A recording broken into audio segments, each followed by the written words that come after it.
This is a new recording of book RD 09917, Where Late the Sweet Birds Sang, by Kate Wilhelm. Copyright 1976 by Kate Wilhelm, all rights reserved. Narrated by Randy Means. This book was originally created for audio cassette playback. Any announcements concerning cassettes do not apply to this recording. This version contains markers allowing direct access to major portions of the book. Annotation: a science fiction novel about the venerable Sumner family of the Shenandoah Valley, who managed to withstand the war and pestilence that destroy the rest of the earth. Doomed by sterility, they turned to cloning to preserve their species. Winner of the Hugo Award, 1976. From the book jacket. Before the cataclysmic period that marks the end of civilization as we've come to know it, the Sumners know things are going from bad to worse, and they make plans. They invest in medical equipment, building a sophisticated facility that can be used as a hospital, a refuge, a laboratory. They know that germ warfare and nuclear contamination will reduce the population, that to survive the Holocaust they will have to rebuild from among their own numbers. So they begin to clone themselves, planning for a future in which Sumners will be fruitful and multiply. What they can't plan for is the human factor, that unpredictable element in people that refuses to be planned for or bred out. And that factor could be the death of the Sumner dream, or its salvation. About the author. Kate Wilhelm has been writing finely crafted fiction for more than 25 years. Where Late the Sweet Birds Sang earned her the Hugo Award for the best science fiction novel of 1977. Other novels, such as Juniper Time, Margaret and I, Crazy Time, and Heisman's Pets, have established her as one of the best prose stylists writing in science fiction today. Her work is frequently set in the very near future or in contemporary America, making it highly accessible to a large audience. Known for depth of characterization and keen understanding of human issues, her works are of great interest to readers of feminist literature. She has had dozens of short stories and more than 20 novels published, including several novels of suspense, of which Death Qualified, a novel of chaos, is the most recent. Her short pieces, The Girl Who Fell into the Sky, Forever Yours, Anna, and The Planners, all won the Nebula Award. She lives in Eugene, Oregon. Other books by Kate Wilhelm: The Mile-Long Spaceship, More Bitter Than Death, The Clone, with Theodore L. Thomas, The Nevermore Affair, The Killer Thing, The Downstairs Room and Other Speculative Fiction, Let the Fire Fall, The Year of the Cloud, with Theodore L. Thomas, Abyss, 2 novellas, Margaret and I, City of Cain, The Infinity Box, a collection of speculative fiction, The Clewiston Test, Fault Lines, Somerset Dreams and Other Fictions, Juniper Time, Better Than One with Damon Knight, A Sense of Shadow, Listen, Listen, Oh Susanna, Welcome Chaos, Heisman's Pets, The Hamlet Trap, Crazy Time, The Dark Door, Smart House, Children of the Wind, 5 novellas, Cambio Bay, Sweet, Sweet Poison, Death Qualified. Dedication: for Valerie, Chris, and Leslie, with love. Part 1. Where Late the Sweet Birds Sang. Chapter 1. What David always hated most about the Sumner family dinners was the way everyone talked about him as if he were not there. Has he been eating enough meat lately? He looks peaked. You spoil him, Carrie. If he won't eat his dinner, don't let him go out and play. You were like that, you know. When I was his age, I was husky enough to cut down a tree with a hatchet. He couldn't cut his way out of a fog. David would imagine himself invisible, floating unseen over their heads as they discussed him. Someone would ask if he had a girlfriend yet, and they would tisk-tisk whether the answer was yes or no. From his vantage point, he would aim a ray gun at Uncle Clarence, whom he especially disliked because he was fat, bald, and very rich. Uncle Clarence dipped his biscuits in his gravy, or in syrup, or more often in a mixture of sorghum and butter that he stirred together on his plate until it looked like baby shit. Is he still planning to be a biologist? He should go to med school and join Walt in his practice. He would point his ray gun at Uncle Clarence and cut a neat plug out of his stomach and carefully ease it out, and Uncle Clarence would ooze from the opening and flow all over them. David, he started with alarm, then relaxed again. David, why don't you go out and see what the other kids are up to? His father's quiet voice saying, actually, that's enough of that. And they would turn their collective mind to one of the other offspring. As David grew older, he learned the complex relationships that he merely accepted as a child. Uncles, aunts, cousins, second cousins, third cousins, and the honorary members, the brothers and sisters and parents of those who had married into the family. There were the Sumners and Wistons and O'Grady's and Heinemans and the Myers and Capeks and Rizzos, all part of the same river that flowed through the fertile valley. He remembered the holidays especially. The old Sumner house was rambling with many bedrooms upstairs and an attic that was wall-to-wall mattresses, pallets for the children, with an enormous fan in the west window. Someone was forever checking to make certain that they hadn't all suffocated in the attic. The older children were supposed to keep an eye on the younger ones, but what they did, in fact, was to frighten them night after night with ghost stories. Eventually, the noise level would rise until adult intervention was demanded. Uncle Ron would clump up the stairs heavily, and there would be a scurrying with suppressed giggles and muffled screams until everyone found a bed again, so that by the time he turned on the hall light that illuminated the attic dimly, all the children would seem to be sleeping. He would pause briefly in the doorway, then close the door, turn off the light, and tramp back down the stairs, apparently deaf to the renewed merriment behind him. Whenever Aunt Claudia came up, it was like an apparition. One minute, pillows would be flying, someone would be crying, someone else trying to read by flashlight, several of the boys playing cards by another flashlight, some of the girls huddled together, whispering what had to be delicious secrets, judging by the way they blushed and looked desperate if an adult came upon them suddenly. And then the door would snap open, the light would fall on the disorder, and she would be standing there. Aunt Claudia was very tall and thin. Her nose was too big, and she was tanned to a permanent old leather color. She would stand there, immobile and terrible, and the children would creep back into bed without a sound. She would not move until everyone was back where he or she belonged. Then she would close the door soundlessly. The silence would drag on and on. The ones nearest to the door would hold their breath, trying to hear breathing on the other side. Eventually, someone would become brave enough to open the door a crack, and if she were truly gone, the party would resume. The smells of holidays were fixed in David's memory. All the usual smells, fruit cakes and turkeys, the vinegar that went in the egg dyes, the greenery and the thick, creamy smoke of bayberry candles.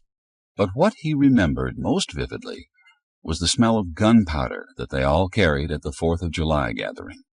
The smell that permeated their hair and clothes, lasted on their hands for days and days. Their hands would be stained purple-black by berry-picking, and the color and smell were one of the indelible images of his childhood. Mixed in with it was the smell of the sulphur that was dusted on them liberally to confound the chiggers. If it hadn't been for Celia, his childhood would have been perfect. Celia was his cousin, his mother's sister's daughter. She was 1 year younger than David, and by far the prettiest of all his cousins. When they were very young, they promised to marry one day, and when they grew older, and it was made abundantly clear that no cousins might ever marry in that family, they became implacable enemies. He didn't know how they had been told. He was certain that no one ever put it in words, but they knew.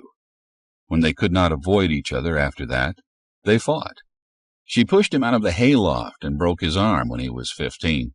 And when he was 16, they wrestled from the back door of the Whiston farmhouse to the fence 50 or 60 yards away. They tore the clothes off each other, and he was bleeding from her fingernails down his back, she from scraping her shoulder on a rock. Then somehow, in their rolling and squirming frenzy, his cheek came down on her uncovered chest, and he stopped fighting. He suddenly became a melting, sobbing, incoherent idiot, and she hit him on the head with a rock and ended the fight. Up to that point, the battle had been in almost total silence, broken only by gasps for breath and whispered language that would have shocked their parents. But when she hit him and he went limp, not unconscious but dazed, uncaring, inert, she screamed, abandoning herself to terror and anguish. The family tumbled from the house as if they had been shaken out, and their first impression must have been that he had raped her. His father hustled him to the barn, presumably for a thrashing. But in the barn his father, belt in hand, looked at him with an expression that was furious and strangely sympathetic. He didn't touch David, and only after he had turned and left did David realize that tears were still running down his face. In the family there were farmers, a few lawyers, 2 doctors, insurance brokers and bankers and millers, hardware merchandisers, other shopkeepers. David's father owned a large department store that catered to the upper-middle-class clientele of the valley. The valley was rich, the farms in it large and lush. David always supposed that the family, except for a few ne'er-do-wells, was rather wealthy. Of all his relatives, his favorite was his father's brother, Walt. Dr. Walt, they all called him, never Uncle. He played with the children and taught them grown-up things, like where to hit if you really meant it, where not to hit in a friendly scrap. He seemed to know when to stop treating them as children long before anyone else in the family did. Dr. Walt was the reason David had decided very early to become a scientist. David was 17 when he went to Harvard. His birthday was in September, and he didn't go home for it. When he did return at Thanksgiving and the clan had gathered, Grandfather Sumner poured the ritual before-dinner martinis and handed one to him. And Uncle Warner said to him, "What do you think we should do about Bobby?" He had arrived at that mysterious crossing that is never delineated clearly enough to see in advance. He sipped his martini, not liking it particularly, and knew that childhood had ended, and he felt a profound sadness and loneliness. The Christmas that David was 23 seemed out of focus. The scenario was the same, the attic full of children, the food smells, the powdering of snow. None of that had changed, but he was seeing it from a new position, and it was not the wonderland it had been. When his parents went home, he stayed on at the Whiston farm for a day or two, waiting for Celia's arrival.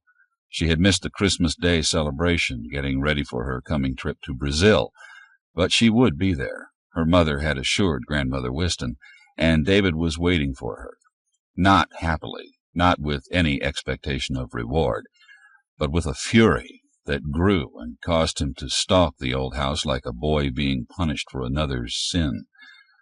When she came home and he saw her standing with her mother and grandmother, his anger melted. It was like seeing Celia in a time distortion, as she was and would be, or had been.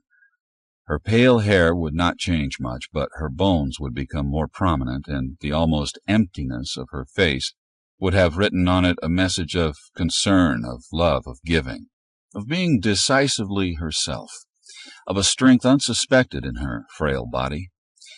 Grandmother Whiston was a beautiful old lady, he thought in wonder, amazed that he never had seen her beauty before. Celia's mother was more beautiful than the girl, and he saw the resemblance to his own mother in the trio. Wordlessly defeated, he turned and went to the rear of the house and put on one of his grandfather's heavy jackets because he didn't want to see her at all now, and his own outdoor clothing was in the front hall closet too near where she was standing. He walked a long time in the frosty afternoon, seeing very little, and shaking himself from time to time when he realized that the cold was entering his shoes or making his ears numb. He should turn back, he thought often, but he walked on. And he found that he was climbing the slope to the antique forest that his grandfather had taken him to once, a long time ago. He climbed and became warmer, and at dusk he was under the branches of the tiers of trees that had been there since the beginning of time, they or others that were identical to them, waiting, forever waiting for the day when they would start the whole climb up the evolutionary ladder once more. Here were the relics his grandfather had brought him to see. Here was a silver bell, grown to the stature of a large tree, where down the slopes in the lower reaches it remained always a shrub. Here the white basswood grew alongside the hemlock and the bitternut hickory, and the beeches and sweet buckeyes locked arms. "David!" He stopped and listened, certain he had imagined it, but the call came again. "David, are you up here?" He turned then and saw Celia among the massive tree trunks. Her cheeks were very red from the cold and the exertion of the climb.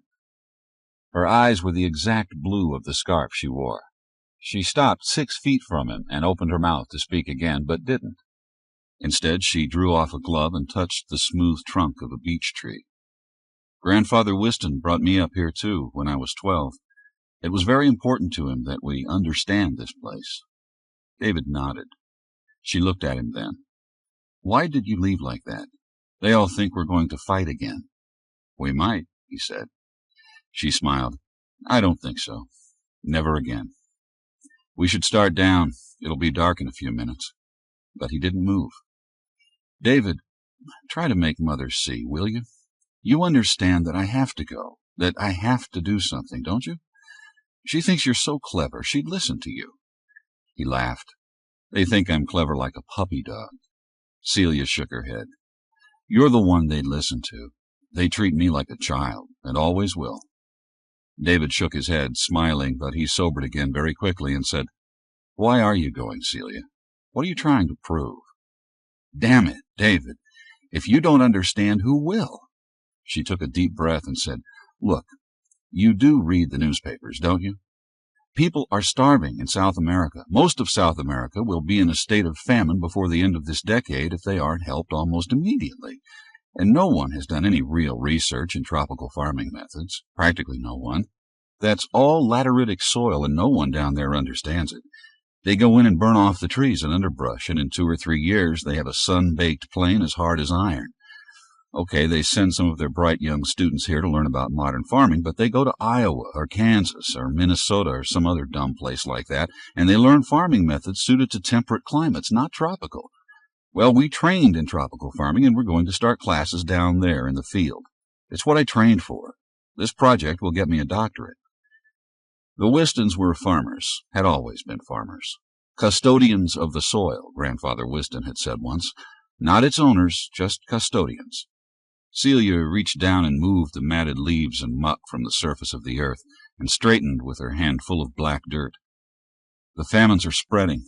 They need so much. And I have so much to give. Can't you understand that? She cried. She closed her hand hard, compacting the soil into a ball that crumbled again when she opened her fist and touched the lump with her forefinger. She let the soil fall from her hand and carefully pushed the protective covering of leaves back over the bared spot. You followed me to tell me goodbye, didn't you? David said suddenly, and his voice was harsh. It's really goodbye this time, isn't it? He watched her, and slowly she nodded. There's someone in your group? I'm not sure, David. Maybe. She bowed her head and started to pull her glove on again. I thought I was sure, but when I saw you in the hall, saw the look on your face when I came in, I realized that I just don't know. Celia, you listen to me. There aren't any hereditary defects that would surface. Damn it, you know that. If there were, we simply wouldn't have children. But there's no reason. You know that, don't you? She nodded. I know. For God's sake. Come with me, Celia. We don't have to get married right away. Let them get used to the idea first. They will. They always do. We have a resilient family, you and me. Celia, I love you. She turned her head, and he saw that she was weeping. She wiped her cheeks with her glove, then with her bare hand, leaving dirt streaks. David pulled her to him, held her, and kissed her tears, her cheeks, her lips. And he kept saying, I love you, Celia. She finally drew away and started back down the slope with David following. I can't decide anything right now. It isn't fair. I should have stayed at the house. I shouldn't have followed you up here. David, I'm committed to going in 2 days. I can't just say I've changed my mind. It's important to me, to the people down there. I can't just decide not to go. You went to Oxford for a year. I have to do something too. He caught her arm and held her, kept her from moving ahead again. Just tell me you love me. Say it, just once, say it. I love you, she said very slowly. How long will you be gone? 3 years. I signed a contract. He stared at her in disbelief. Change it. Make it 1 year. I'll be out of grad school then. You can teach here. Let their bright young students come to you. We have to get back or they'll send a search party for us, she said. I'll try to change it, she whispered then, if I can. 2 days later, she left. David spent New Year's Eve at the Sumner farm with his parents and a horde of aunts and uncles and cousins. On New Year's Day, Grandfather Sumner made an announcement. "We're building a hospital up at Bear Creek, this side of the mill." David blinked. That was a mile from the farm, miles from anything else at all. A hospital? He looked at his Uncle Walt, who nodded. Clarence was studying his eggnog with a sour expression, and David's father, the third brother, was watching the smoke curl from his pipe. They all knew, David realized. "Why up here?" he asked finally. "It's going to be a research hospital," Walt said. "Genetic diseases, hereditary defects, that sort of thing. 200 beds. David shook his head in disbelief. "You have any idea how much something like that would cost? Who's financing it?" His grandfather laughed nastily. "Senator Burke has graciously arranged to get federal funds," he said. His voice became more caustic. "And I cajoled a few members of the family to put a little in the kitty." David glanced at Clarence, who looked pained. "I'm giving the land," Grandfather Sumner went on, "so here and there we got support." "But why would Burke go for it? You've never voted for him in a single campaign in his life." "Told him we'd dig out a lot of stuff we've been sitting on, support his opposition. If he was a baboon, we'd support him, and there's a lot of family these days, David, a heap of family." "Well, hats off," David said, still not fully believing it. "You giving up your practice to go into research?" he asked Walt. His uncle nodded. David drained his cup of eggnog. "David," Walt said quietly, "we want to hire you." He looked up quickly. "Why? I'm not into medical research." "I know what your specialty is," Walt said, still very quietly. "We want you for a consultant, and later on to head a department of research." "But I haven't even finished my thesis yet," David said, and he felt as if he had stumbled into a pot party. "You'll do another year of donkey work for Selnick, and eventually you'll write the thesis, a bit here, a dab there. You could write it in a month, couldn't you, if you had time?" David nodded reluctantly. "I know," Walt said, smiling faintly. "You think you're being asked to give up a lifetime career for a pipe dream." There was no trace of a smile when he added, "But, David, we believe that lifetime won't be more than 2 to 4 years, at the very most." Chapter 2. David looked from his uncle to his father to the other uncles and cousins in the room, and finally to his grandfather. He shook his head helplessly. "That's crazy. What are you talking about?" Grandfather Sumner let out his breath explosively. He was a large man with a massive chest and great bulging biceps. His hands were big enough to carry a basketball in each, but it was his head that was his most striking feature. It was the head of a giant, and although he had farmed for many years and later overseen the others who did it for him, he had found time to read more extensively than anyone else that David knew. There was no book except the contemporary bestsellers that anyone could mention that he wasn't aware of or hadn't read, and he remembered what he read. His library was better than most public libraries. Now he leaned forward and said, "You listen to me, David. You listen hard. I'm telling you what the goddamn government doesn't dare admit yet. We're on the first downslope of a slide that is going to plummet this economy and that of every other nation on Earth to a depth that they never dreamed of. I know the signs, David. The pollution's catching up to us faster than anyone knows. There's more radiation in the atmosphere than there's been since Hiroshima. French tests, China's tests, leaks, God knows where all of it's coming from. We reached zero population growth a couple of years ago, but David, we were trying, and other nations are getting there too, and they aren't trying. There's famine in 1/4 of the world right now. Not 10 years from now, not 6 months from now. The famines are here, and they've been here for 3-4 years already, and they're getting worse. There are more diseases than there's ever been since the good Lord sent the plagues to visit the Egyptians, and they're plagues that we don't know anything about. There's more drought and more flooding than there's ever been. England's changing into a desert. The bogs and moors are drying up. Entire species of fish are gone, just damn gone, and in only a year or two. The anchovies are gone. The codfish industry is gone. The cod they are catching are diseased, unfit to use. There's no fishing off the west coast of the Americas.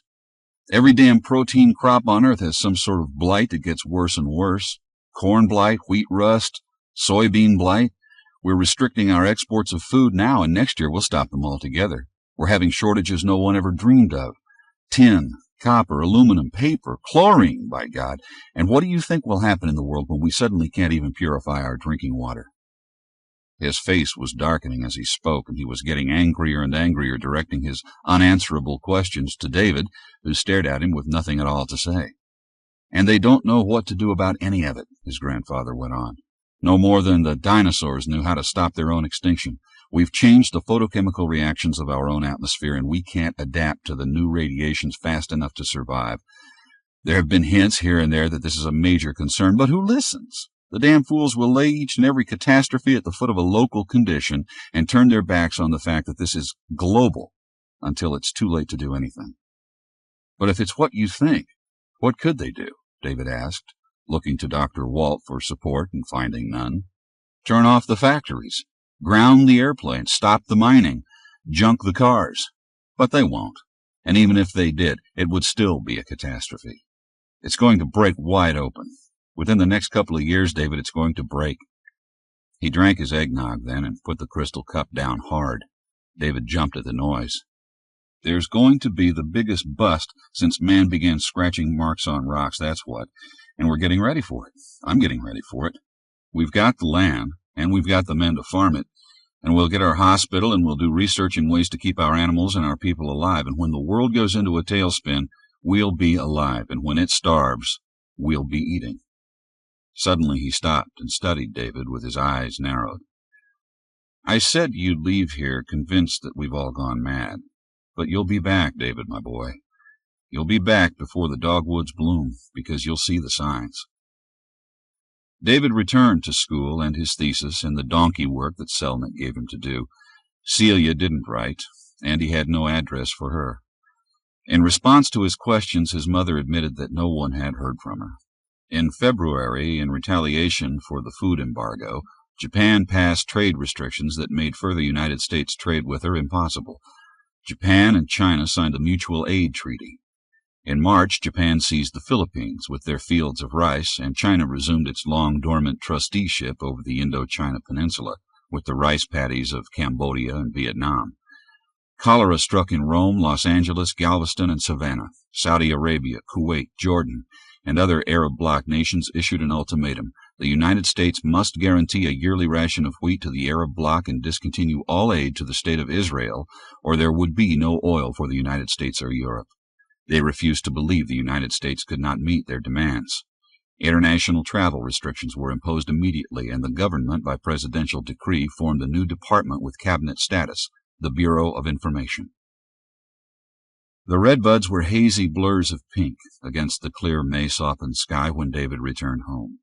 He stopped by his house only long enough to change his clothes and get rid of his boxes of college mementos before he drove out to the Sumner farm, where Walt was staying while he oversaw the construction of his hospital. Walt had an office downstairs. It was a clutter of books, notebooks, blueprints, correspondence. He greeted David as if he hadn't been away at all. "Look," he said, "this research of Semple and Frerer, what do you know about it?" The first generation of cloned mice showed no deviation, no variation in viability or potency, nor did the second or third, but with the fourth, the viability decreased sharply, and there was a steady and irreversible slide to extinction. Why? David sat down hard and stared at Walt. "How did you get that?" "Classic," Walt said. "We went to med school together." He went on in one direction, I in another. "We've corresponded all these years," I asked him. "You know his work?" "Yes. His rhesus monkeys show the same decline during the fourth generation and on to extinction." "It isn't just like that," David said. "He had to discontinue his work last year. No funds. So we don't know the life expectancies of the later strains, but the decline starts in the third clone generation, a decline of potency. He was breeding each clone generation sexually, testing the offspring for normalcy. The third clone generation had only 25% potency. The sexually reproduced offspring started with that same percentage, and in fact, potency dropped until the fifth generation of sexually reproduced offspring, and then it started to climb back up, and presumably would have reached normalcy again. Walt was watching him closely, nodding now and then. David went on. That was the Clone 3 strain. With the Clone 4 strain, there was a drastic change. Some abnormalities were present and life expectancy was down 17%. The abnormals were all sterile. Potency was generally down to 48%. It was downhill all the way with each sexually reproduced generation. By the 5th generation, no offspring survived longer than an hour or two. So much for Clone 4 strain. Cloning the 4s was worse. Clone 5 strain had gross abnormalities, and they were all sterile. Life expectancy figures were not completed. There was no Clone 6 strain. None survived. A dead end, Walt said. He indicated a stack of magazines and extracts. I had hoped that they were out of date, that there were newer methods, perhaps, or an error had been found in their figures. It's the 3rd generation that is the turning point, then? David shrugged. My information could be out of date. I know Vlasic stopped last year, but Semple and Frerer are still at it, or were last month. They may have something newer than I know. You're thinking of livestock? Of course. You know the rumors? They're just not breeding well. No figures are available, but hell, we have our own livestock. They're down by half. I heard something, denied by the Bureau of Information, I believe. It's true, Walt said soberly. They must be working on this line, David said. Someone must be working on it. If they are, no one's telling us about it, Walt said. He laughed bitterly and stood up. Can you get materials for the hospital? David asked. For now. We're rushing it like there's no tomorrow, naturally, and we're not worrying about money right now. We'll have things that we won't know what to do with, but I thought it would be better to order everything I can think of than to find out next year that what we really need isn't available. David went to the window and looked at the farm. The green was well established by now. Spring would give way to summer without a pause, and the corn would be shiny, silky green in the fields, just like always. Let me have a look at your lab equipment orders, and the stuff that's been delivered already, he said. Then let's see if we can wrangle me travel clearance out to the coast. I'll talk to Semple. I've met him a few times. If anyone's doing anything, it's that team. What is Selnick working on? Nothing. He lost his grant. His students were sent packing. David grinned at his uncle suddenly. Look up on the hill. You can see a dogwood ready to burst open. Some of the blooms are already showing. Chapter 3. David was bone-tired. Every muscle seemed to ache at once, and his head was throbbing.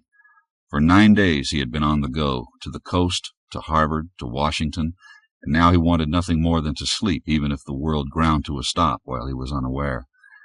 He had taken a train from Washington to Richmond, and there, unable to rent a car or buy gasoline if a car had been available, he had stolen a bicycle and pedaled the rest of the way. He never realized his legs could ache so much. You're sure that bunch in Washington won't be able to get a hearing? Grandfather Sumner asked. No one wants to hear the Jeremiahs, David said. Selnick had been one of the group, and he had talked to David briefly. The government had to admit the seriousness of the coming catastrophe, had to take strict measures to avert it, or at least alleviate it. But instead the government chose to paint glowing pictures of the coming upturn that would be apparent by fall. During the next 6 months, those with sense and money would buy everything they could to see them through, because after that period of grace, there would be nothing to buy. Selnick says we should offer to buy his equipment. The school will jump at the chance to unload it right now. Cheap. David laughed. Cheap. $250,000, possibly. Make the offer, Grandfather Sumner said brusquely, and Walt nodded thoughtfully. David stood up shakily and shook his head. He waved at them and went off to his bed. People still went to work. The factories were still producing, not as much, and none of the non-essentials, but they were converting to coal as fast as possible. He thought about the darkened cities, the fleets of trucks rusting, the corn and wheat rotting in the fields, and the priority boards that squabbled and fought and campaigned for this cause or that. It was a long time before his twitching muscles relaxed enough for him to lie quietly, and a longer time before he could relax his mind enough to sleep. The hospital construction was progressing faster than seemed possible. There were 2 shifts at work. Again, a case of damn the cost. Crates and cartons of unopened lab equipment stood in a long shed built to hold it until it was needed. David went to work in a makeshift laboratory trying to replicate Frerer's and Semple's tests. And in early July, Harry Vlasic arrived at the farm. He was short, fat, nearsighted, and short-tempered. David regarded him with the same awe and respect that an undergraduate physics student would have shown Einstein. "All right," Vlasic said. "The corn crop has failed. As predicted. Monoculture. Bah! They'll save 60% of the wheat, no more than that. This winter? Ha! Just wait until winter. Now where is the cave?" They took him to the cave entrance, which was just over 100 yards from the hospital. Inside the cave they used lanterns. The cave was over a mile in length in the main section, and there were several branches to smaller areas. Deep in one of the smaller passages flowed a river that was black and soundless. Spring water, good water. Vlasic nodded again and again. When they finished the cave tour, he was still nodding. "It's good," he said. "It'll work. The laboratories go in there. Underground passage from the hospital, safe from contamination. Good." They worked 16 hours a day that summer and into the fall. In October, the first wave of flu swept the country, worse than the outbreak of 1917-1918. In November, a new illness appeared, and here and there it was whispered that it was plague, but the Government Bureau of Information said it was flu. Grandfather Sumner died in November. David learned for the first time that he and Walt were the sole beneficiaries of a much larger estate than he had dreamed of, and the estate was in cash. Grandfather Sumner had converted everything he could into cash during the past 2 years. In December, the members of the family began to arrive, leaving the towns and villages and cities scattered throughout the valley to take up residence in the hospital and staff buildings. Rationing, black markets, inflation, and looting had turned the cities into battle mounds, and the government was freezing all assets of every business. Nothing could be bought or sold without approval. The army was occupying the buildings, and government employees were overseeing the strict rationing that had been imposed. The family brought their stocks with them. Jeremy Street brought his hardware merchandise in 4 truckloads. Eddie Beecham brought his dental equipment. David's father brought all that he could from his department store. The family had diversified, and there were representative supplies from almost every conceivable area of business and professional endeavor. With the failure of radio and television communication, there was no way for the government to cope with the rising panic. Martial law was declared on December 28th, 6 months too late. There was no child left under 8 years of age when the spring rains came, and the original 319 people who had come to the Upper Valley had dwindled to 201. In the cities, the toll had been much higher. David studied the fetal pig he was getting ready to dissect. It was wrinkled and desiccated, its bones too soft, its lymph glands lumpy, hard. Why? Why did the 4th generation decline? Harry Vlasic came to watch briefly, then walked away, his head bowed in thought. Not even he could come up with any answers, David thought, almost with satisfaction. That night, David, Walt, and Vlasic met and went over it all again. They had enough livestock to feed the 200 people for a long time. Through cloning and sexual breeding of the 3rd generation, they could clone up to 400 animals at a time: chickens, swine, cattle. But if the livestock all became sterile, as seemed indicated, then the food supply was limited. Watching the 2 older men, David knew that they were purposely skirting the other question. If the people also became sterile, how long would they need a continuing supply of food? He said, "We should isolate a strain of sterile mice, clone them, and test for the reemergence of fertility with each new generation of clones." Vlasic frowned and shook his head. "If we had a dozen undergraduate students, perhaps," he said dryly. "We have to know," David said, feeling hot suddenly. "You're both acting like this is just a 5-year emergency plan to tide us over a few bad years. What if it isn't that at all? Whatever is causing the sterility is present in all the animals. We have to know." Walt looked at David briefly and said, "We don't have the time or the facilities to do any research like that." "That's a lie," David said flatly. "We can generate all the electricity we can use, more than enough power. We have equipment we haven't even unloaded yet." "Because there's no one who can use it yet," Walt said patiently. "I can. I'll do it in my free time." "What free time?" I'll find it. He stared at Walt until his uncle shrugged permission. In June, David had his preliminary answers. The A4 strain, he said, has 25% potency. Vlasic had been following his work closely for the past 3 or 4 weeks and was not surprised. Walt stared at him in disbelief. Are you sure? He whispered after a moment. The 4th generation of cloned sterile mice show the same degeneracy that all clones show by then, David said wearily. But they also had a 25% fertility factor.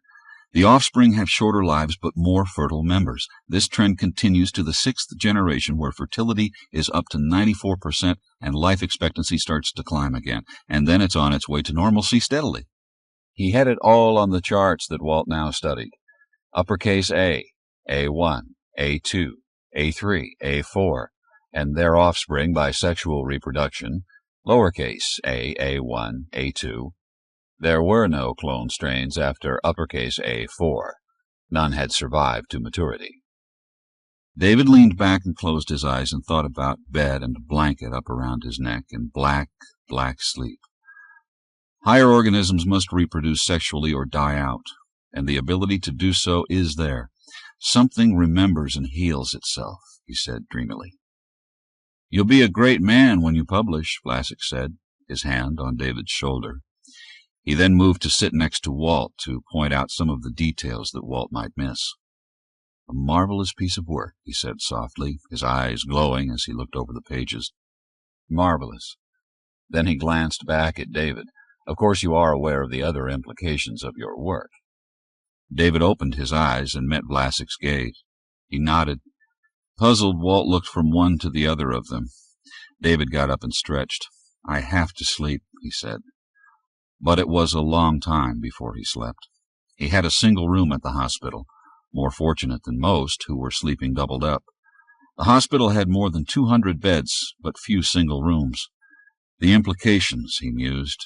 He had been aware of them from the start, although he had not admitted it even to himself then and was not ready to discuss it now. They weren't certain yet. 3 of the women were pregnant finally, after a year and a half of barrenness. Margaret was near term, the baby well and kicking at the moment.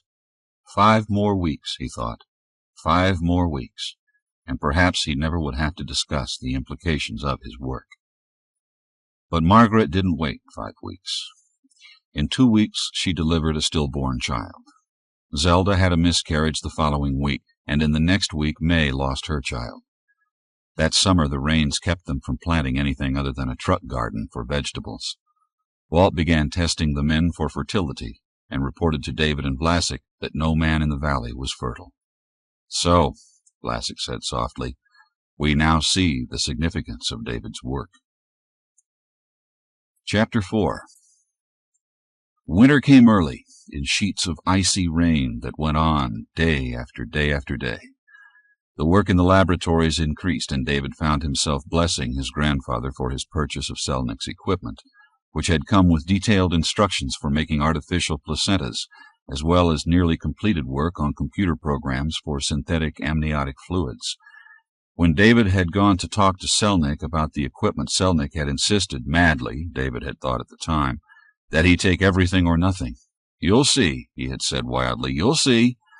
The following week he had hanged himself, and the equipment was on its way to the Virginia Valley. They worked and slept in the lab, leaving only for meals. The winter rains gave way to spring rains, and a new softness was in the air. David was leaving the cafeteria, his mind on the work in the lab, when he felt a tug on his arm. It was his mother. He hadn't seen her for weeks, and would have brushed past her with a quick hello if she hadn't stopped him. She looked strange, childlike. He turned from her to stare out the window, waiting for her to release his arm. Celia's coming home, she said softly. She's well, she says. David felt frozen. He continued to stare out the window, seeing nothing. Where is she now? He listened to the rustle of cheap paper, and when it seemed that his mother was not going to answer him, he wheeled about. Where is she? Miami, she said finally, after scanning the 2 pages. It's postmarked Miami, I think. It's over 2 weeks old, dated May 28th. She never got any of our mail. She pressed the letter into David's hand. Tears overflowed her eyes, and heedless of them, she walked away. David didn't read the letter until his mother had left the cafeteria. I was in Colombia for a while, 8 months, I think, and I got a touch of the bug that nobody wants to name. The writing was spindly and uncertain. She was not well then. He looked for Walt. I have to go get her. She can't walk in on that gang at the Whiston place. You know you can't leave now. It isn't a question of can or can't. I have to. Walt studied him for a moment, then shrugged. How will you get there and back? No gas. You know we don't dare use any for anything but the harvest. I know, David said impatiently. I'll take Mike in the cart. I can stay on the back roads with Mike. He knew that Walt was calculating, as he had done, the time involved, and he felt his face tightening, his hands clenching. Walt simply nodded. I'll leave as soon as it's light in the morning. Again Walt nodded.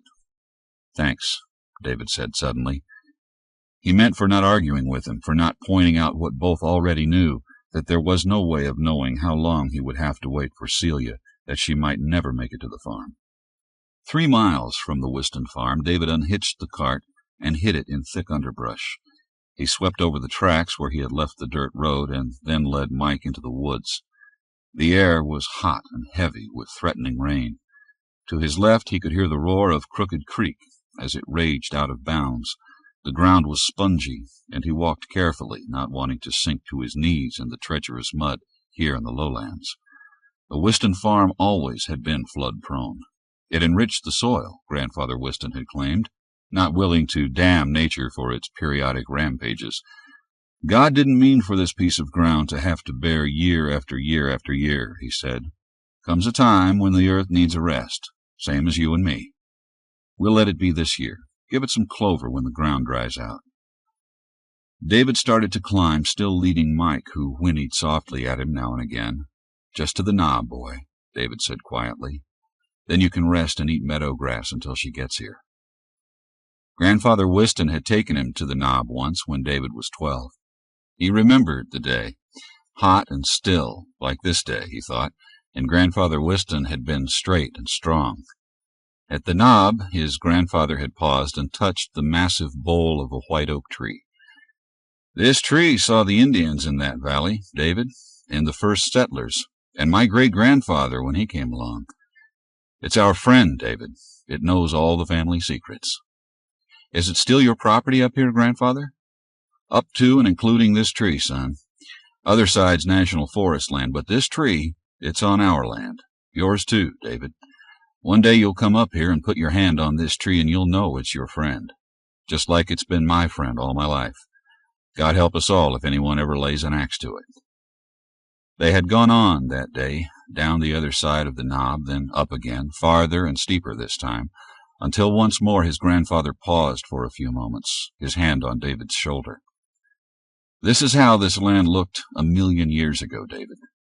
Time had shifted suddenly for the boy. 1,000,000 years, 100 million, was all the same distant past, and he imagined the tread of the giant reptiles. He imagined that he smelled the fetid breath of a tyrannosaur. It was cool and misty under the tall trees, and below them the saplings grew with their branches spread horizontally as if to catch any stray bit of sunlight that penetrated the high canopy. Where the sun did find a path through, it was golden and soft, the sun of another time. In even deeper shadows grew bushes and shrubs, and at the foot of it all were the mosses and lichens, liverworts and ferns. The arching, heaving roots of the trees were clothed in velvet emerald plants. David stumbled and, catching his balance, came to rest against the giant oak tree that was somehow his friend. He pressed his cheek against the rough bark for a few moments, then he pushed himself away and looked up through the luxuriant branches. He could see no sky through them. When it rained, the tree would protect him from the full force of the storm, but he needed shelter from the fine drops that would make their way through the leaves to fall quietly on the absorbent ground. Before he started to build a lean-to, he examined the farm through his binoculars. Behind the house there was a garden being tended by 5 people, impossible to tell if they were male or female. Long-haired, jeans, barefoot, thin. It didn't matter. He noted that the garden was not producing yet, that the plants were sparse and frail. He studied the east field, aware that it was changed but not certain what was different. Then he realized that it was growing corn. Grandfather Whiston had always alternated wheat and alfalfa and soybeans in that field. The lower fields were flooded, and the north field was grown up in grasses and weeds. He swept the glasses slowly over the buildings. He spotted 17 people altogether. No child younger than 8 or 9. No sign of Celia, nor of any recent use of the road, which was also grown up with weeds. No doubt the people down there were just as happy to let the road hide under weeds. He built a lean-to against the oak where he could lie down and observe the farm. He used fir branches to roof the shelter, and when the storm came half an hour later he stayed dry. Rivulets ran among the garden rows below, and the farmyard turned silver and sparkly from this distance, although he knew that closer it would simply be muddy water inches deep. The ground was too saturated in the valley to absorb any more water. It would have to run off into Crooked Creek, which was inching higher and higher toward the north field and the vulnerable corn there. By the third day, the water had started to invade the cornfield, and he pitied the people who stood and watched helplessly. The garden was still being tended, but it would be a meager harvest. By now he had counted 22 people. He thought that was all of them. During the storm that lashed the valley that afternoon, he heard Mike whinny, and he crawled from the lean-to and stood up. Mike, down the slope of the knob, wouldn't mind the rain too much, and he was protected from the wind. Still, he whinnied again, and then again. Cautiously, holding his shotgun in one hand, shielding his eyes from the lashing rain with the other, David edged around the tree.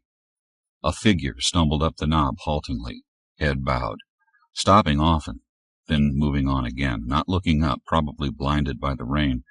Suddenly David threw the shotgun under the lean-to and ran to meet her. "Celia!" he cried. "Celia!" She stopped and raised her head. The rain ran over her cheeks and plastered her hair to her forehead. She dropped the shoulder bag that had weighed her down and ran toward him, and only when he caught her and held her tight and hard did he realize that he was weeping, as she was. Under the lean-to he pulled off her wet clothes and rubbed her dry, then wrapped her in one of his shirts. Her lips were blue. Her skin seemed almost translucent. It was unearthly white. "I knew you'd be here," she said. Her eyes were very large, deep blue, bluer than he remembered, or bluer in contrast to her pale skin. Before, she had been always sunburned. "I knew you'd come here," he said. "When did you eat?" She shook her head. "I didn't believe it was this bad here.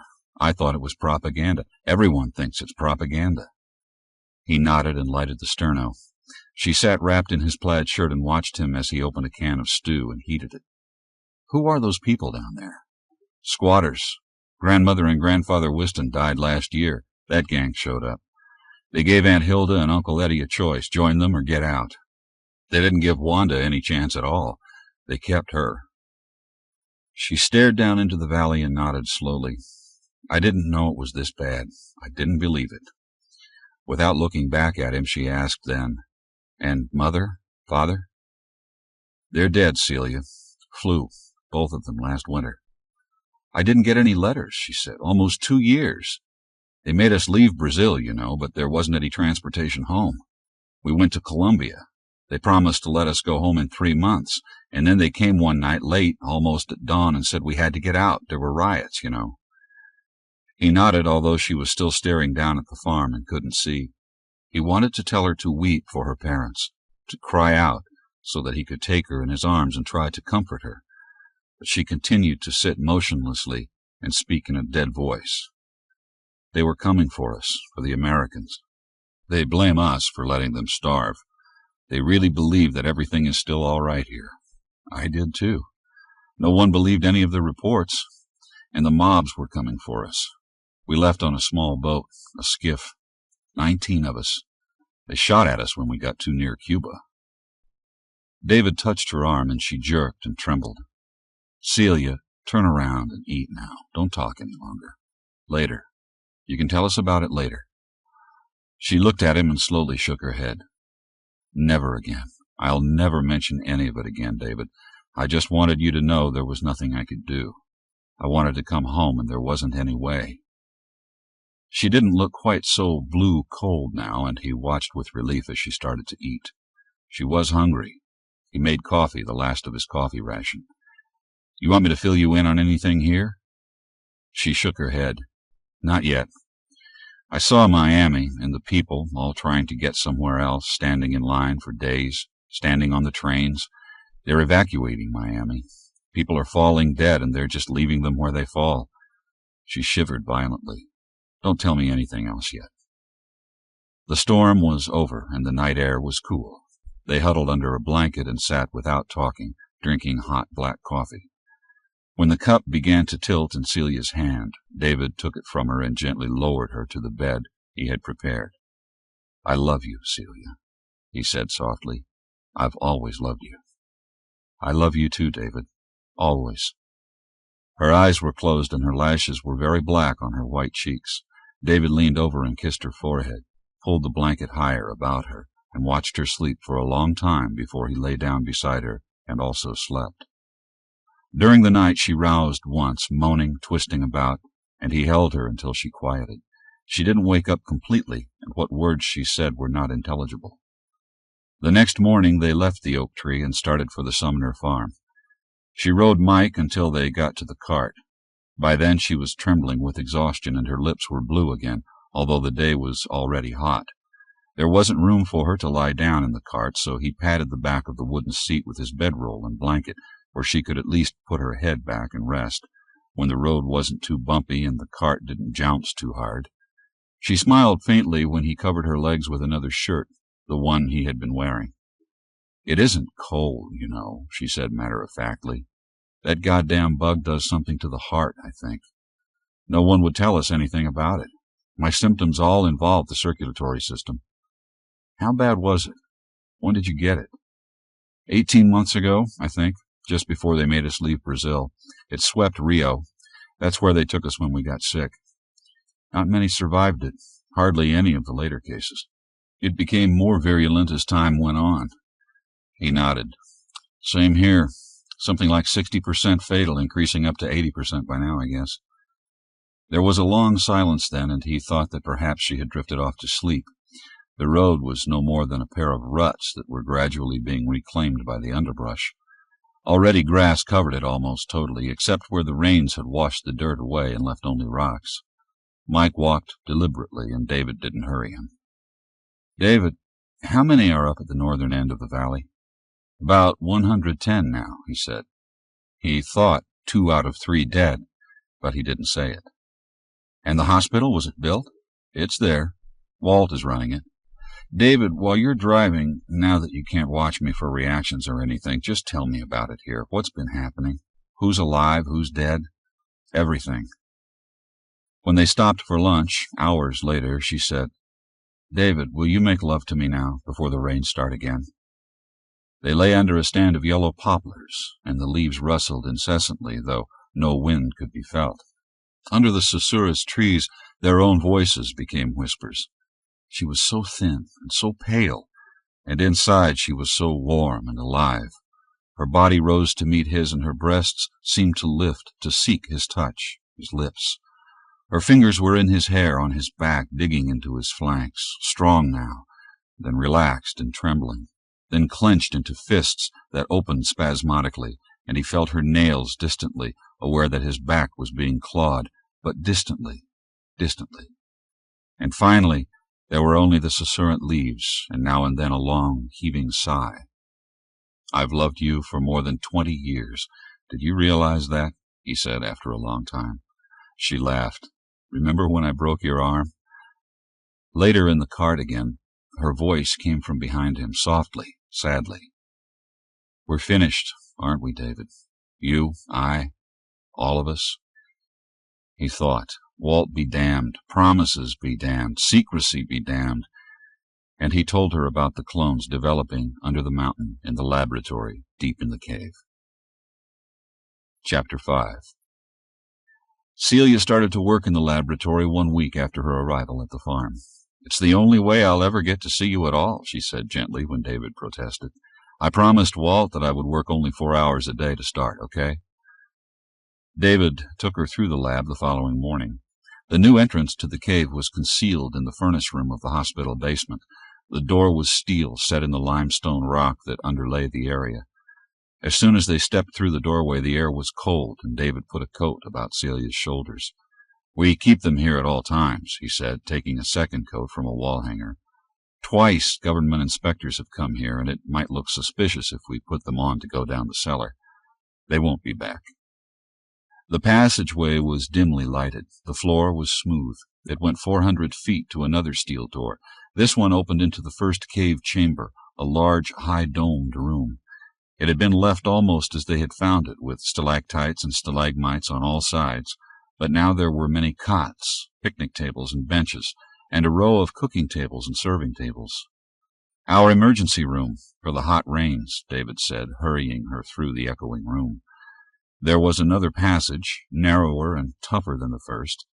At the end of this passage was the animal experiment room. One wall had been cut through and the computer installed, looking grotesquely out of place against a wall of pale pink travertine. In the center of the room were tanks and vats and pipes, all stainless steel and glass. On either side of these were the tanks that held the animal embryos. Celia stared without moving for several moments, then turned to look at David with startled eyes. "How many tanks do you have?" "Enough to clone 600 animals of varying sizes," he said. "We took a lot of them out, put them in the lab on the other side, and we're not using all that we have here. We're afraid our supplies of chemicals will run out, and so far we haven't come up with alternatives that we can extract from anything at our disposal here." Eddie Beecham came from the side of the tanks, jotting figures in a ledger. He grinned at David and Celia. "Slumming?" he asked. He checked his figures against a dial and adjusted it a fraction, and continued down the road checking the other dials, stopping now and again to make a minor adjustment. Celia's eyes questioned David, and he shook his head. Eddie didn't know what they were doing in the other lab. They walked past the tanks, row after row of them, all sealed, with only needles that moved now and then, and the dials on the sides to indicate that there was anything inside. They returned to the corridor. David led her through another doorway, a short passage, then into the second laboratory, this one secured by a lock that he had a key for. Walt looked up as they entered, nodded, and turned again to the desk where he was working. Vlasic didn't even look up. Sarah smiled and hurried past them and sat down before a computer console and began to type. Another woman in the room didn't seem to be aware that anyone had come in. Hilda, Celia's aunt. David glanced at Celia, but she was staring wide-eyed at the tanks, and in this room the tanks were glass-fronted. Each was filled with a pale liquid, a yellow so faint that the color seemed almost illusory. Within the tanks, floating in the liquid, were sacks, no larger than small fists. Slender, transparent tubes connected the sacks to the top of the tanks. Each one was joined into a separate pipe that led back into a large stainless steel apparatus covered with dials. Celia walked slowly down the aisle between the tanks, stopped once midway, and didn't move again for a long time. David took her arm. She was trembling slightly. "Are you all right?" She nodded. It's a shock, seeing them. Maybe I didn't quite believe it." There was a film of perspiration on her face. "Better take off the coat now," David said. "We have to keep it pretty warm in here." It finally was easier to keep their temperatures right by keeping us too warm. "The price we pay," he said, smiling slightly. "All the lights, the heat, the computer, you can generate that much electricity?" He nodded. "That'll be our tour tomorrow. Like everything else around here, the generating system has bugs in it. We can store enough power for no longer than 6 hours, and we just don't let it go out for more than 6 hours, period. 6 hours is a lot. If you stop breathing for 6 minutes, you're dead." With her hands clasped behind her, she stepped closer to the shiny control system at the end of the room. "This isn't the computer. What is it?" "It's a computer terminal. The computer controls the input of nutrients and oxygen, and the output of toxins. The animal room is on the other side of that wall. Those tanks are linked to it, too. Separate set of systems, but the same machinery." They went through the nursery for the animals, and then the nursery for the human babies. There was the dissection room, several small offices where the scientists could withdraw to work, the stock rooms. In every room except the one where the human clones were being grown, people were working. They never used a Bunsen burner or a test tube before, but they have become scientists and technicians practically overnight, David said. And thank God for that, or it never would have worked. I don't know what they think we're doing now, but they don't ask questions. They just do their jobs.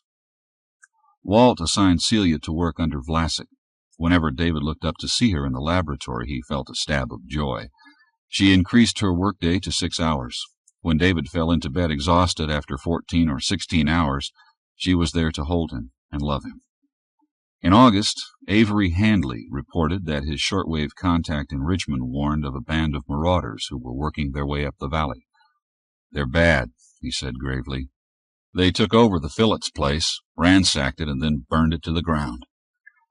After that, they kept guards posted day and night. And that same week, Avery announced that there was war in the Middle East. The official radio had not mentioned anything of the sort. What it did broadcast was music and sermons and game shows. Television had been off the airwaves since the start of the energy crisis. "They're using the bomb," Avery said. "Don't know who, but someone is. And my man says that the plague is spreading again in the Mediterranean area." In September, they fought off the first attack.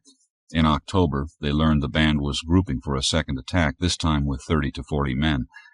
"We can't keep fighting them off," Walt said. "They must know we have food here. They'll come from all directions this time. They know we're watching for them." "We should blow up the dam," Clarence said. "Wait until they're in the upper valley and flood them out." The meeting was being held in the cafeteria with everyone present. Celia's hand tightened in David's, but she didn't protest. No one protested. "They'll try to take the mill," Clarence went on. "They probably think there's wheat there or something." A dozen men volunteered to stand guard at the mill. 6 more formed a group to set explosives in the dam 8 miles up the river. Others formed a scouting party. David and Celia left the meeting early. He had volunteered for everything, and each time had been turned down. He was not one of the expendable ones. The rains had become hot again, and the people were all sleeping in the cave. David and Celia, Walt, Vlasic, the others who worked in the various labs, all slept there on cots. In one of the small offices, David held Celia's hand, and they whispered before they fell asleep. Their talk was of their childhood. Long after Celia fell asleep, he stared into the blackness, still holding her hand. She had grown even thinner, and earlier that week, when he had tried to get her to leave the lab to rest, Walt had said, "Leave her be." She stirred fitfully, and he knelt by the side of her cot and held her close. He could feel her heart flutter wildly for a moment. Then she was still again, and slowly he released her and sat on the stone floor with his eyes closed. Later he heard Walt moving about, and the creaking of his cot in the next office. David was getting stiff, and finally he returned to his own bed and fell asleep. The next day the people worked to get everything up to high ground. They would lose 3 houses when the dam was blown up, the barn near the road and the road itself. Nothing could be spared, and board by board they carried a barn up the hillside and stacked the pieces. 2 days later the signal was given, and the dam was destroyed. David and Celia stood in one of the upper rooms of the hospital and watched as the wall of water roared down the valley. It was like a jet takeoff, a crowd furious with an umpire's decision, an express train out of control, a roar like nothing he had ever heard, or like everything he had ever heard, recombined to make this noise that shook the building, that vibrated in his bones. A wall of water 15 feet high, 20 feet high, raced down the valley, accelerating as it came, smashing, destroying everything in its path. When the roar was gone and the water stood high on the land, swirling thick with debris, Celia said in a faint voice, "Is it worth this, David?" He tightened his arm about her shoulders.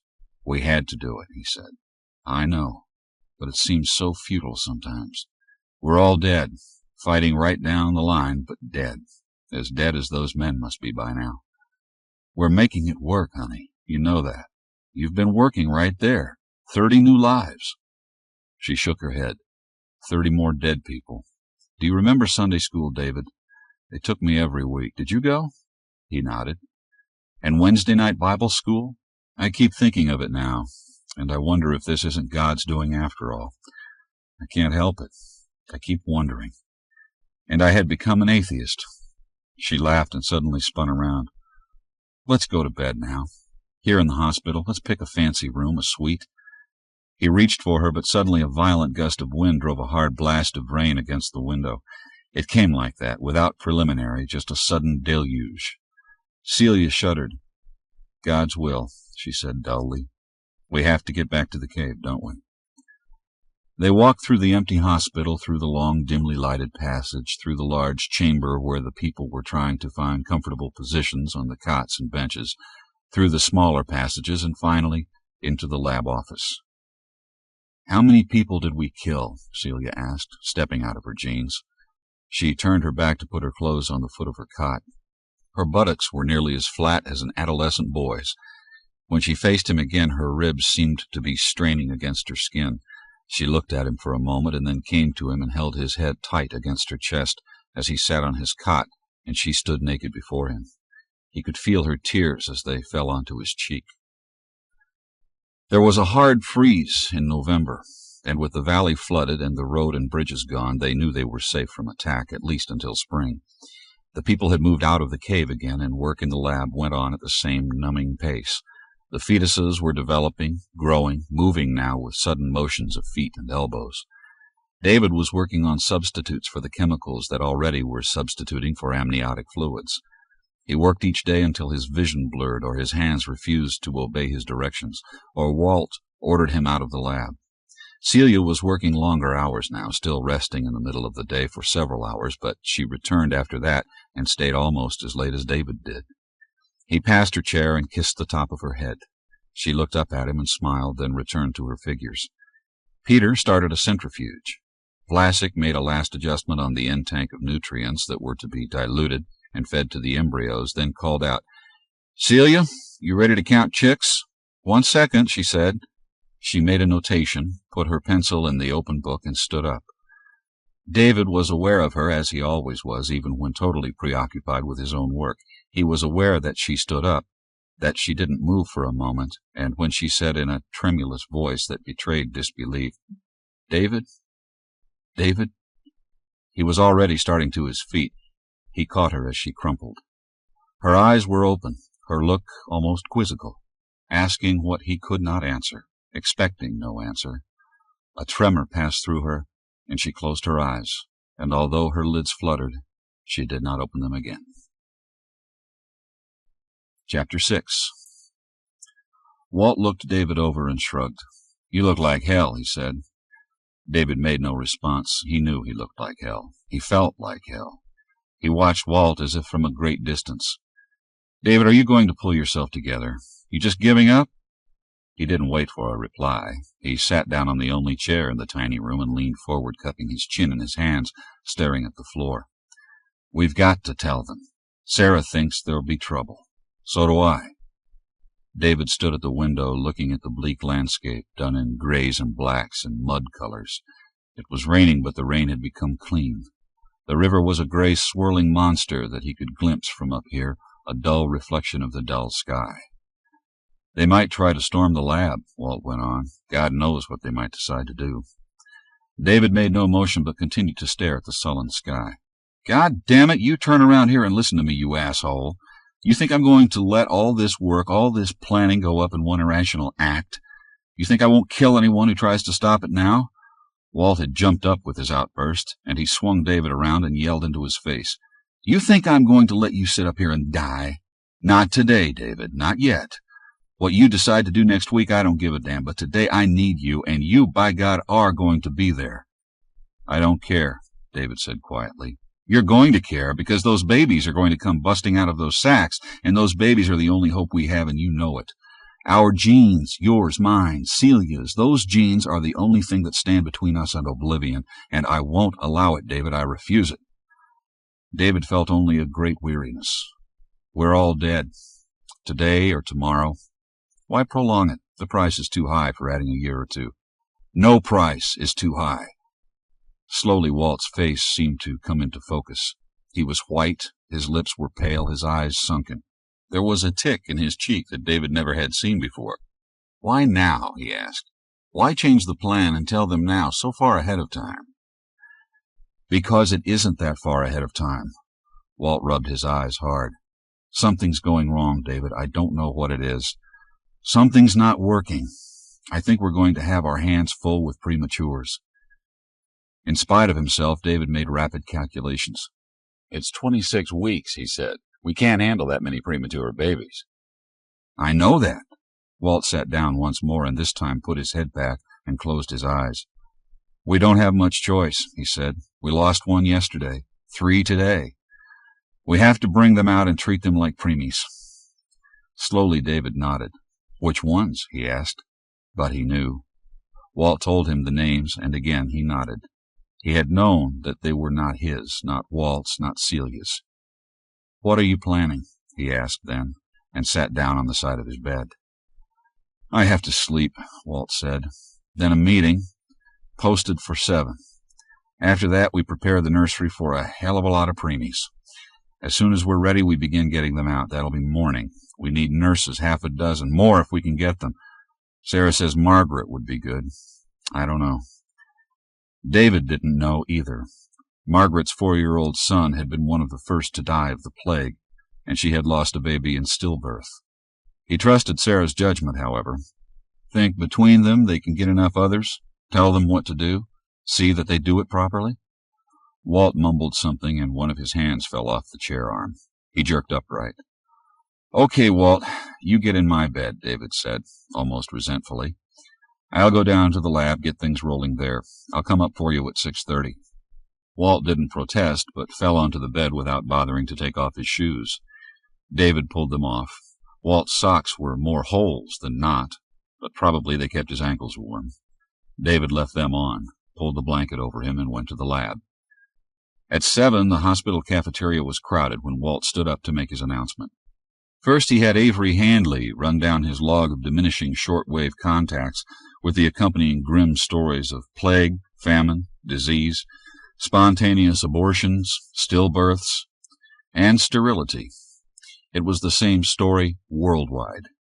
They listened apathetically. They could not care any longer what was happening to any part of the world that was not their small part. Avery finished and sat down once more. Walt looked small, David thought in surprise. He had always thought of him as a fairly large man, but he wasn't. He was only 5'9", and now he was very thin and hard-looking, like a gamecock, trimmed of all excess with only the essentials needed to carry on the fight remaining. Walt studied the assembled people and deliberately said, There's not a person in this room hungry tonight. We don't have any more plague here. The rain is washing away the radioactivity, and we have food stores that will carry us for years, even if we can't plant crops in the spring. We have men capable of doing just about anything we might ever want done. He paused and looked at them again from left to right, back again, taking his time.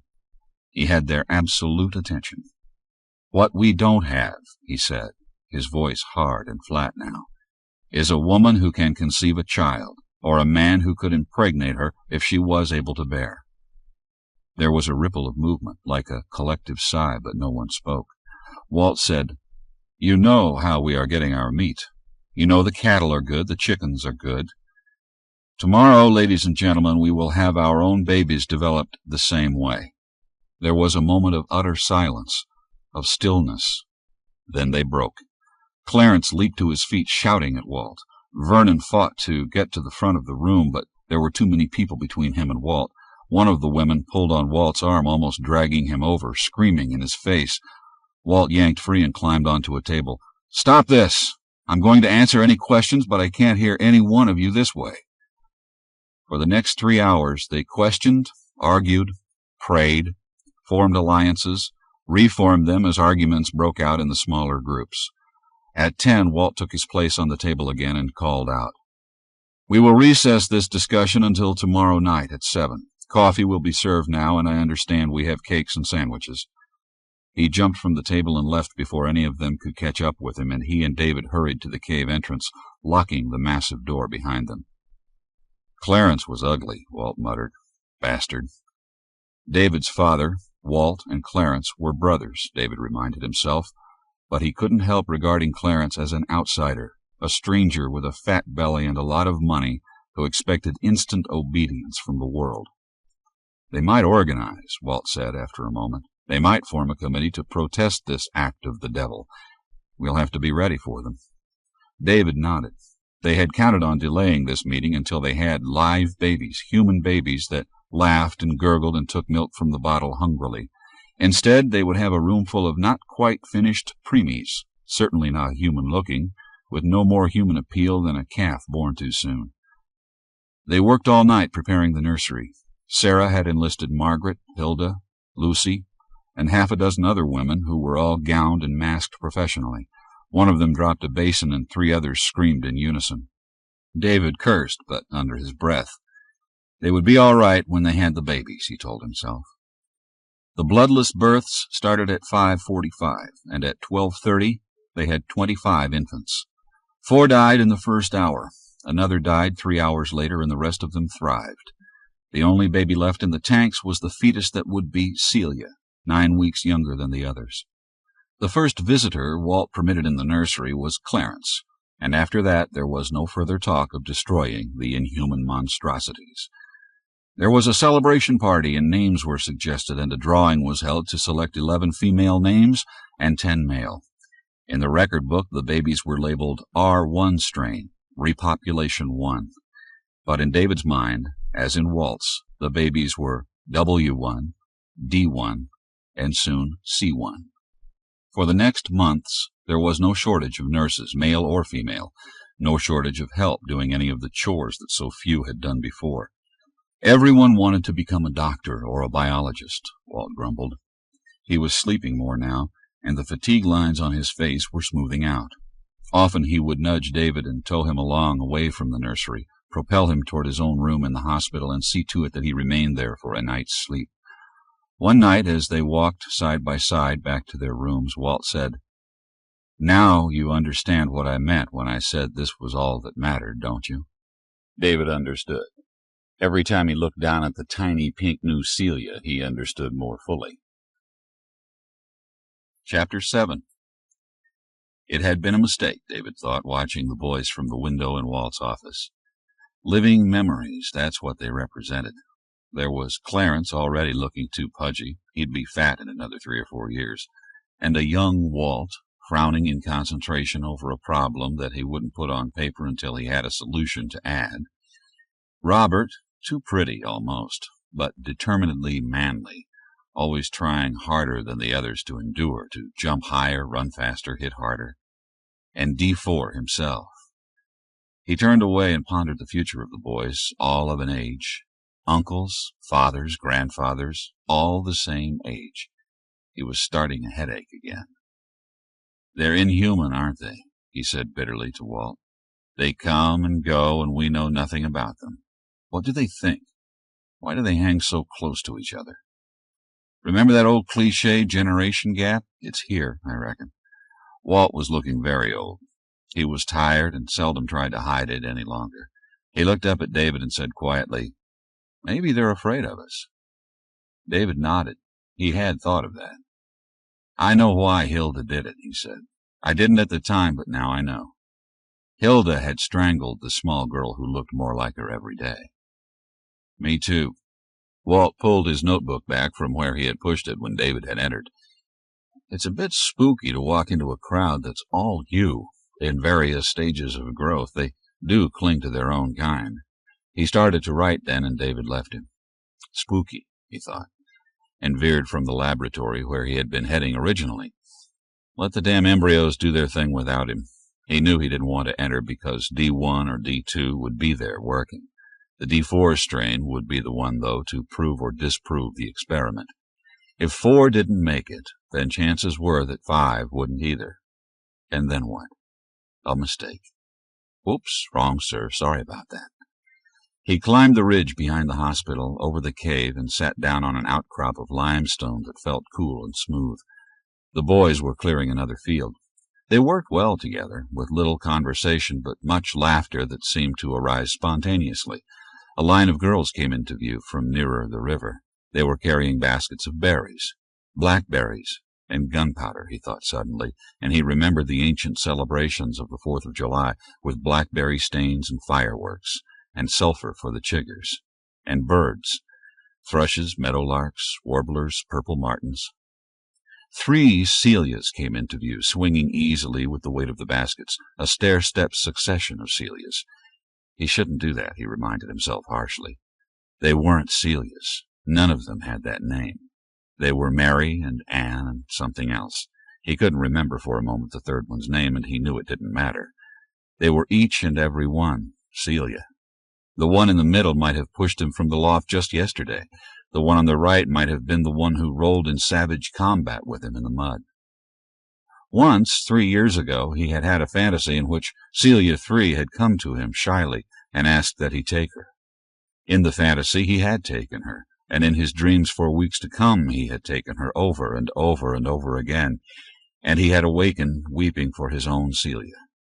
Unable to endure it any longer, he had sought out C3 and asked her haltingly if she would come to his room with him, and she had drawn back quickly, involuntarily, with fear written too clearly on her smooth face for her to pretend it was not there. "David, forgive me. I was startled." They were promiscuous. Indeed, it was practically required of them to be free in their loving. No one could anticipate how many of them eventually would be fertile, what the percentage of boys to girls would be.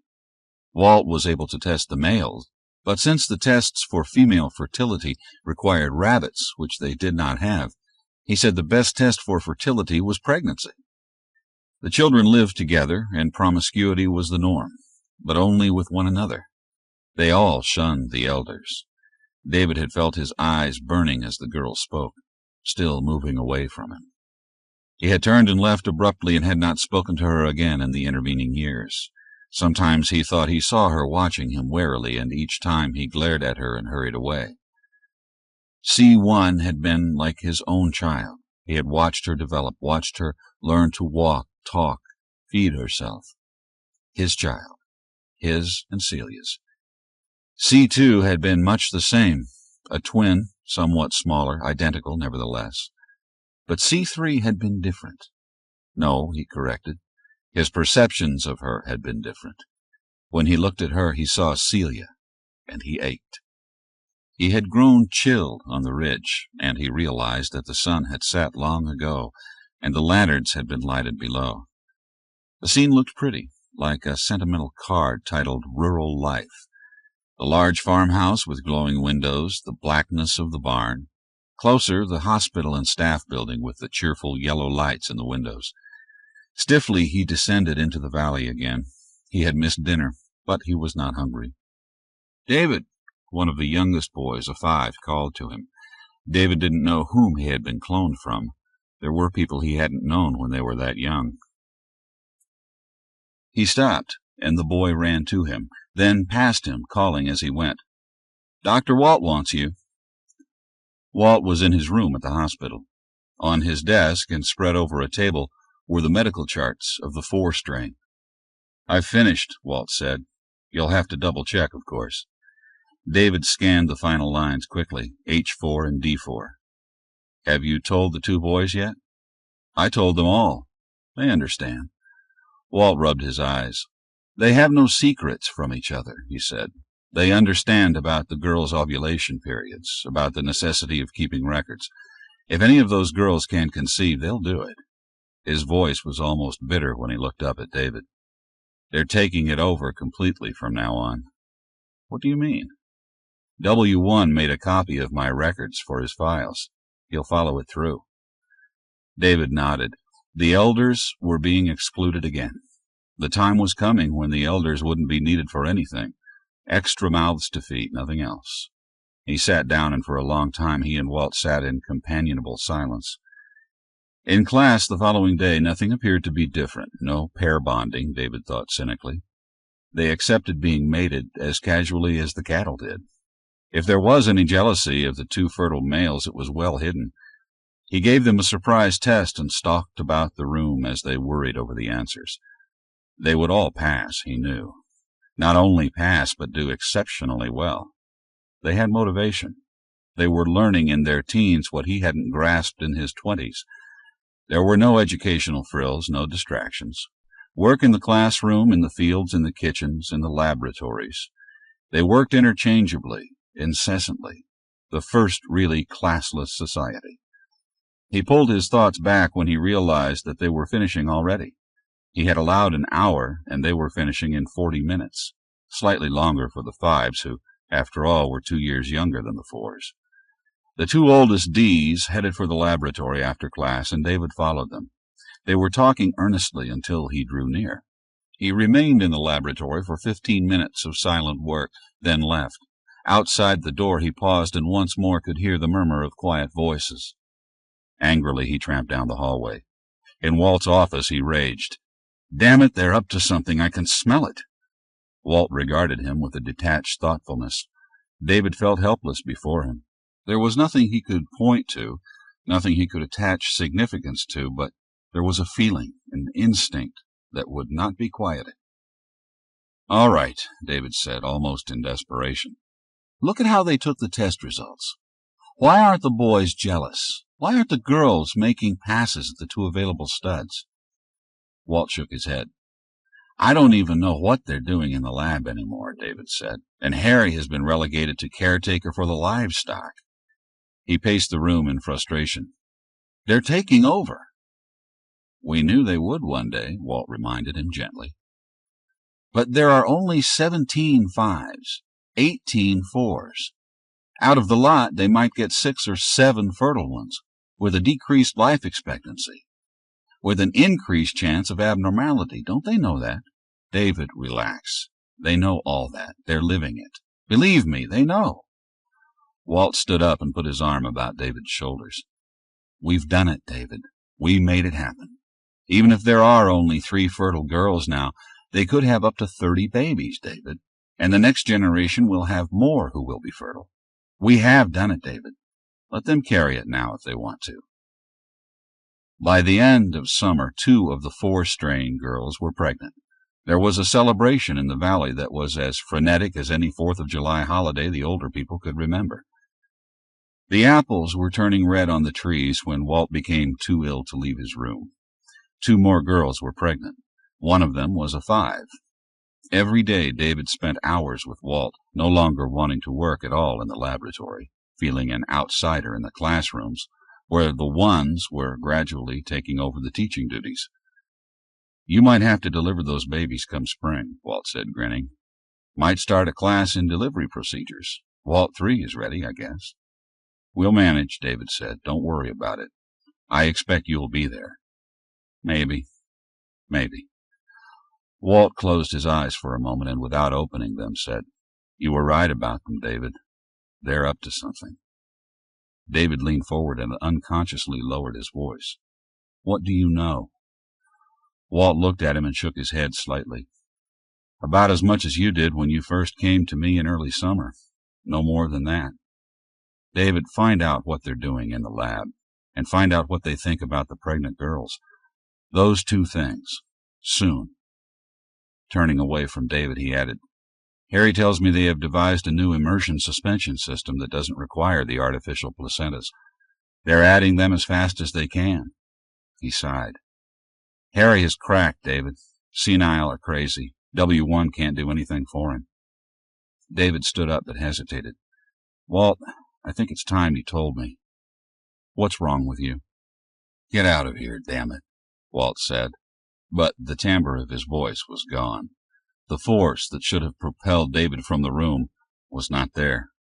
For a moment Walt looked helpless and vulnerable, but deliberately he closed his eyes, and this time his voice was a growl. "Get out. I'm tired. I need rest." David walked along the river for a long time. He hadn't been in the lab for weeks, months perhaps. No one needed him in the lab any longer. He felt in the way there. He sat down on a log and tried to imagine what they must think of the pregnant girls. They would revere them, the bearers of life, so few among so many. Was Walt afraid a matriarchy of some sort would develop? It could.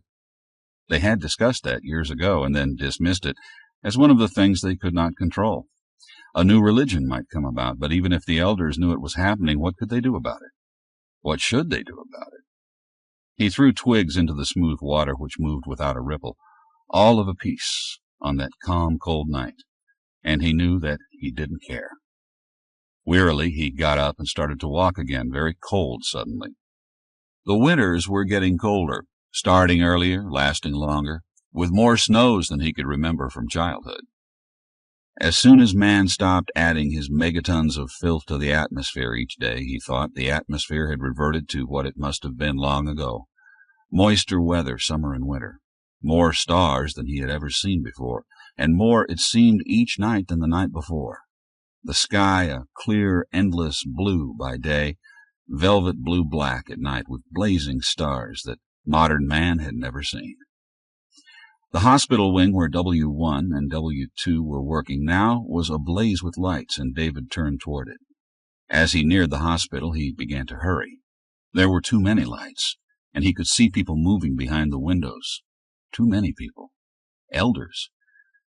Margaret met him in the lobby. She was weeping silently, oblivious of the tears that ran erratically down her cheeks. She wasn't yet 50, but she looked older than that. She looked like an elder, David thought with a pang. When had they started calling themselves that? Was it because they had to differentiate somehow, and none of them had permitted himself to call the others by what they were? Clones, he said to himself vehemently. Clones? Not quite human. Clones. What happened, Margaret? She clutched his arm but couldn't speak, and he looked over her head at Warren, who was pale and shaking. What happened? Accident down at the mill. Jeremy and Eddie are dead. A couple of the young people were hurt. Don't know how bad. They're in there. He pointed toward the operating room wing. They left Clarence. Just walked away and left him. We brought him up, but I don't know. He shook his head. They just left him there and brought up their own. David ran down the hall toward the emergency room. Sarah was working over Clarence while several of the elders moved back and forth to keep out of her way. David breathed a sigh of relief.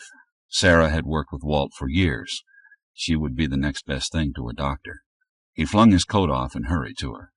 What can I do? It's his back, she said tightly. She was very pale, but her hands were steady as she swabbed a long gash on Clarence's side and put a heavy pad over it. This needs stitches, but I'm afraid it's his back. Broken? I think so. Internal injuries. Where the hell is W1 or W2? With their own. They have 2 injuries, I think. She put his hand over the pad. Hold it tight a minute. She pressed the stethoscope against Clarence's chest, peered into his eyes, and finally straightened and said, I can't do a thing for him. Stitch him up. I'm going to get W1. David strode down the hall, not seeing any of the elders who moved out of his way. At the door to the operating room, he was stopped by 3 of the young men. He saw an H3 and said, We have a man who's probably dying. Where's W2? Who? H3 asked, almost innocently. David couldn't think of the name immediately. He stared at the young face and felt his fist tighten. You know damn well who I mean. We need a doctor, and you have 1 or 2 in there. I'm going to bring one of them out. He became aware of movement behind him and turned to see 4 more of them approaching, 2 girls, 2 boys. Interchangeable, he thought. It didn't matter which ones did what. Tell him I want him, he said harshly. One of the newcomers was a CL2, he realized, and still more harshly he said, It's Clarence. Sarah thinks his back is broken. CL2 didn't change his expression. They had moved very close. They encircled him, and behind him H3 said, As soon as they're through in there, I'll tell them, David. And David knew there was nothing he could do. Nothing at all. Chapter 8. He stared at their smooth young faces, so familiar, living memories, every one of them, like walking through his own past, seeing his aged and aging cousins rejuvenated, but rejuvenated with something missing, familiar and alien, known and unknowable. Behind H3, the swinging door opened and W1 came out, still in surgical gown and mask, now down about his throat. I'll come now, he said, and the small group opened for him. He didn't look again at David after dismissing him with one glance. David followed him to the emergency room and watched his deft hands as he felt Clarence's body, tested for reflexes, probed confidently along the spinal column. I'll operate, he said, and that same confidence came through with the words. He motioned for S1 and W2 to bring Clarence, and left once more. At the arrival of W1, Sarah had moved back out of the way, and now she slowly turned and stripped off the gloves that she had put on in preparing to stitch up Clarence's wound. Warren watched the two young people cover Clarence and strap him securely, then wheel him out the door and down the hall. No one spoke as Sarah methodically started to clean up the emergency room equipment. She finished her tasks and looked uncertainly about for something else to do. "Will you take Margaret home and put her to bed?" David asked, and she looked at him gratefully and nodded. When she was gone, David turned to Warren. "Someone has to see to the bodies, clean them up, prepare them for burial." "Sure, David," Warren said in a heavy voice. "I'll get Avery and Sam. We'll take care of it. I'll just go get them now, and we'll take care of it. David, what have we done?" And his voice, that had been too heavy, too dead, became almost shrill. "What are they?" "What do you mean?" "When the accident happened, I was down to the mill, having a bite with Avery. He was just finishing up down there. Section of the floor caved in. You know, that old part where we should have put in a new floor last year or year before? It gave way somehow. And suddenly, there they were, the kids, out of nowhere. No one had time to go get them, to yell for them to come running. Nothing. But there they were. They got their own two out of there and up to the hospital like fire was on their tails, David. Out of nowhere."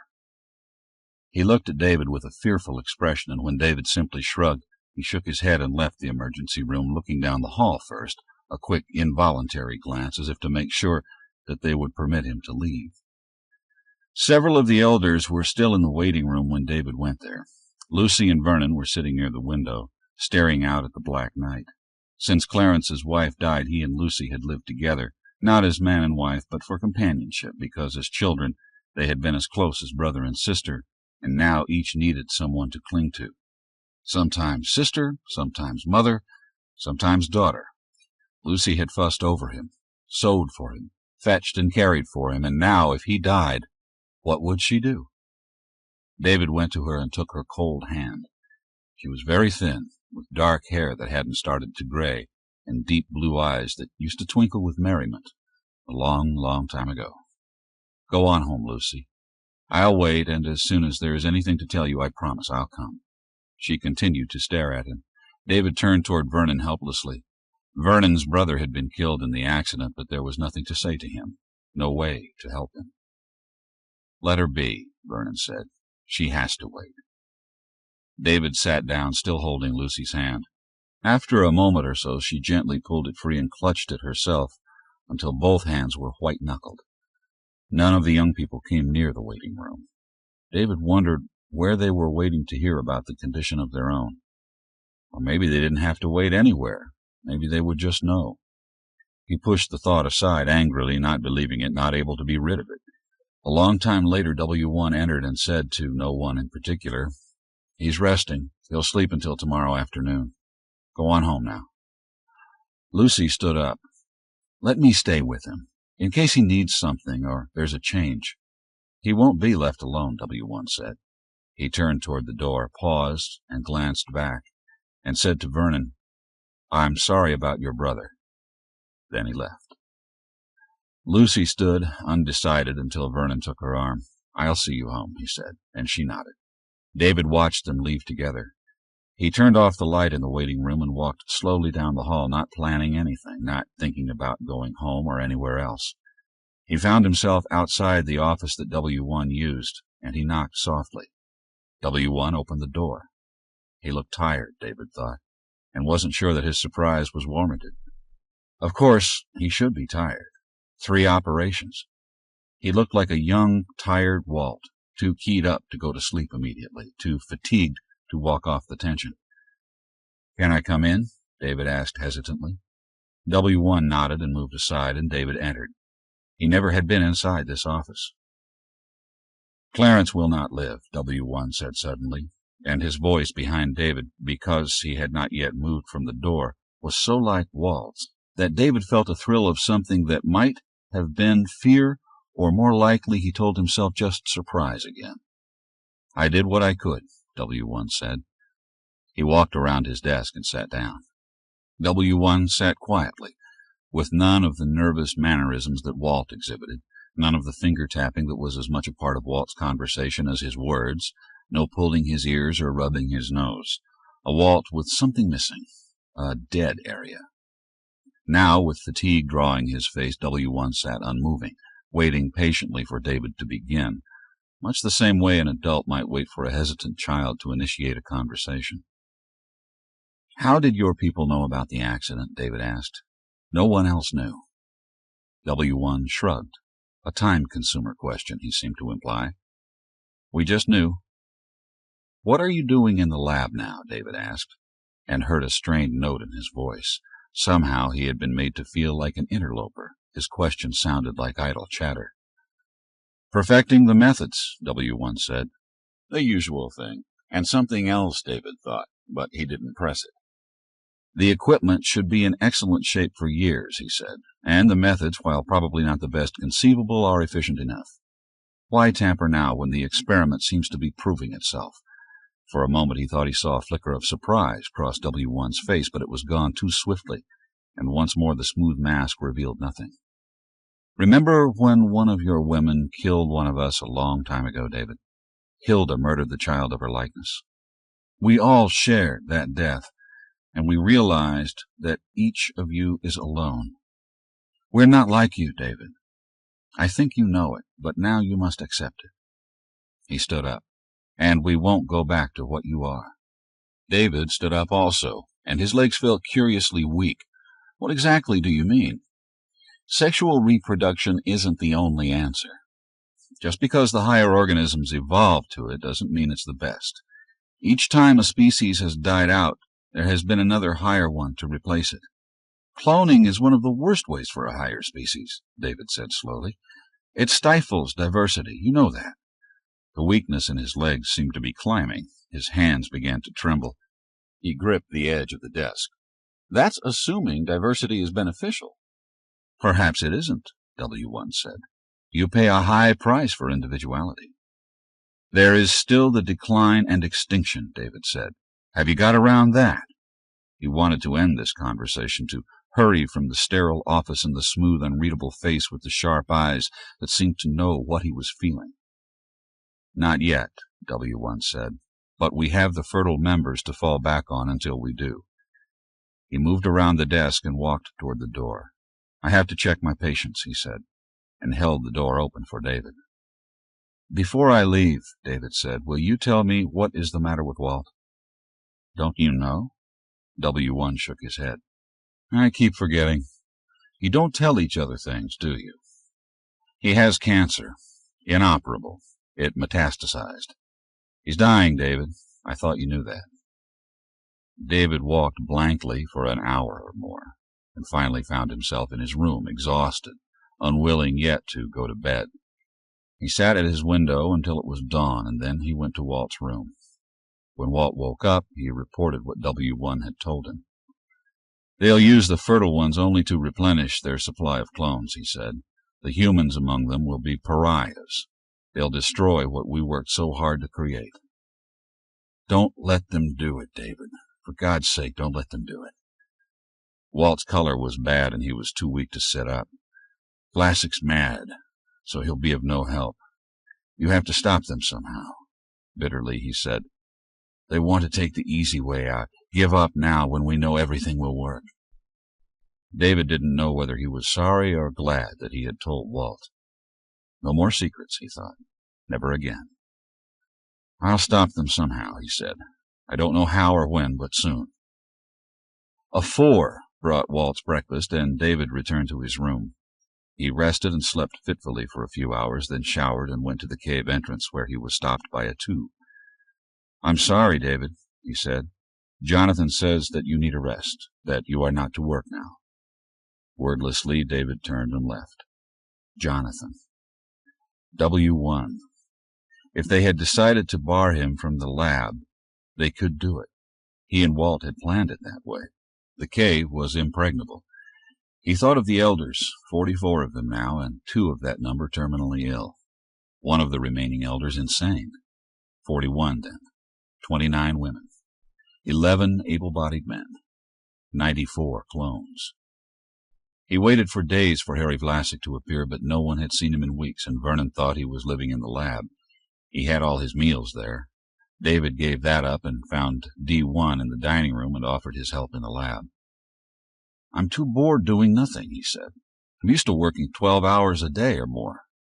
"You should rest now that there are others who can take the load off you," D1 said pleasantly. "Don't worry about the work, David. It is going quite well." He moved away, and David caught his arm. "Why won't you let me in? Haven't you learned the value of an objective opinion?"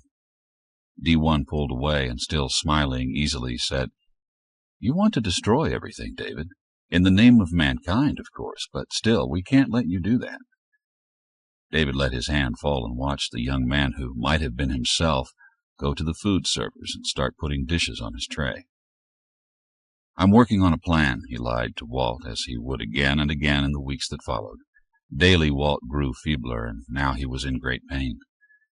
David's father was with Walt most of the time now. He was gray and aged, but in good health physically.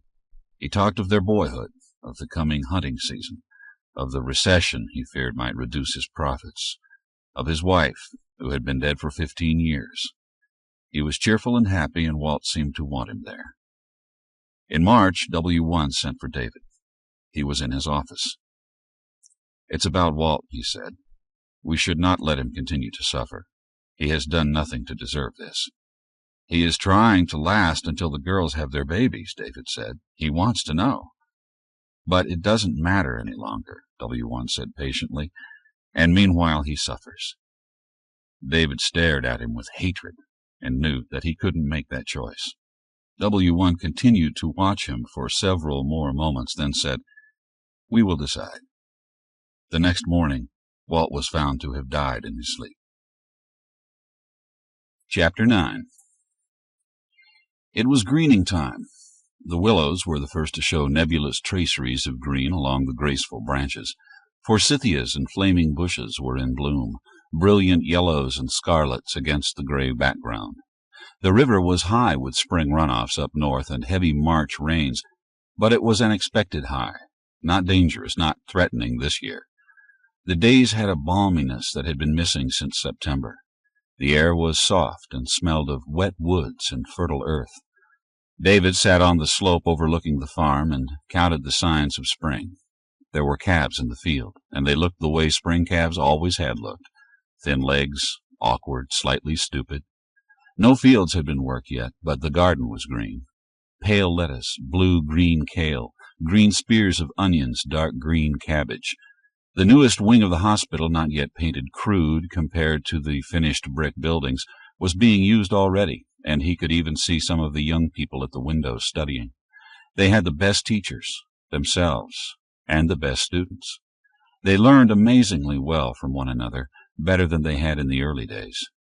They came out of the school in matched sets, 4 of this, 3 of that, 2 of another. He sought and found 3 Celias. He could no longer tell them apart. They were all grown-up Celias now and indistinguishable. He watched them with no feeling of desire. No hatred moved him, no love. They vanished into the barn, and he looked up over the farm into the hills on the other side of the valley. The ridges were hazy and had no sharp edges anywhere. They looked soft and welcoming. Soon, he thought, soon, before the dogwoods bloomed. The night the first baby was born, there was another celebration. The elders talked among themselves, laughed at their own jokes, drank wine. The clones left them alone and partied at the other end of the room. When Vernon began to play his guitar and dancing started, David slipped away. He wandered on the hospital grounds for a few minutes as though aimlessly, and then, when he was certain no one had followed him out, he began to trot toward the mill and the generator. 6 hours, he thought. 6 hours without electricity would destroy everything in the lab. David approached the mill cautiously, hoping the rushing water of the creek would mask any sound he might make. The building was 3 stories high, very large, with windows 10 feet above the ground, on the level where the offices were. The ground floor was filled with machinery. In the back, the hill rose sharply, and David could reach the windows by bracing himself on the steep incline and steadying himself with one hand on the building, leaving the other free to test the windows. He found a window that went up easily when he pushed it, and in a moment he was inside a dark office. He closed the window, and then, moving slowly with his hands outstretched to avoid any obstacle, he crossed the room to the door and opened it a crack. The mill was never left unattended. He hoped that those on duty tonight would be down with the machinery. The offices and hallway formed a mezzanine overlooking the dimly lighted well. Grotesque shadows made the hallway strange, with deep pools of darkness in places where he would be clearly visible should anyone happen to look up at the right moment. Suddenly, David stiffened. Voices. He slipped his shoes off and opened the door wider. The voices were louder below him. Soundlessly, he ran toward the control room, keeping close to the wall. He was almost to the door when the lights came on all over the building. There was a shout, and he could hear them running up the stairs. He made a dash for the door, yanked it open, and slammed it behind him. There was no way to lock it. He pushed a file cabinet an inch or so, gave up on it, and picked up a metal stool by its legs. He raised it and swung it hard against the main control panel.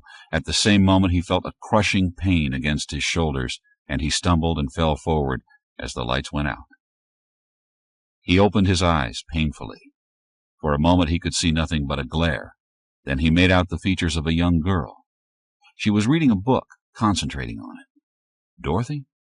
She was his cousin Dorothy. He tried to rise, and she looked up and smiled at him. Dorothy, what are you doing here? He couldn't get off the bed. On the other side of the room a door opened and Walt came in, also very young, unlined, with his nice brown hair ruffled. David's head began to hurt, and he reached up to find bandages that came down almost to his eyes. Slowly, memory came back, and he closed his eyes, willing the memory to fade away again, to let them be Dorothy and Walt. How do you feel? W1 asked. David felt his cool fingers on his wrist. You'll be all right. A slight concussion. Badly bruised, I'm afraid. You're going to be pretty sore for a while. Without opening his eyes, David asked, Did I do much damage? Very little, W1 said. 2 days later, David was asked to attend a meeting in the cafeteria. His head was still bandaged, but with little more than a strip of adhesive now. His shoulder ached. He went to the cafeteria slowly with 2 of the clones as escorts. D1 stood up and offered David a chair at the front of the room. David accepted it silently and sat down to wait. D1 remained standing. Do you remember our class discussions about instinct, David? D1 asked. We ended up agreeing that probably there were no instincts, only conditioned responses to certain stimuli. We have changed our minds about that. We agree now that there is still the instinct to preserve one's species. Preservation of the species is a very strong instinct, a drive, if you will. He looked at David and asked, What are we to do with you? Don't be an ass, David said sharply. You are not a separate species. D1 didn't reply. None of them moved. They were watching him quietly, intelligently, dispassionately. David stood up and pushed his chair back. Then let me work. I'll give you my word of honor that I won't try to disrupt anything again. D1 shook his head. We discussed that, but we agreed that this instinct of preservation of the species would override your word of honor, as it would our own. David felt his hands clench, and he straightened his fingers, forced them to relax. Then you have to kill me. We talked about that, too, D1 said gravely. We don't want to do that. We owe you too much. In time we will erect statues to you, Walt, Harry. We have very carefully recorded all of your efforts in our behalf. Our gratitude and affection for you won't permit us to kill you. David looked about the room, picking out familiar faces. Dorothy, Walt, Vernon, Margaret, Celia. They all met his gaze without flinching. Here and there one of them smiled at him faintly.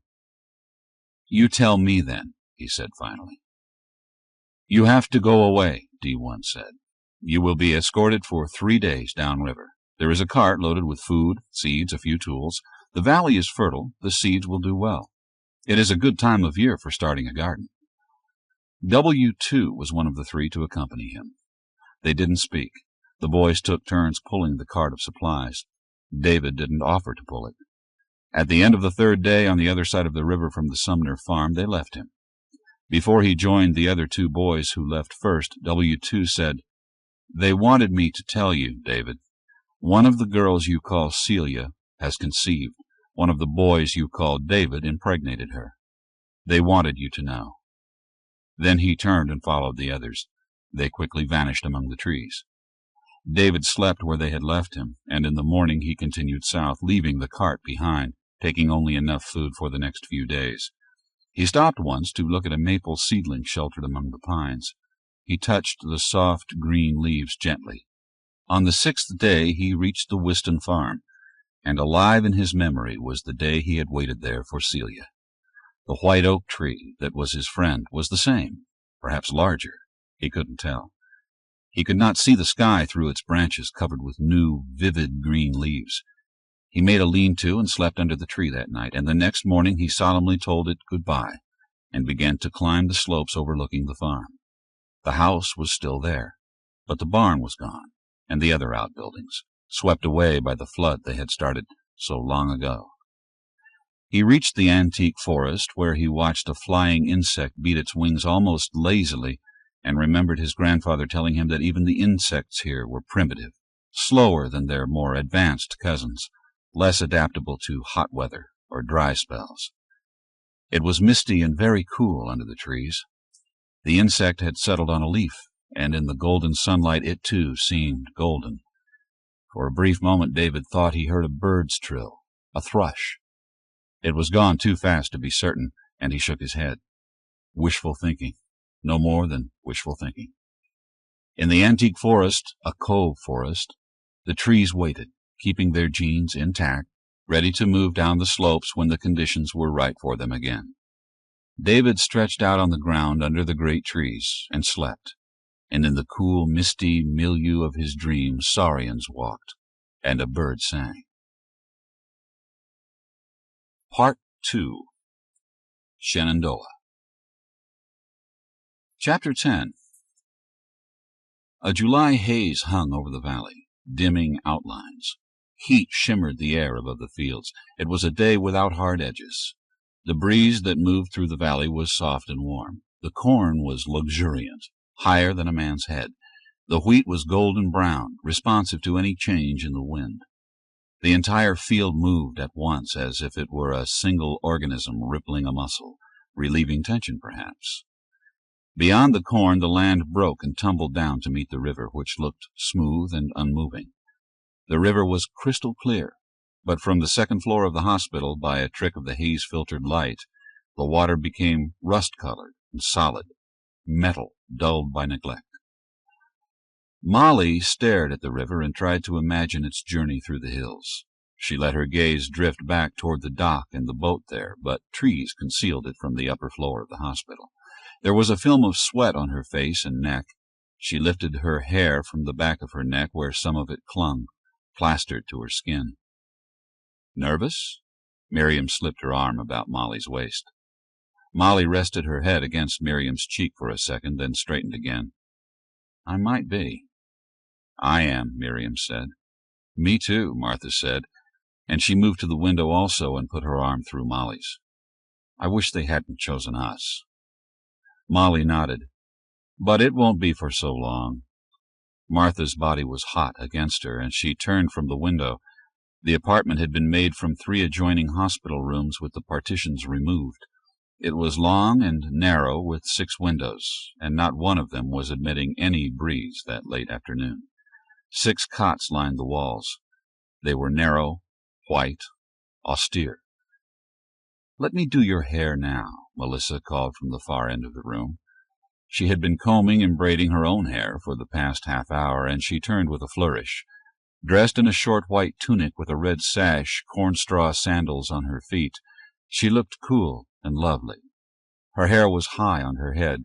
Woven through it was a red ribbon that went well with the dark coil of braids.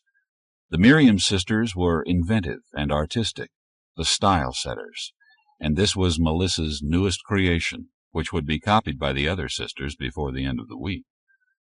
Martha laughed delightedly and sat down and watched Melissa's skillful fingers start to arrange her hair. An hour later, when they left their room walking 2 by 2, they moved like a single organism and looked as alike as the stalks of wheat. Other small groups were starting to converge on the auditorium. The Louisa sisters waved and smiled. A group of Ralph brothers swept past in a run, their long hair held back by braided bands, Indian fashion. The Nora sisters stepped aside and let Miriam's group pass. They looked awed and very respectful. Molly smiled at them and saw that her sisters were smiling also. They shared the pride equally. As they turned onto the broader path that led to the auditorium steps, they saw several of the breeders peeking at them over the top of a rose hedge. The faces ducked out of sight, and the sisters turned as one, ignoring them, forgetting them instantly. There were the Barry brothers, Molly thought, and tried to pick out Ben. 6 little Claras ran toward them, stopped abruptly, and stared at the Miriam sisters until they went up the stairs and into the auditorium. The party was held in the new auditorium, where the chairs had been replaced by long tables that were being laden with delicacies usually served only at the annual celebration days. The day of the firstborn, Founding Day, the day of the flood. Molly gasped when she looked through the open doors at the other side of the auditorium. The path to the river had been decorated with tallow torches and arches of pine boughs. Another ceremony would take place at dockside after the feast. Now music filled the auditorium, and sisters and brothers danced at the far end, and children scampered among them, playing their own games that appeared governed by random rules. Molly saw her smaller sisters intent on pursuit, and she smiled. 10 years ago, that could have been she, and Miri, Melissa, Meg, and Martha. And Miriam would have been somewhere else, having been eluded again, wringing her hands in frustration or stamping her foot in anger that her little sisters were not behaving properly. 2 years older than they, she carried her responsibility heavily. Most of the women wore white tunics with gaudy sashes, and only the Susan sisters had chosen to dress in skirts that swept the floor as they whirled about, now joined hand to hand, now apart, like a flower opening and closing. The men wore tunics, longer and cut more severely than the women's, and had knotted cords from which hung leather pouches, each one decorated with the symbol of the family of brothers to whom the wearer belonged. Here a stag head, there a coiled snake, or a bird in flight, or a tall pine tree. The Jeremy brothers had worked out an intricate dance, more subdued than the flower dance, but requiring concentration and endurance. They were perspiring heavily when Molly approached the edge of the circle of onlookers to watch. There were 6 Jeremy brothers, and Jeremy was only 2 years older than the rest. There was no discernible difference between any of them. Molly couldn't tell in the confusion of their twisting bodies which one was Jed, who would be one of her fellow travelers down the river of metal. The music changed, and Molly and her sisters swept out to the floor. Dusk turned to night, and the electric lights came on, the bulbs now covered with globes of blue, yellow, red, green. The music grew louder, and more dancers spun around, while other groups of brothers and sisters lined up at the festive tables. The little Kirby brothers started to cry in unison, and someone took them away to be put to bed. The little Miriam sisters were quiet now, mouse-like against a wall, eating cakes with their fingers. All had chosen pink cake with pink icing, which stuck to their fingers, their cheeks, their chins. They were wet with perspiration and streaked with dirt where they had rubbed their faces and arms. One of them was barefoot. "Look at them," Miri cried. "They'll outgrow it," Miriam said. And for a moment Molly felt a stab of something she could not identify. Then the Miriam sisters rushed off in a group to the tables and consulted and disagreed on what to choose, and finally ended up with plates filled with identical tidbits: lamb kebabs and sausage-filled pastries, sweet potato sticks glazed with honey, whole green beans, bright and glistening with a vinegar sauce, tiny steaming biscuits. Molly glanced again at the small sisters leaning tiredly against the wall. No more pink cakes with pink icing, she thought sadly. One of the little sisters smiled shyly at her, and she smiled back, and then went with the others to find a seat, to feast and await the ceremonies. Roger, the eldest of them all, was the master of ceremonies. He said, "A toast to our brothers and our sister who will venture forth at dawn to find not new lands to conquer, nor adventures to prove their courage, nor riches of gold or silver, but rather that most priceless discovery of all, information.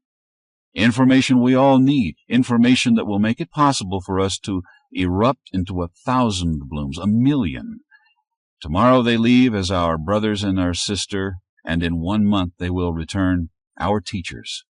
Jed, Ben, Harvey, Thomas, Lewis, Molly, come forward and let us toast you and the most priceless gift you will bring to us, your family.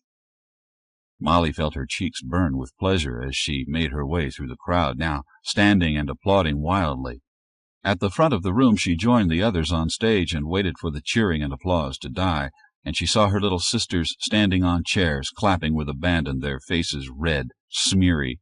They were going to cry, she thought. They couldn't contain such excitement much longer. "And now," Roger said, "for each of you, we have a gift." Molly's gift was a waterproof bag to carry her sketch pads and pencils and pens in. It was the first time she had ever owned something not shared by her sisters, something uniquely hers. She felt tears welling and could not hear the rest of the ceremony, was not aware of the other gifts, and presently they were being led to the dock in the final surprise, a pennant flying from the mast of the small boat that would carry them to Washington. The pennant was the color of the midsummer sky, deep blue, so clear that in daylight it would blend into the sky perfectly, and in the middle of it a diagonal lightning blaze of gleaming silver. A canopy covered the forward section of the boat, and it too was blue and silver. There was another toast, wine that tingled and made her head light, and then another, and now Roger was laughing as he said, "The party will continue, but our brave explorers will retire." Jed shook his head, and Roger laughed again. "You have no choice, my brother. Your last toast was doctored, and within an hour you will be sound asleep, so you will start your trip fresh and rested. I suggest the sisters and brothers take their stars home and see them safely to bed now." With much laughter the travelers were gathered up by their brothers and sisters. Molly protested feebly as her sisters half led, half carried her back to their room. "I'll repack your things," Miriam said, examining the gift bag. "How beautiful this is! Look, it is all carved." They undressed her and brushed her hair, and Miri caressed her back and rubbed her shoulders, and Melissa brushed fairy kisses on her neck as she unwound the ribbon from her hair.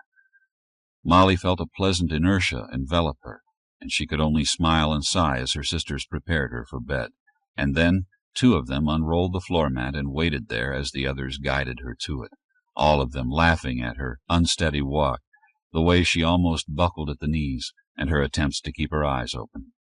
On the mat they caressed and delighted her until she floated away from them entirely, and then they carried her to her own cot and pulled the thin summer blanket over her, and Mary bent over and kissed her eyelids tenderly. Chapter 11. By the end of the first hour, life in the boat had become routine. The shouts had been lost in the distance, and there was only the quiet river and the silent woods and fields and the regular splash of oars. For weeks they had been in training, and now all 6 were hardened and worked well together. Lewis, who had designed the boat, stood forward on guard against unexpected hazards. 3 of the brothers and Molly rode in the first hitch, and Ben sat forward behind Lewis. There was a covered section forward with the canopy down now, and a permanently closed-in rear section with 4 bunks. The forward section could be closed as snugly as the rear. Every available inch of space had been used, mostly for food, extra clothes, medical supplies, and waterproof pouches folded neatly to be filled with documents, maps, whatever they found of value. Molly rode and watched the shoreline. They had left the familiar section of the valley with its cultivated fields. The land was changing. The valley narrowed, then widened, then narrowed again, with steeply rising cliffs to the left, wooded slopes on the right. In the silent morning the trees were unmoving. There was no sound except the splashing of oars. Her sisters would be in the food processing kitchens this week, Molly thought, as she watched the oar dip into the clear water. Laughing together, moving together. Perhaps they missed her already. She pulled steadily, lifted the oar, watched it dip again. "Rock, 10 o'clock, 20 yards, Lewis called. They shifted course easily to give it a wide berth. 9 o'clock, 20 yards.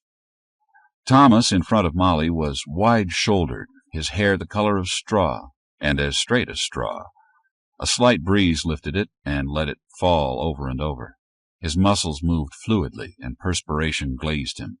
Molly thought he would make a fine drawing, a study in musculature. He turned and said something to Harvey across the boat from him, and they both laughed. Now the sun was higher and the heat was in their faces, along with the breeze they created moving through the water, slowly but steadily, smoothly. Molly could feel sweat on her upper lip. Soon they would have to stop to put the canopy in place. It would offer some wind resistance, but they had decided the pluses were greater than the minuses. The trip was planned to provide the maximum of safety and comfort, and neither was to be sacrificed to speed. Others had gone down the river as far as the juncture with the Shenandoah. There were rocks ahead, then a smooth, long slide into the broader and unknown river.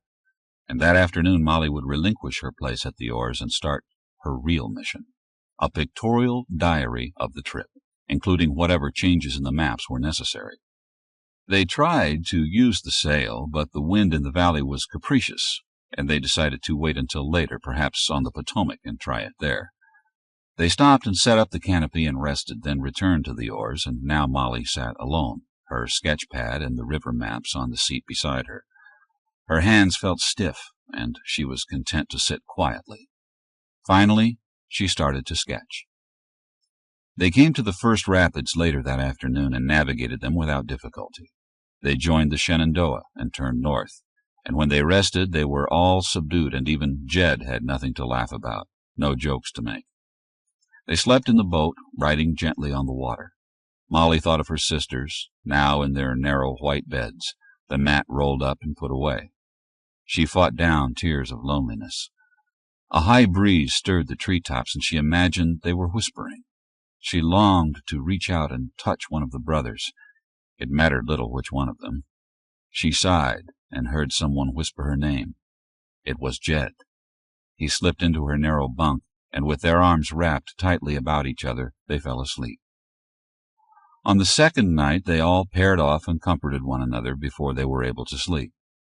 The next day they were forced to a stop by rapids and a waterfall. "It isn't on the map at all," Molly said, standing on the bank with Lewis. The river had been wide and easy, the valley heavily overgrown with bushes and low trees where once corn and wheat had grown. Then the cliffs moved toward the water, which narrowed and deepened and ran swifter, and some time since the maps had been printed one of the cliffs had shuddered and dropped massive boulders and debris that now choked the river as far ahead as they could see. The water had spread, filled the valley from side to side. They could hear the thunder of a waterfall ahead. "We should be nearly at the juncture of the north and south branches of the Shenandoah," Molly said. She turned to look at the cliffs. "Probably a couple of miles at the most, over there." She pointed up the cliff that overshadowed them. Lewis nodded. "We'll have to go back until we find a place to get the boat out of the water. Go overland." Molly consulted her map. "Look, this road. It comes nearly to the river back there, then goes over a couple of hills about 3 miles, then back down to the river. That should clear the falls. There's nothing but cliffs on this side between us and the north branch. No road, no trail, nothing." Lewis ordered lunch, and after they had eaten and rested, they turned the boat and began to row against the current, keeping close to shore, watching for a sign of the road. The current was fast here, and they realized for the first time how hard it would be on the return trip, fighting the current all the way home. Molly sighted the break in the hills where the old road was. They pulled in closer and found a spot where the boat could be hauled out of the water and prepared for an overland trek. They had brought wheels and axles and axes to cut trees to make a wagon, and 4 of the brothers began to unpack what they needed. Folded neatly away were heavy long pants and boots and long-sleeved shirts, protection more against scratches from bushes than cold, which was not expected while they were gone. Molly and Lewis changed clothes hurriedly and left to look for the best way to get through the scrub growth to the road. They would have to sleep in the woods that night, Molly thought suddenly, and a shudder passed through her. Her sisters would look up from their work uneasily, exchange glances, and return to their chores reluctantly, somehow touched by the same dread she felt. If she were within reach, the others would have come to her, unable to explain why, but irresistibly drawn together. They had to turn back several times before they found a way the boat could be taken to the road. When they returned to the river, the others had the flat wagon prepared and the boat lashed in place. There was a small fire on which water was heating for tea. They were all dressed in long pants and boots now. "We can't stop," Lewis said impatiently, glancing at the fire. "We have about 4 hours until dark, and we should get to the road and make camp before then." Ben said quietly, "We can start while Molly has tea and cheese. She is tired and should rest." Ben was the doctor. Lewis shrugged. Molly watched as they strapped on the harnesses. She held a mug of tea and a piece of cheese the color of old ivory, and at her feet the fire burned lower. She moved away from it, too warm in the heavy pants and shirt. They were starting to move the boat, 4 of them pulling together, Thomas pushing from behind. He glanced back at her and grinned, and the boat heaved over a rock, settled, and moved steadily to the left and upward.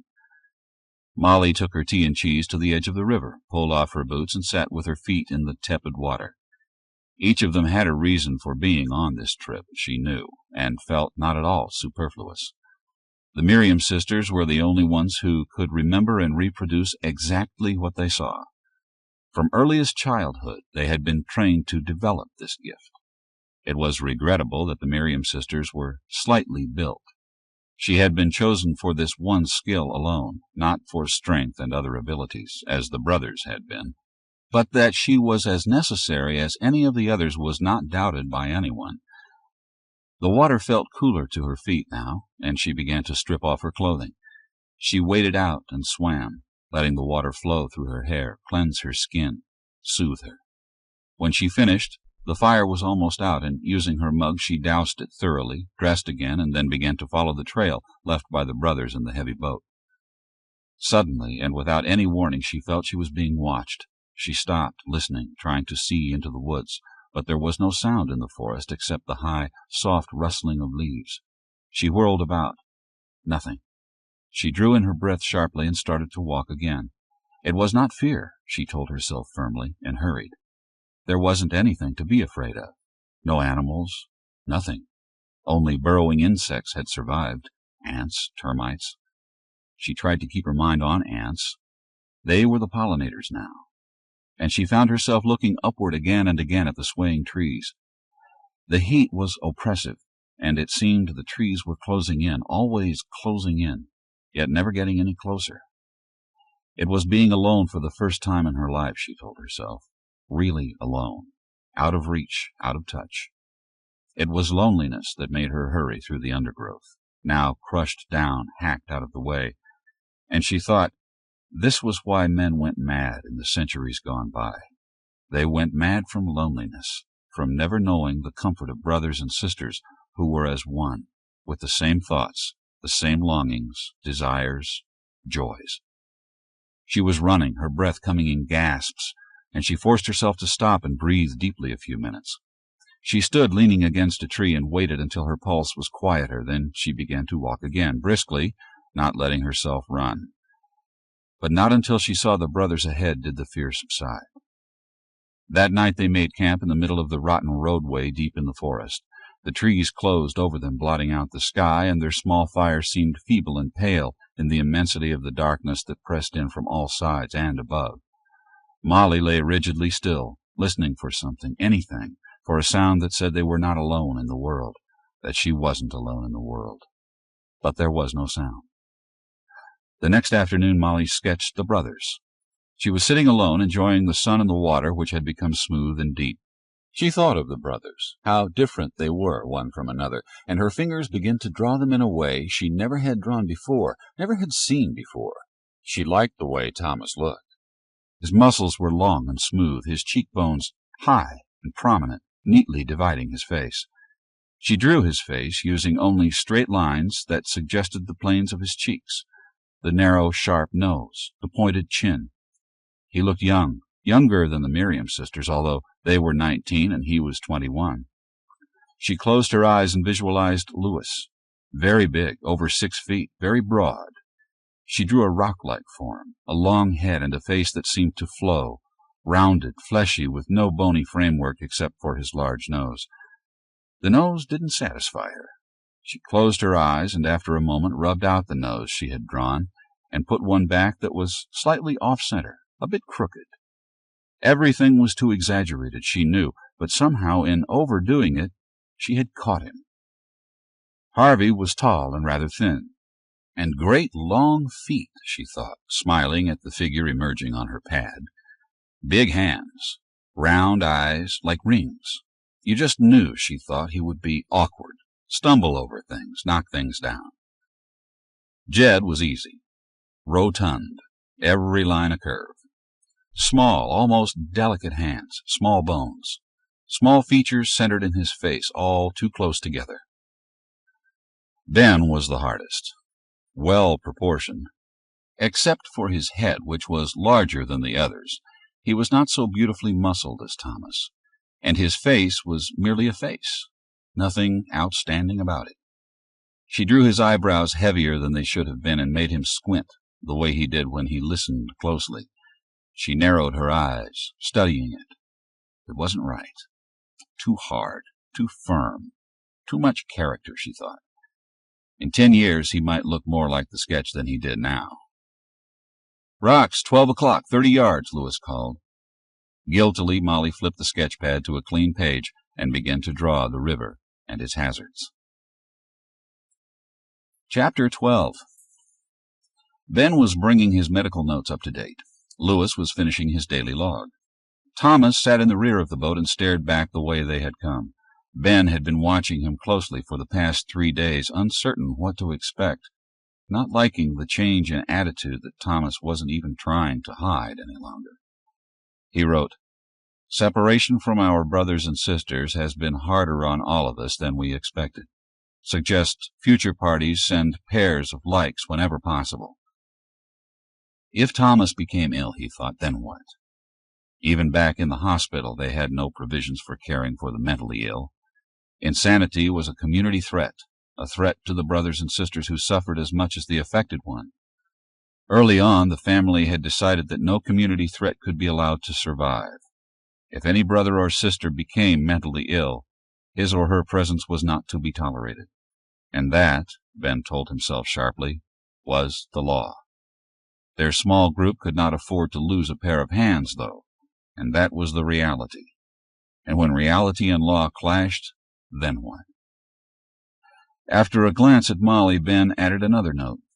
Suggest parties be made up equally of males and females. She had been more lonely than any of them, he knew. He had watched her fill page after page of her sketchbook and wondered if that had substituted in some way for the absence of her sisters.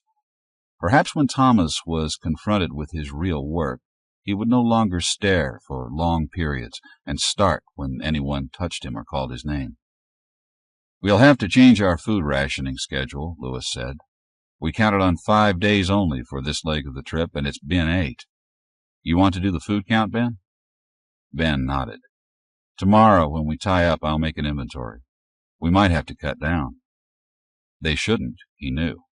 He made another note. Suggest double caloric needs. Molly's hand slipped out from under her cheek and dangled over the side of her bunk.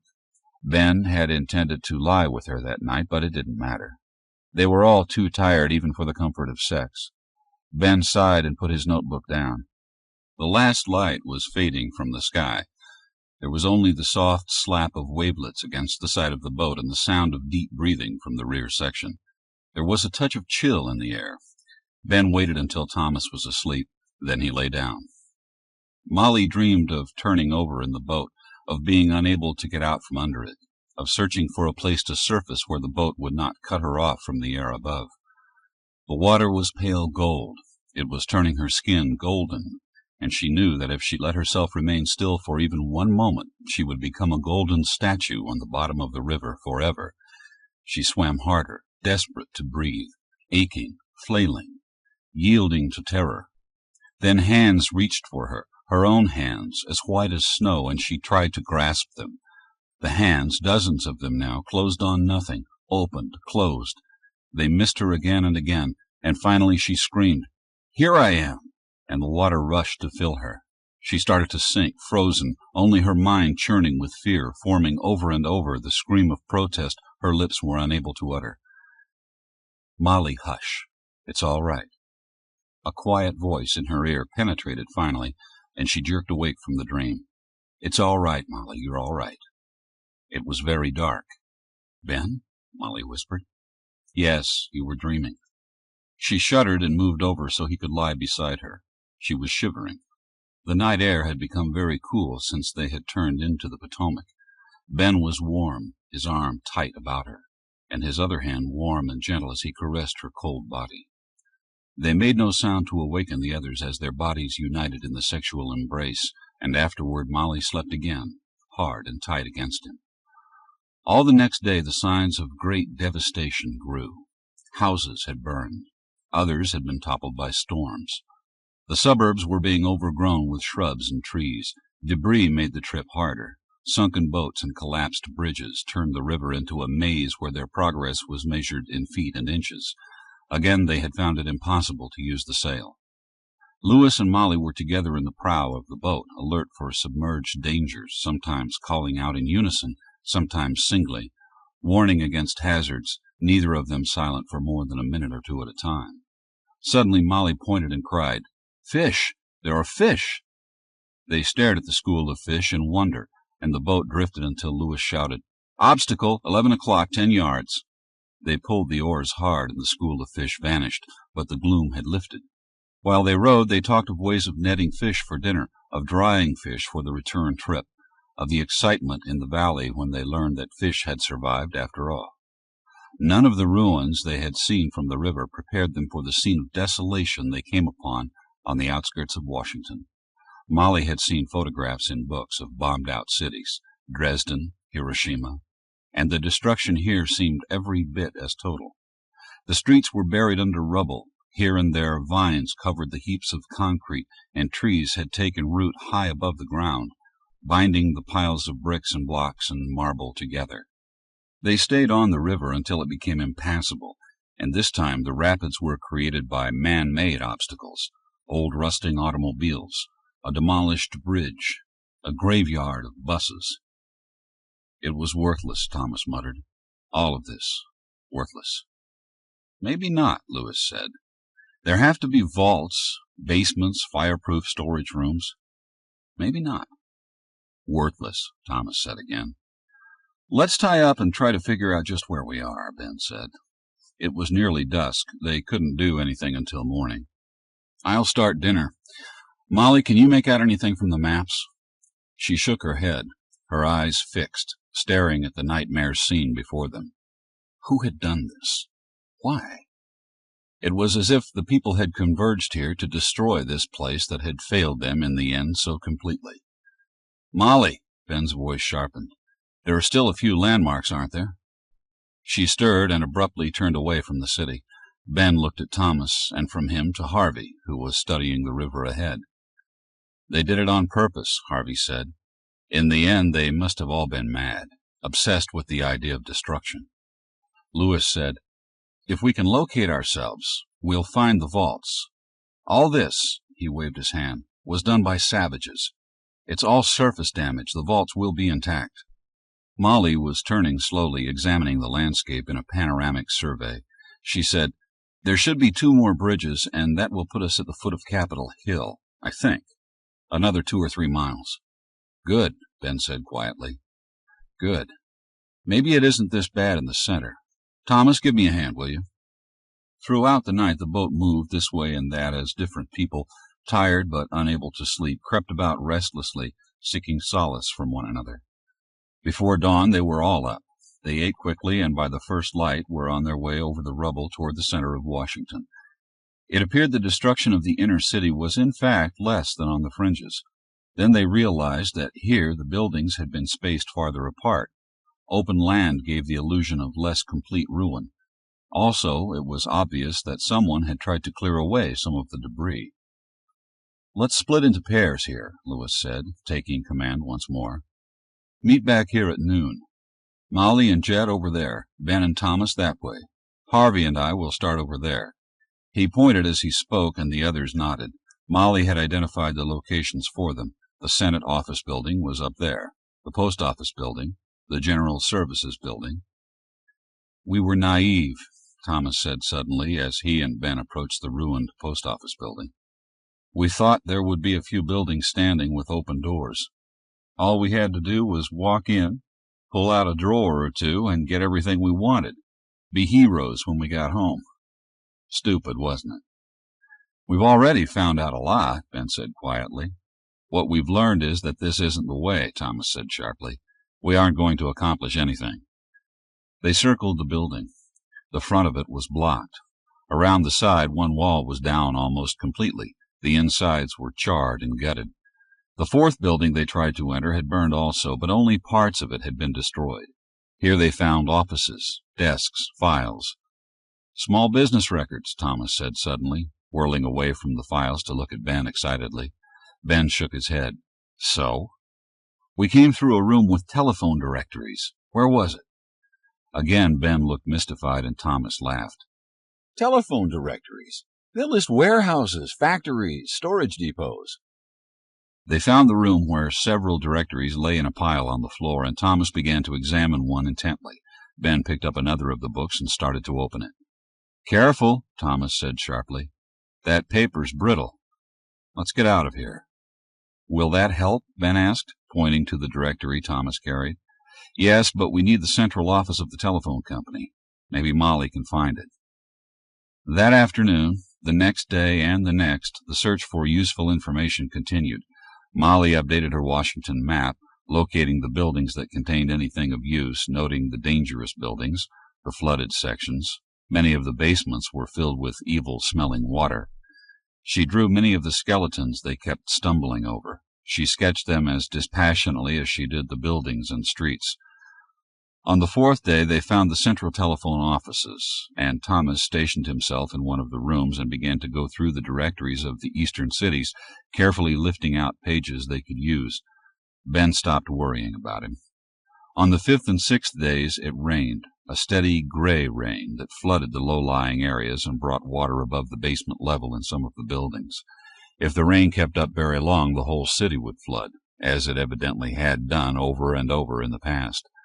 Then the skies cleared, and the wind shifted and drove in from the north, and they shivered and continued the search. As she drew, Molly thought, millions of people, hundreds of millions of people, all gone. She drew the ruined Washington Monument, the broken statue of Lincoln, and the words of the inscription that remained on the pedestal.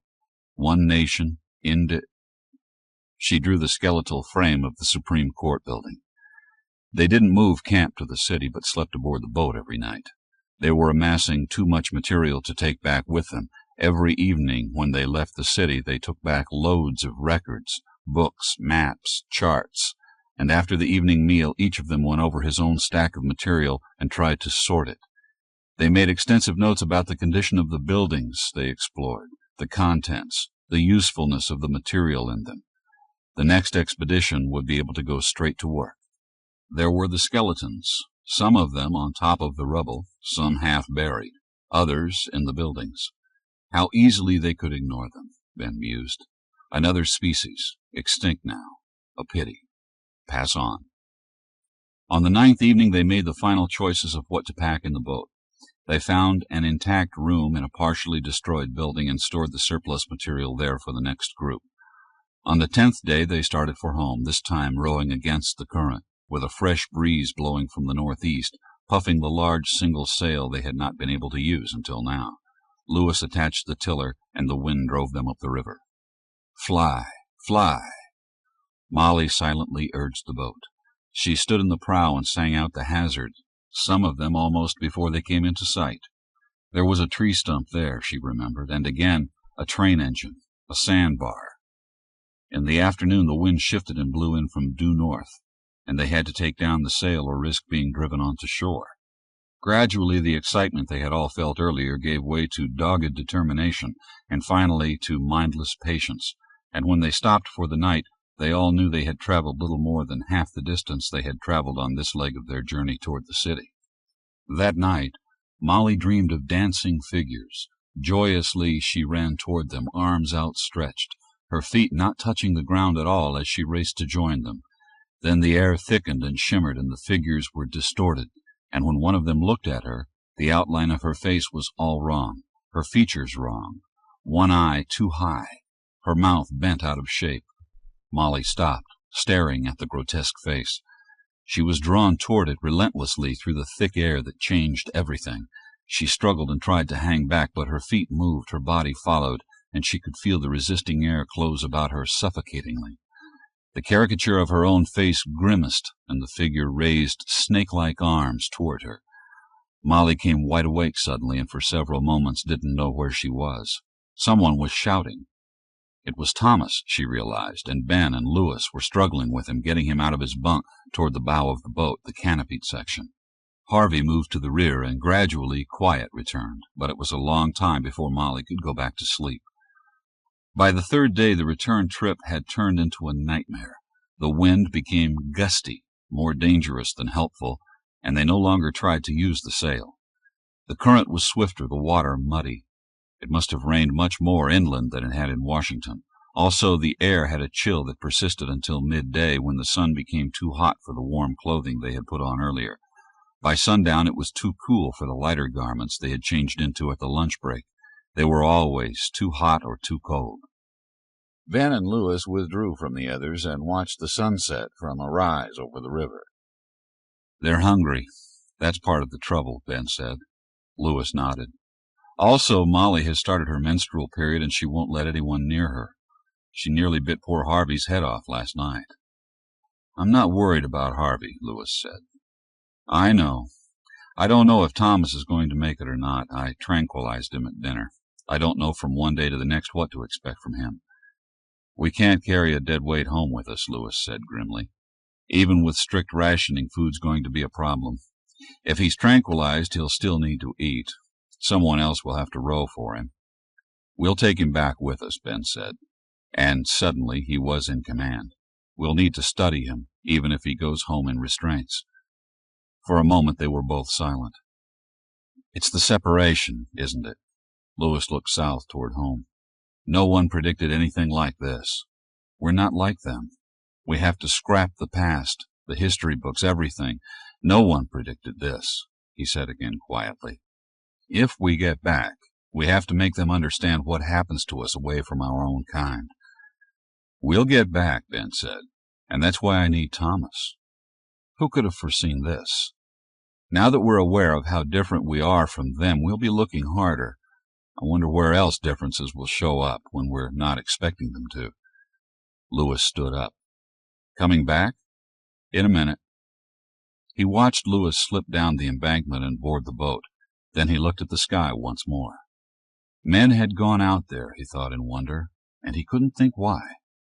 Singly and in small groups, they had gone into strange lands, across wide seas, had climbed mountains where no human foot had ever trod, and he couldn't think why they had done those things. What impulse had driven them from their own kind to perish alone or among strangers? All those ruined houses they had seen, like the old Sumner house in the valley, designed for 1, 2, 3 people, lived in by so few people, deliberately isolating themselves from others of their own kind. Why? The family used isolation for punishment. A disobedient child left alone in a small room for 10 minutes emerged contrite, all traces of rebellion eradicated. They had used isolation to punish David. The doctors knew the full story of the last months that David had lived among them. When he became a threat, they had isolated him permanently, punishment enough. And yet those other men of the distant past had sought isolation, and Ben couldn't think why. Chapter 13. For 2 days it had been raining. The wind was gusting at 30 knots and increasing. "We have to get the boat out of the water," Lewis said. They had covered the entire boat with oiled canvas, but water seeped in through cracks, and now and then a wave lapped over the side and spilled down into the boat. More and more frequently something heavy rubbed against the boat or crashed into it. Molly pumped and visualized the river behind them. There had been a bank hours back, but since then there had been no place they could land safely. "An hour," Lewis said, as if answering her thoughts. "Shouldn't take more than an hour to get to that low bank." "We can't go back," Thomas shouted. "We can't stay here," Harvey snapped at him. "Don't be an idiot. We're going to get rammed." "I won't go back." "What do you think, Ben?" Lewis asked. They were huddled together in the prow. Molly was in the midsection manning the pump doggedly, trying to pretend her aching muscles away. The boat shuddered under a new impact, and Ben nodded. "Can't stay here. Not going to be a picnic getting back downriver." "Let's get at it," Lewis said, and stood up. They were all wet and cold and afraid. They were within sight of the swirling waters of the Shenandoah, where it joined the Potomac, and the eddies that had nearly swamped them on the first leg of their trip now threatened to break the boat apart. They could get no closer to the Shenandoah until the flood subsided. "Thomas, relieve Molly at the pump. And Thomas, remember, you don't think of anything but that pump, and you keep it going." Molly got up, continuing to pump until Thomas was in place, ready to take over without interruption. As she started for the rear oar, Lewis said, "You take the prow." They put the oars back in the locks. The rain pounded them, and Thomas pumped harder. The water was sloshing about their feet, and when the lines to shore were untied, the boat swung sharply into the river. The water inside the boat surged back and forth. "Log, coming fast, 8 o'clock, Molly yelled. They turned the boat, and it shot forward, and they were flashing down the river, keeping abreast of the log that was off to their left. "Stump, 12 o'clock, 20 yards. Molly hardly had time to get the words out. They jerked the boat to the left and flew past the stump. The flood had changed everything. The stump had been ashore when they passed it before. The current became swifter, and they fought to get closer in. "Tree, 1 o'clock, 20 yards. They veered out again, and now the log that was pacing them tumbled and came dangerously close. "Log, 9 o'clock, 3 yards. And on they went in the blinding rain, flying past a newly created shoreline, staying even with the massive log that turned and tumbled alongside them. Suddenly Molly saw the low spot and cried, "Land, 2 o'clock, 20 yards.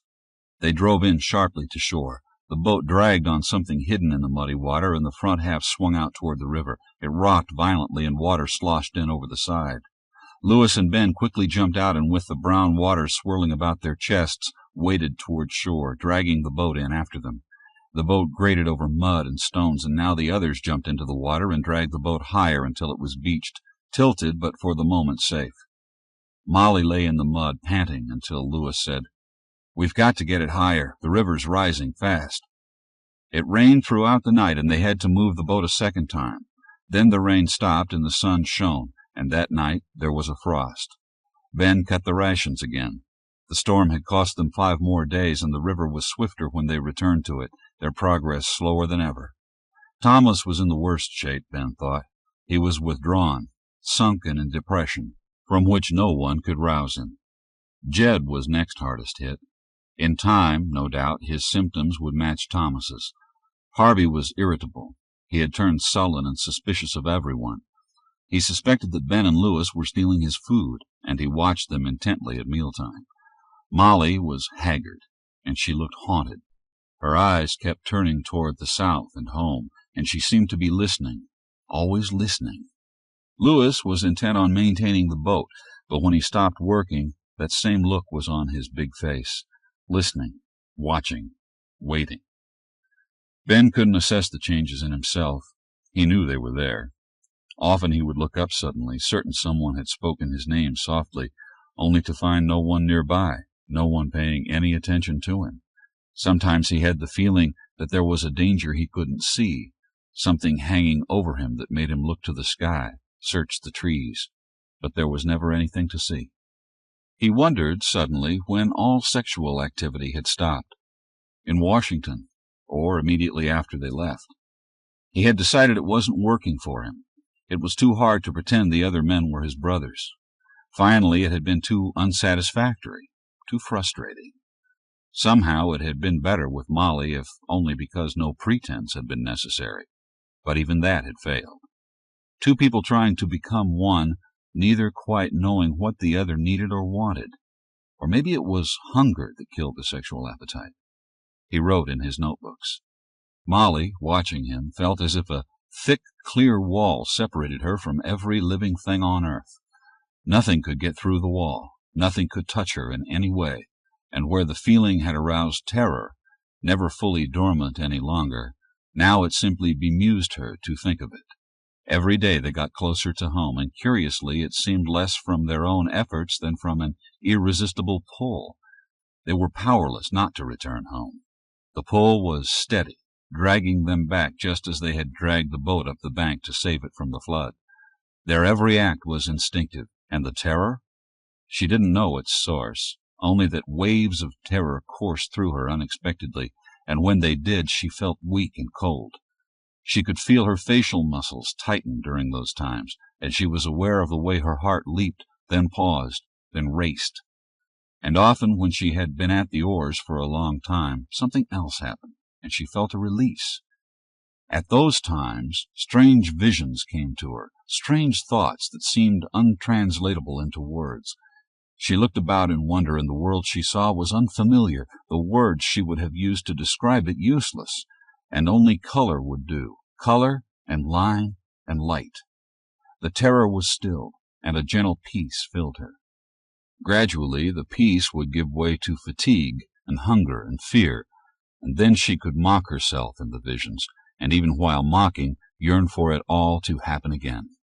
Sometimes, when she was forward, watching for hazards, it was almost as if she were alone with the river that seemed to have a voice and infinite wisdom. The voice murmured too softly to make out the words, but the rhythms were unmistakable. It was speech.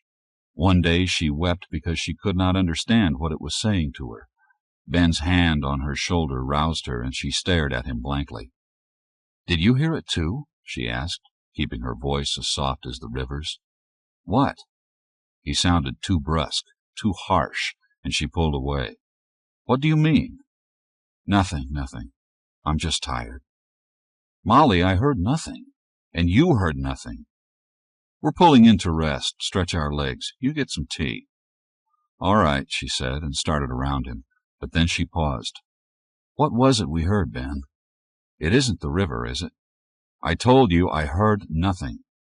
He turned away from her and stood stiffly in the prow of the boat to guide the men at the oars into shore. When they turned the last curve in the river and came upon the familiar fields, they had been away from their brothers and sisters for 49 days. Thomas and Jed were both drugged into insensibility. The others rode numbly, starved, dull-eyed, obeying a command stronger than the body's command to stop.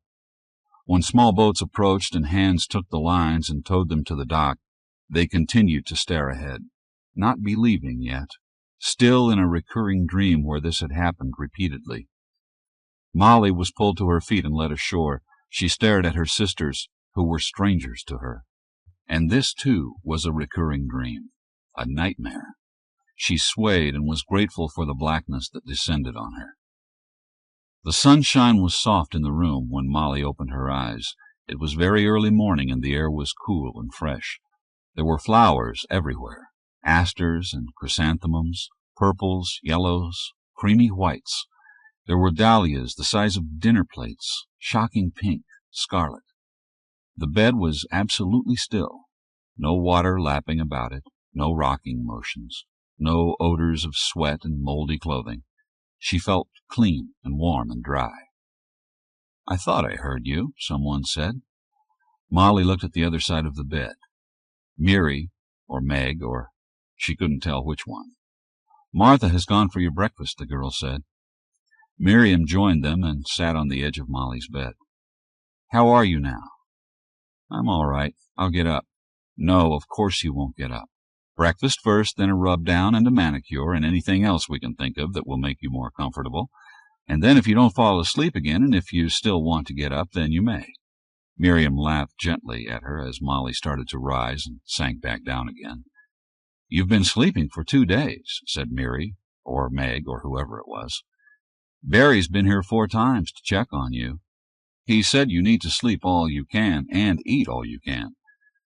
There were dim memories of rousing, of drinking broth, of being bathed, but the memories refused to come into sharp focus.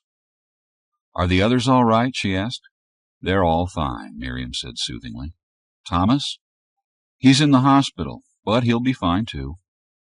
For many days they babied her. Her blistered hands healed, and her back stopped aching, and she regained some of the weight she had lost. But she had changed, she thought. studying herself in the large mirror at the end of the room. Of course, she was still thin and gaunt. She looked at Mary's smooth face and knew the difference lay deeper than that. Mary looked empty. When the animation faded, when she was no longer laughing or talking, there was nothing there. Her face became a mask that hid nothing.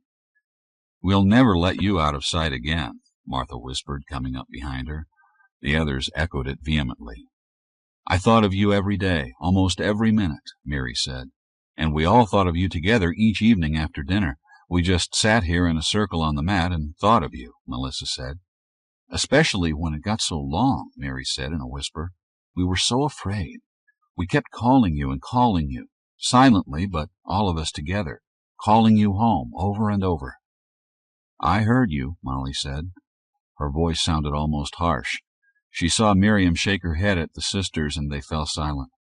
"We all heard you calling. You brought us home," Molly said, softening her voice with an effort. They hadn't asked her anything about the trip, about Washington, about her sketchbooks, which they had unpacked and must have looked at. Several times she had started to speak of the river, the ruins, and each time she had failed. There was no way she could make them understand. Presently she would have to get to work on the sketches, using them as guides and drawing in detail what she had seen, what it had been like from start to finish.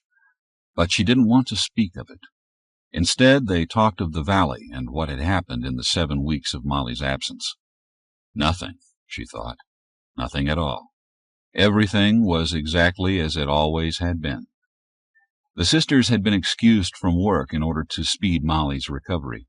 They chatted and gossiped and caught up on mending, took walks and read together, and as Molly's strength returned, they played together on the mat in the middle of the room. Molly took no part in their play. Toward the end of the week, when they dragged the mat out and opened it, Miriam poured small glasses of amber wine, and they toasted Molly and drew her to the mat with them. Her head was spinning pleasantly, and she looked at Miriam, who smiled at her. How beautiful the sisters are, she thought. How silky their hair, and smooth their skin. Each body was unmarred, flawless. "You've been away so long," Miriam whispered. "Something's still down there on the river," Molly said foolishly, wanting to weep. "Bring it home, darling. Reach out and bring back all the parts of you." And slowly she reached out for the other part of herself, the part that had watched and listened and had brought her peace. That was the part that had built the clear, hard wall, she thought distantly. The wall had been built to protect her, and now she was tearing it down again. She felt she was speeding down the river, flying over the water, now swirling brown and muddy and dangerous, now smooth in deep blue-green and inviting, now white foam as it shattered over rocks. She sped down the river and tried to find that other self, to submerge it and become whole again with her sisters. Over her the trees murmured, and beneath her the water whispered back, and she was between them, not touching either, and she knew that when she found that other self, she would have to kill it, to destroy it totally, or the whispers would never go away. And she thought of the peace she had found, and the visions she had seen. "Not yet," she cried silently, and stopped her race down the river, and was once more in the room with her sisters. "Not yet," she thought again quietly. She opened her eyes and smiled at Miriam, who was watching her anxiously. "Is it all right now?" Miriam asked. "Everything is fine," Molly said, and somewhere she thought she could hear that other voice murmur softly before it faded away. She reached out and put her arms about Miriam's body and drew her down to the mat and stroked her back, her hip, her thigh. "Everything is fine," she whispered again. Later, when the others slept, she stood shivering by the window and looked out at the valley. Autumn was very early.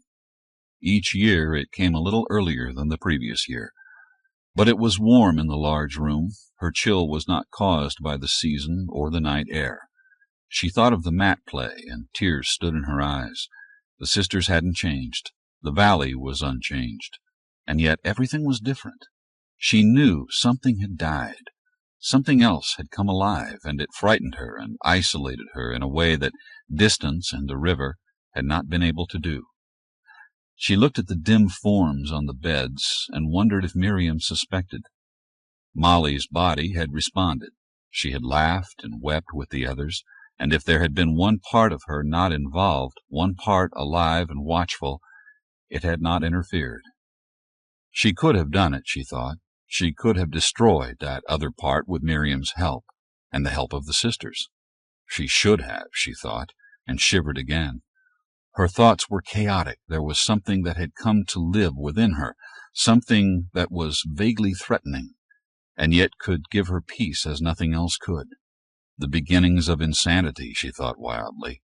She would become incoherent, scream at nothing, try to do violence to others or to herself. Or maybe she was going to die. Eternal peace. But what she had felt was not simply the absence of pain and fear, but the peace that comes after a great accomplishment, a fulfillment. And she knew it was important that she let the visions come, that she find time to be alone in order to allow them to fill her. She thought of the sisters despairingly. They would never permit her to be alone again. Together they made a whole. The absence of one of them left the others incomplete. They would call and call her. Chapter 14. Now the harvest had been gathered. Apples hung red and heavy on the trees, and the maples blazed like torches against endless blue skies. Sycamores and birches burned gold, and the sumac's red deepened until it looked almost black. Every morning each blade of grass was edged in frost. It gleamed and glistened until it was melted by the rising sun. The passion of the autumn colors never had been so intense, Molly thought. How the light under the maples changed, and the pale glow that surrounded the sycamores. "Molly?" Miriam's voice roused her from the window, and she turned reluctantly. "Molly, what are you doing?" "Nothing. Thinking of the work for today." Miriam paused. "Will it take you much longer? We miss you." "I don't think so," Molly said, and started for the door. Miriam moved slightly. Her movement was enough to make Molly stop again. "Another 2 or 3 weeks," Molly said quickly, not wanting Miriam's hand on her arm. Miriam nodded, and the moment passed when she could have touched Molly, could have held her. She felt baffled. Again and again, when she would have embraced Molly, the moment passed, just as it now had, and they stood apart, not touching. Molly left her in the large room, and presently Miriam walked to the hospital. "Are you too busy?" she asked, standing in the doorway to Ben's office. "I would like to talk with you." "Miriam?" The inflection was automatic, as was her slight nod. Only Miriam would come alone. A younger sister would have been accompanied by her. "Come in." "It's about Molly, isn't it?" "Yes." She closed the door and sat down opposite his desk. His desk was covered with papers, notes, his medical notebook that he had carried on the trip with him. She looked from the papers to the man and thought he was different too, like Molly, like all of them who had gone away. "You told me to come back if it didn't get better," she said. "She's worse than before.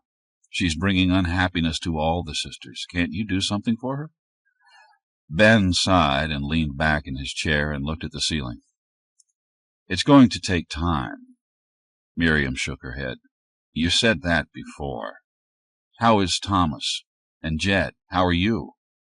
"We're all coming around," Ben said, smiling slightly. "She will too, Miriam. Believe me, she will." Miriam leaned toward him. "I don't believe you. I don't think she wants to come back to us. She's resisting us. I wish she hadn't come back at all if this is how she's going to be from now on. It's too hard on the other sisters." She had become very pale, and her voice shook. She turned away from him.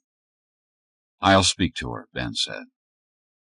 Miriam drew a piece of paper from her pocket. She unfolded it and put it on his desk. "Look at that.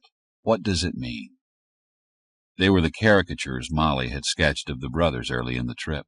Ben studied them, the one of himself in particular. Was he really that grim-looking, that determined? And surely his eyebrows were not that heavy and menacing. "She's mocking us, mocking all of you. She has no right to make fun of our brothers like that," Miriam said. She's watching all the time, watching her sisters as they work and play. She won't participate unless I give her wine, and even then I can feel the difference. Always watching us, everyone." Ben smoothed the sketch paper and asked, "What do you propose we do, Miriam?" "I don't know. Make her stop working on the drawings of the trip. That's keeping her mind on it, on what happened. Make her join her sisters in their daily work, as she used to. Stop letting her isolate herself for hours in that small room.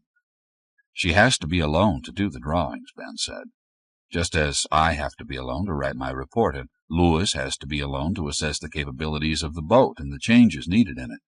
But you and Lewis, the others, are all doing it because you must, and she is doing it because she wants to. She wants to be alone. She looks for excuses to be alone, and she's working on other things, not just the trip drawings. Make her let you in that room, let you see what else she's been doing." Ben nodded slowly. "I'll see her today," he said. After Miriam had gone, Ben studied the sketches again, and he smiled slightly. She certainly had captured them, he thought, cruelly, coldly, and accurately. He folded the paper and put it in his leather pouch and thought about Molly and the others. He had lied about Thomas. He wasn't back to normal, and might never be normal again. He had become almost totally dependent on his brothers. He refused to be separated from them even momentarily, and he slept with one or another of them every night. Jed was somewhat better, but he too showed a need for constant reassurance. Lewis seemed virtually untouched by the voyage. He had stepped out of this life and back into it almost casually. Harvey was nervous, but less so than he had been a week ago, much less than when he first rejoined his brothers. Eventually he would be well. And he, Ben. What about Ben? He asked himself mockingly. He was recovered, he decided. He went to talk to Molly. She had a room in the hospital administration wing. He tapped lightly at the door, then opened it before she answered. They so seldom closed doors, rarely in the day, but it seemed natural for her to have closed her door, just as he felt it natural to close his when he was working. He stood for a moment looking at her. Had she slid something under the paper that lay on her drawing board? He couldn't be certain. She sat with her back to the window, the board tilted before her. "Hello, Ben. Can you spare a few minutes?" "Yes." "Miriam sent you, didn't she? I thought she would. Your sisters are very concerned about you." She looked down at the table and touched a paper. She was different, Ben thought. No one would ever mistake her for Miriam or another of the sisters. He came around the table and looked at the drawing. Her sketchpad was open to a page filled with small, hastily done line drawings of buildings, ruined streets, hills of rubble. She was doing a full page of one section of Washington. For a moment he had a curious feeling of being there, seeing the devastation, the tragedy of a lost era. Molly had the power to put images from his mind onto paper. He turned and looked out the window at the hills, which were splashes of color now with the sun full on them. Watching him, Molly thought, neither Thomas nor Jed would talk with her at all. Thomas shied away as if she carried plague, and Jed remembered other things, urgent things he had to do. Harvey talked too much and said nothing, and Lewis was too busy. But she could talk with Ben, she thought. They could relive the trip with each other. They could try to understand what had happened, for whatever had happened to her had happened to him. She could see it in his face, in the way he had turned so abruptly from her drawing. Something lay within him, ready to awaken, ready to whisper to him, if he would let it, just as it lay within her and changed the world she saw. It spoke to her, not in words, but in colors, in symbols that she didn't understand, in dreams, in visions that passed fleetingly through her mind. She watched him where he stood, with the sun shining on him. Light fell on his arm in a way that made each hair gleam golden, a forest of golden trees on a brown plain. He shifted, and the twilight on the plain turned the trees black. "Little sister," he began, and she smiled and shook her head. "Don't call me that," she said. "Call me Whatever you want, but not that." She had disturbed him. A frown came and went, leaving his face unreadable. "Molly," she said. "Just call me Molly." But now he couldn't think what it was he had started to say to her. The difference was in her expression, he thought suddenly. Physically, she was identical to Miriam, to the other sisters, only the expression was changed. She looked more mature. Harder? That wasn't it. But he thought it was close to what he meant. Determined. Deeper. "I want to see you on a regular basis for a while," Ben said abruptly. He hadn't started to say that at all, hadn't even thought of it until he said it. Molly nodded slowly. Still he hesitated, puzzled about what else he might say. "You should set the time," Molly said gently. "Monday, Wednesday, Saturday. Immediately after lunch," he said brusquely. He made a note in his book. "Starting today, or should I wait until Monday?" She was mocking him, he thought angrily, and snapped his book shut. He wheeled about and strode to the door. "Today," he said. Her voice held him at the door. "Do you think I'm losing my mind, Ben? Miriam does." He stood with his hand on the knob, not looking at her. The question jolted him. He should reassure her, he knew, say something soothing, something about Miriam's great concern, something. "Immediately after lunch," he said harshly, and let himself out. Molly retrieved the paper she had slid under the Washington drawing and studied it for a time with her eyes narrowed. It was the valley, distorted somewhat so that she could get in the old mill, the hospital, and the Sumner house, all lined up in a way that suggested relatedness. It wasn't right, however, and she couldn't decide what was wrong. There were faint marks where the people were to go in the drawing, a cluster of them at the mill, more at the entrance to the hospital, a group in the field behind the old house. She erased the marks and sketched in, very lightly, a single figure, a man, who stood in the field. She drew another figure, a woman, walking between the hospital and the house. It was the size of everything, she thought. The buildings, especially the mill, were so large, the figures so small, dwarfed by the things they had made. She thought of the skeletons she had seen in Washington. A body reduced to bones was smaller still. She would make her figures emaciated, almost skeletal, stark. Suddenly she snatched up the paper, crumpled it into a ball, and threw it into the waste can. She buried her face in her arms. They would have a ceremony for the lost for her, she thought distantly. The sisters would be comforted by the others, and the party would last until dawn as they all demonstrated their solidarity in the face of grievous loss. In the light of the rising sun, the remaining sisters would join hands, forming a circle, and after that she would cease to exist for them. No longer would she torment them with her new strangeness, her apartness. No one had the right to bring unhappiness to the brothers or sisters, she thought. No one had the right to exist if such existence was a threat to the family. That was the law. She joined her sisters for lunch in the cafeteria and tried to share their gaiety as they talked of the coming-of-age party for the Julie sisters that night. "Remember," Meg said, laughing mischievously, "no matter how many offers we get, we refuse all bracelets, and whoever sees the Clark brothers first slips on a bracelet before he can stop her." She laughed deep in her throat. Twice they had tried to get to the Clark brothers, and twice other sisters had beaten them. Tonight they were separating, to take up posts along the path to the auditorium, to lie in wait for the young Clark brothers, whose cheeks were still downy, who had crossed the threshold into adulthood only that autumn. "They'll all cry unfair," Miriam said, protesting feebly. "I know," Meg said, laughing again. Melissa laughed with her, and Martha smiled, looking at Molly. "I'm to be at the first hedge," she said. "You wait by the path to the mill." Her eyes sparkled. "I've got the bracelets all ready. They're red, with 6 little silver bells tied in place. How he'll jingle whoever gets the bracelet." The 6 bells meant all the sisters were inviting all the brothers. All over the cafeteria, groups were huddled just like this, Molly thought, glancing about. Small groups of people all conspiring, planning their conquests with glee, setting traps.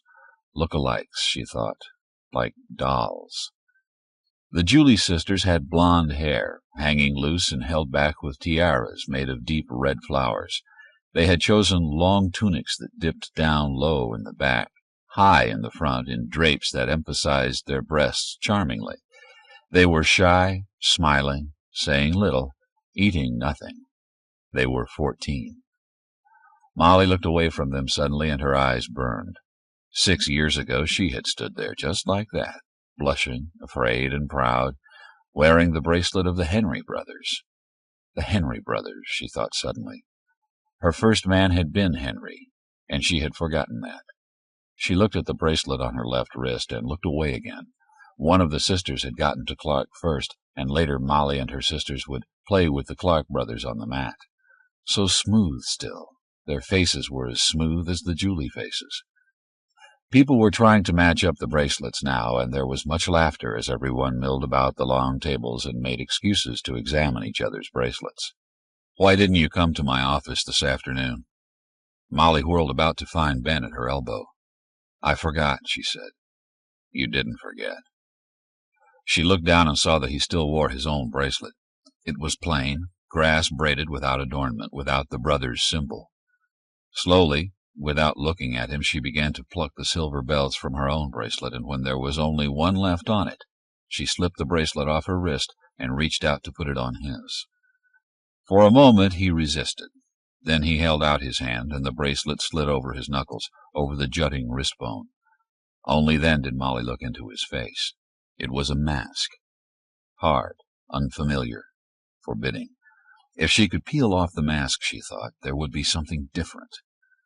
Abruptly, Ben nodded and turned and left her. She watched him go. Miriam and the others would be angry, she thought. Now there would be an extra Clark brother. It didn't matter, but Miriam had counted on all of them to participate, and now it would be uneven. The Julie sisters were dancing with the Lawrence brothers 2 by 2, and Molly felt a pang of sadness suddenly. Lewis was fertile. Perhaps others of his group were also. If one of the Julie sisters conceived and was sent to the breeder's compound, the next party for them would be the ceremony for the lost. She watched them and couldn't tell which man was Lewis, which Lawrence, Lester. She danced with Barry, then with Meg and Justin, then with Miriam and Clark, and again with Meg and Melissa, and 2 of the Jeremy brothers. Not with Jed, though, who stood against the wall and watched his brothers anxiously. He still wore his own bracelet. The other brothers had an assortment of bracelets on their wrists.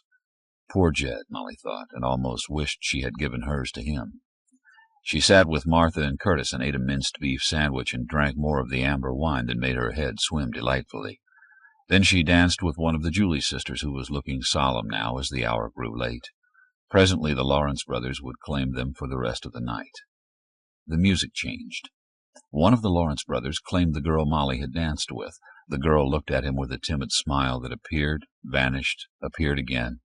He danced her away. Molly felt a tap on her arm and turned to face Ben. He was unsmiling. He held out his arm for her, and they danced, not speaking, neither of them smiling. He danced her to the table where they stopped, and he handed her a small glass of wine. Silently they drank, and then walked together from the auditorium. Molly caught a glimpse of Miriam's face as they left. Defiantly, she held her back stiffer, her head higher, and went out into the cold night with Ben. Chapter 15. "I would like to sit down by the river for a little while," she said. "Are you cold?" Ben asked, and when she said yes, he got cloaks for them both. Molly watched the pale water, changing, and always the same, and she could feel him near, not touching, not speaking. Thin clouds chased across the face of the swelling moon. Soon it would be full, the harvest moon, the end of Indian summer. The man was so cleanly outlined, so unambiguous, she thought. A misshapen bowl, like an artifact made by inexpert hands that would improve with practice. The moon and the river moved, separated into long, shiny ropes that coiled, slid apart, came together, formed a wide band of luminous water that looked solid, then broke up again. Against the shore the voice of the river was gentle, secretive. "Are you cold?" Ben asked again. His face was pale in the moonlight, his eyebrows darker than in daylight, straight, heavy. He could have been scowling at her. It was hard to tell. She shook her head and he turned toward the river again. The river was alive, she thought, and just when you thought you knew it, it changed and showed another face, another mood. Tonight it was beguiling, full of promise, and even knowing the promises to be false, she could hear the voice whispering to her persuasively, could sense the pull of the river. And Ben thought of the river, swollen in flood tide, flashing bright over gravel, over rocks, breaking up into foam against boulders. He saw again the small fire on the bank, the figure of the girl standing there silhouetted against the gleaming water while the brothers pulled the boat up the hill. "I'm sorry I didn't come today," she said suddenly in a small voice. "I got almost to your door, and then didn't come the rest of the way. I don't know why." There was a shout of laughter from the auditorium, and he wished he and Molly had walked farther up the river before stopping. A cloud covered the face of the moon, and the river turned black, and only its voice was there, and the peculiar smell of the fresh water. "Are you cold?" he asked again, as if the moonlight had held warmth that now was gone. She moved closer to him. "Coming home," she said softly, dreamily. "I kept hearing the river talk to me, and the trees and the clouds. I suppose it was fatigue and hunger, but I really heard them, only I couldn't understand the words most of the time. Did you hear them, Ben?" He shook his head, and although she couldn't see him now with the cloud over the face of the moon, she knew he was denying the voices. She sighed. "What would happen if you had an idea, something you wanted to work out alone?" she asked after a moment. Ben shifted uneasily. "It happens," he said carefully. "We discuss it, and usually, unless there's a good reason, a shortage of equipment or supplies, something like that, whoever has the idea goes ahead with it." Now the cloud had freed the moon. The light seemed brighter after the brief darkness. "What if the others didn't see the value of the idea?" Molly asked. "Then it would have no value, and no one would want to waste time on it. But what if it was something you couldn't explain exactly, something you couldn't put into words?" "What is the real question, Molly?" Ben asked, turning to face her. Her face was as pale as the moon, with deep shadows for eyes, her mouth black, not smiling. She looked up at him, and the moon was reflected in her eyes, and she seemed somehow luminous, as if the light came from within her, and he realized that Molly was beautiful. He had never seen it before, and now it shocked him that the thought forced itself on him. Molly stood up suddenly. "I'll show you," she said, "in my room." They walked back to the hospital side by side, not touching, and Ben thought, of course, the Miriam sisters were all beautiful. Most of the sisters were, just as most of the brothers were handsome. It was a given, and it was meaningless. She pulled a blind down on the window in her little room and threw her cloak on the chair behind her work table. Then she pulled out drawings, sorting through them. Finally, she handed one to him. It was a woman, no one he knew, but vaguely familiar. Sarah, he realized. Changed, but Sarah. Beside her, mirrors reached into infinity, and in each mirror was another woman, each Sarah, but none exactly like her. Here a scowl tightened the mouth, there a wide smile. Another was laughing, another had graying hair, wrinkles. He looked at Molly in bewilderment. She handed him another drawing. There was a tree, nothing more. A tree rising out of a solid rock, an impossible thing, and he felt unsettled by it. Another drawing. She thrust it at him, a tiny boat on a vast sea that filled the paper from margin to margin. There was a solitary figure in the boat, so small it was insignificant, impossible to identify. He felt upset by the drawings. He looked at Molly on the other side of the drawing table. She was staring at him intently. She looked feverish, her cheeks flushed, her eyes too bright. "I need help, Ben," she said, her voice low and compelling. "You have to help me." "What?" "Ben, I have to do those things in paints. I don't know why, but I have to. And others. It won't work with pencil or pen and ink. I need color and light. Please." She was weeping. Ben stared at her in surprise. This was her secret, then? She wanted to paint? He suppressed an urge to smile at her as if she were a child pleading for what was already hers. She read his expression and sat down and put her head back against the cloak. She closed her eyes. Miriam understands, and so do my sisters, she said tiredly, and now the high color in her cheeks faded and she looked very young and weary. They won't let me do it. Why not? What's wrong with painting? They don't like the way the pictures make them feel. They think it's dangerous. Miriam thinks so. The others will too. Ben looked at the tiny boat in the endless ocean. But you don't have to paint this one, do you? Can't you do something else? She shook her head. Her eyes were still closed. If someone had a bad heart, would you treat his ear because it was easier? Now she looked at him, and there was no mockery at all in her face. Have you talked to Miriam? She took some drawings I did of the brothers on the trip. She didn't like them. She kept them. I don't have to talk to her or the others. I know what they will say. I bring them only pain anymore. She thought of them with the Clark brothers on the mat, laughing, sipping the amber wine, caressing the smooth boy-man bodies. It wasn't group sex, she thought suddenly. It was male and female broken up into parts, just as the moon broke on the smooth river.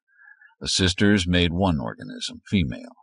The Clark brothers made up one organism, male, and when they embraced, the female organism would not be completely satisfied because it was not whole that night. One part of its body was missing, had been missing for a long time, and the missing part, like an amputated limb, caused phantom pain. Molly, Ben's voice was gentle. He touched her arm, and she started. Come to my room with me. It is very late. Soon it will be dawn. You don't have to, she said. I thought I wouldn't tell you. That's why I turned around before I got to your office today. Then tonight, I thought I had to tell you because I needed help. You don't have to. Almost reluctantly, Ben said, Come with me, Molly, to my room. I want you to. Chapter 16.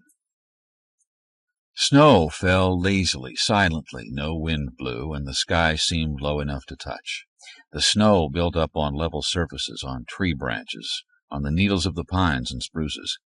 It sifted down through a crack between a gutter and the roof of the hospital and built a short wall of snow that soon would topple of its own weight. Snow covered the land, unsullied, pure, layer on layer, so that in protected spots where no intermittent sun melted it and no wind disturbed it, the snow depth had grown to 6, 7, even 8 feet. Against the whiteness, shadowed into grays and blues, the river gleamed black. The clouds were so thick the light that lay over the land seemed to come upward from the snow. The light was very dim, and in the distance the snow and sky and air merged, and there were no boundaries. No boundaries, Molly thought. It was all one. She stood at her window. Behind her an easel waited with a painting on it, but she couldn't think of it now. The snow, the strange light that came from below, the wholeness of the scene outside held her. Molly! She turned sharply. Miriam stood in the doorway, still wearing her outdoor clothing, snow clinging to her shoulders, her hood. I said Meg's been hurt, didn't you hear me? Hurt? How? What happened? Miriam stared at her for a moment, then shook her head. You didn't know, did you? Molly felt disoriented, as if she were a stranger who had wandered in and understood nothing. The painting looked garish, ugly, meaningless to her. Now she could sense Meg's pain and fear and the sisters' presence easing it. They needed her, she thought clearly, and didn't understand why, and Meg faded from her thoughts. Where is she? She asked. What happened? I'll come with you. Miriam looked at her and shook her head. Don't come, she said. Stay here. She went away. When Molly learned where Meg was and went to the hospital room to be with her sisters, they would not let her in. Ben looked at his brothers and shrugged at the question. What were they to do about Molly? Exile her as they had exiled David? Isolate her in a hospital room? Quarter her with the breeders, the mothers? Ignore the problem? They had discussed every alternative and were satisfied with none. There's nothing to indicate she is making progress, Barry said. Nothing to indicate she even wants to resume a normal life. Since there's no precedent for anything like this, whatever we decide will have to be the right thing, Bruce said soberly. His thick eyebrows drew together, separated. Ben, she's your patient. You haven't said a thing. You were certain that allowing her to paint would be therapeutic, but it wasn't. Have you any other suggestions? When I asked permission to withdraw from my work in the lab and study psychology instead, it was refused. The rest of us who went to Washington have made a complete recovery, a functional recovery, he added dryly, except Molly. We don't know enough to know why, how to treat her, if she'll ever recover. I say give it time. She isn't needed in the classrooms. Let her paint. Give her a room of her own and leave her alone. Barry was shaking his head. Psychology is a dead end for us, he said. It revives the cult of the individual. When a unit is functioning, the members are self-curing. As for letting her remain in the hospital, she is a constant source of pain and confusion to her sisters. Meg will be all right, but Molly didn't even know her sister had fallen, had a broken arm. The sisters needed her, and she didn't answer. We all know and agree it is our duty to safeguard the well-being of the unit, not the various individuals within it. If there is a conflict between those two choices, we must abandon the individual. That is a given. The only question is how. Ben stood up and went to the window. He could see the breeders' quarters across the hedge. Not there, he thought vehemently. They would never accept her. They might even kill her if she were put among them. Only a month ago they had had the ceremony for the lost for Janet, who was now counted among the breeders, who was undergoing drug and hypnotic conditioning to force her to accept her new status as a fertile female who would bring forth a child as often as the doctors decided it was necessary. And the new children would be transferred to the nursery at birth, and the breeders would then have time to regain good health, to grow strong enough to do it again and again and again. No point in putting her in there, Bob said, going to stand by Ben at the window. Better if we simply admit there's no solution and resort to euthanasia. It would be less cruel. Ben felt a weight in his chest and turned toward his brothers. They were right, he thought distantly. If it happens again, he said, speaking slowly, uncertain where his own thoughts were taking him, we will have this same agonizing meeting again, the same useless alternatives to discuss and discard. Barry nodded. I know. That's what's giving me bad dreams. With more and more people needed to forage, to repair the roads, to make expeditions to the cities, there might be more cases like Molly's. Let me have her, Ben said abruptly. I'll put her in the old Sumner house. We'll have the ceremony for the lost and declare her gone. The Miriam sisters will close the gap and feel no more pain, and I'll be able to study this reaction. It is very cold in the house, Ben said, but the stove will warm it. Do you like these rooms? They had gone over the entire house, and Molly had chosen the second-floor wing facing the river. There were wide windows without curtains, and the cold afternoon light filled the room, but in the summer it would be warm and bright with sunshine, and always there was the river to gaze at. The adjoining room had been a nursery or a dressing room, she thought. It was smaller, with high double windows that reached almost to the ceiling. She would paint in that room. There was a tiny balcony outside the windows. Already the sounds of music were drifting across the valley as the ceremony began. There would be dancing, a feast, and much wine. The electricity is off, Ben said harshly. The wires are bad. We'll get them fixed as soon as the snow melts. I don't care about that. I like the lamps in the fireplace. I can burn wood in the stove. The Andrew brothers will keep you supplied with wood. They'll bring you anything you need. They will leave everything on the porch. She moved to the window. The sun, covered with thin clouds, hung on the edge of the hill. It would start its slide down the other side, and darkness would follow swiftly. For the first time in her life, she would be alone at night. She stood with her back to Ben, gazing at the river and thinking about the old house, so far away from the other buildings in the valley, hidden by trees and bushes that had grown as high as trees. If she had a bad dream and stirred in her sleep or cried out, no one would hear her. No one would be at her side to soothe her, comfort her. Molly, Ben's voice was still too harsh, as if he were terribly angry with her, and she didn't know why he should be angry. I can stay with you tonight if you're afraid. She turned to look at him then, her face shadowed, the cold light and snow and gray sky behind her, and Ben knew she was not afraid. He felt as he had that night by the river. She was beautiful, and the light in the room came from her eyes. "You're happy, aren't you?" he said wonderingly. She nodded. "I'll make a fire in my fireplace, and then I'll drag that chair up close to it and sit and watch the flames and listen to the music, and after a while I'll go to bed and maybe read for a little bit by lamplight until I get sleepy." She smiled at him. "It's all right, Ben. I don't know how I feel, like something's gone that was heavy and hard to live with. It's gone, and I feel light and free and, yes, even happy. So maybe I am crazy. Maybe that's what going crazy means." She turned to the window again. "Do the breeders feel happy?" she asked after a moment. "No. What is it like for them?" "I'll make your fire. The chimney's open, I checked. What happens to them, Ben?" "They are given a course in learning how to be mothers. Eventually, they like that life, I think." "Do they feel free?" He had started to put logs in the grate, and now he dropped a large one with a crash and stood up. He went to her and swung her away from the window.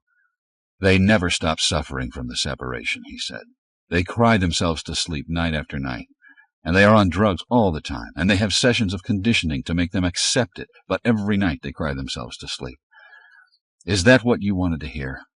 You wanted to think they were as free as you are now, free to be alone, to do what they want with no thought of their responsibilities to the others. It's not like that. We need them, and we use them the only way we can, to do the least harm to the sisters who are not breeders. When they're through breeding, if they are fit, they work in the nursery. If they're not fit, we put them to sleep. Is that what you wanted to hear?" "Why are you saying this?" she whispered, her face ashen. "So you won't have any illusions about your little nest here. We can use you. Do you understand? As long as you are useful to the community, you'll be allowed to live here like a princess, just as long as you're useful." "Useful? How? No one wants to look at my paintings. I've finished the maps and drawings of the trip. I'm going to dissect your every thought, your every wish, every dream. I'm going to find out what happened to you, what made you separate yourself from your sisters, what made you decide to become an individual, and when I find out, we'll know how never to allow it to happen again." She stared at him, and now her eyes were not luminous but deeply shadowed, hidden. Gently she pulled loose from his hands on her shoulders. "Examine yourself, Ben. Catch yourself listening to voices no one else can hear. Observe yourself. Who else is angry at the way we treat the breeders? Why did you fight to save my life when the good of the community demanded I be put to sleep like a used-up breeder? Who else even looks at my paintings? Who else would rather be here in this cold, dark room with a mad woman than at the celebration? Our coupling is not joyous, Ben. When we embrace it is a hard, bitter, cruel thing we do, and we are filled with sadness, and neither of us knows why. Examine yourself, Ben, and then me, and see if there is a cause you can root out and destroy without destroying the carriers." Savagely he pulled her to him and pressed her face hard against his chest so she could not speak. She did not struggle against him. "Lies, lies, lies," he muttered. "You are mad." He put his cheek against her hair, and her arm shifted and moved up his back to hold him. He pulled away roughly and stood apart from her. Now the darkness had settled heavily in the room, and she was only a shadow against shadows. "I'm leaving now," he said brusquely. "You shouldn't have any trouble getting a fire started. I lighted the stove downstairs, and the heat should be up here soon. He won't be cold." She didn't speak, and he turned and hurried from the room. Outside he started to run through the deep snow, and he ran until he could run no longer, and his breath was coming in painful gasps. He turned to look at the house. It was no longer visible through the black trees. Chapter 17. Now the rain was light and steady, and the wind had died down. The tops of the hills were hidden by clouds, and the river hidden by mist. There was a steady sound of hammers, muted by the rain, but reassuring. Under the roof of the boat shed people were working, getting the third boat constructed. Last year they had been farmers, teachers, technicians, scientists. This year they were boat builders. Ben watched the rain. The brief lull ended, and the wind screamed through the valley, driving rain before it in waves. The scene dissolved, and there was only the rain beating on the window. Molly would wonder if he was coming, he thought. The window shook under the increasing force of the rain. Break, he thought. No, she wouldn't wonder. She wouldn't even notice his absence. As suddenly as it had started, the outburst of violence stopped, and the sky thinned so that there was almost enough sun to cast shadows. It was all the same to her, he thought, whether he was there or not. While she talked to him, answered his questions, she painted or sketched or cleaned brushes. Sometimes, restless, she made him walk with her, always up the hills into the woods, away from the inhabited valley where she was forbidden. And those were the things she would have done alone. Soon his brothers would join him for the formal meeting they had requested, and he would have to agree to a time for the completion of the report he hadn't even begun. He looked at his notebook on the long table and turned from it to the window once more. The notebook was filled. He had nothing more to ask her, nothing more to extract from her, and he knew as little today as he had known in the fall. In his pocket was a small package of sassafras, the first of the season, his gift to her. They would brew tea and sit before the fire, sipping the fragrant hot drink. They would lie together, and he would talk of the valley, of the expansion of the lab facilities, the progress on the boats, the plans for cloning foragers and workers who could repair roads or build bridges or do whatever was required to open a route to Washington, to Philadelphia, to New York. She would ask about her sisters who were working on textbooks, carefully copying illustrations, charts, graphs, and she would nod gravely when he answered, and her gaze would flicker over her own paintings that no one in the valley could or would understand. She would talk about anything, answer any question he asked, except about her paintings. She understood what she did as little as he, and that was in his notes. She was compelled to paint, to draw, to make tangible those visions that were blurred and ambiguous and even hurtful. The compulsion was stronger than her will to live, he thought bitterly, and now his brothers would join him and make a decision about her. Would they offer her a bag of seeds and an escort down the river? Heavy clouds rolled down from the mountains and turned off the feeble light, and again the wind blasted the window and pelted it with hard rain. Ben was standing there watching it when his brothers came into the room and seated themselves. "We'll get right to it," Barry said, just as Ben would have done in his place. "She isn't better, is she?" Ben sat down to complete the circle and shook his head. "In fact, if anything, she's worse than she was when she came home," Barry continued. "Isolation has permitted her illness to spread, to intensify, and joining her in isolation, even temporarily, has permitted the disease to infect you." Ben looked at his brothers in surprise and confusion. Had there been clues? Hints that they were thinking along those lines? He realized that by asking the question he had answered another. He should have known. In a perfectly functioning unit there are no secrets. Slowly he shook his head, and he spoke very carefully. "For a time, I believed I was ill also, but I continued to function according to our schedule, our needs, and I dismissed the thoughts that had troubled me. In what way have I given offense?" Barry shook his head impatiently.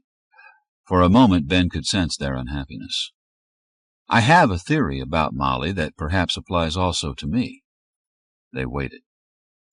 "Always before us, in infancy, there was a period when ego development naturally occurred, and if all went well during that period, the individual was formed separate from his parents.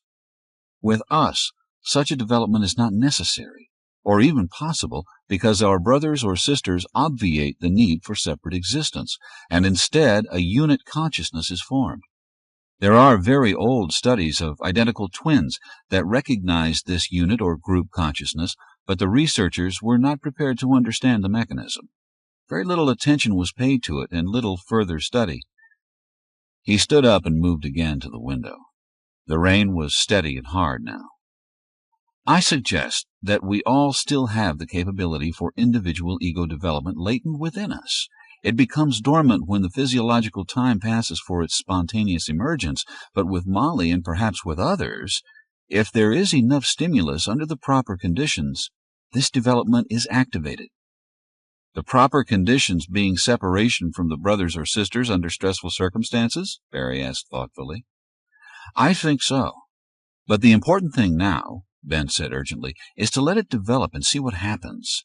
I can't predict her future behavior. I don't know what to expect from one day to the next. Barry and Bruce exchanged glances and then looked at the other brothers. Ben tried to interpret the looks and failed. He felt chilled and turned to watch the rain instead. We will decide tomorrow, Barry said finally. But whatever our decision about Molly is, there is another decision that we made that is unaltered. You must not continue to see her, Ben. For your own welfare and ours, we must forbid your visits to her. Ben nodded in agreement. I'll have to tell her, he said. At the tone in his voice, Barry again looked at the other brothers, and reluctantly they agreed. Why are you so surprised? Molly asked. This had to happen. I brought you some tea, Ben said brusquely.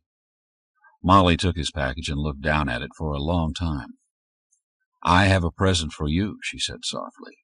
I was going to give it to you another time, but I'll go get it.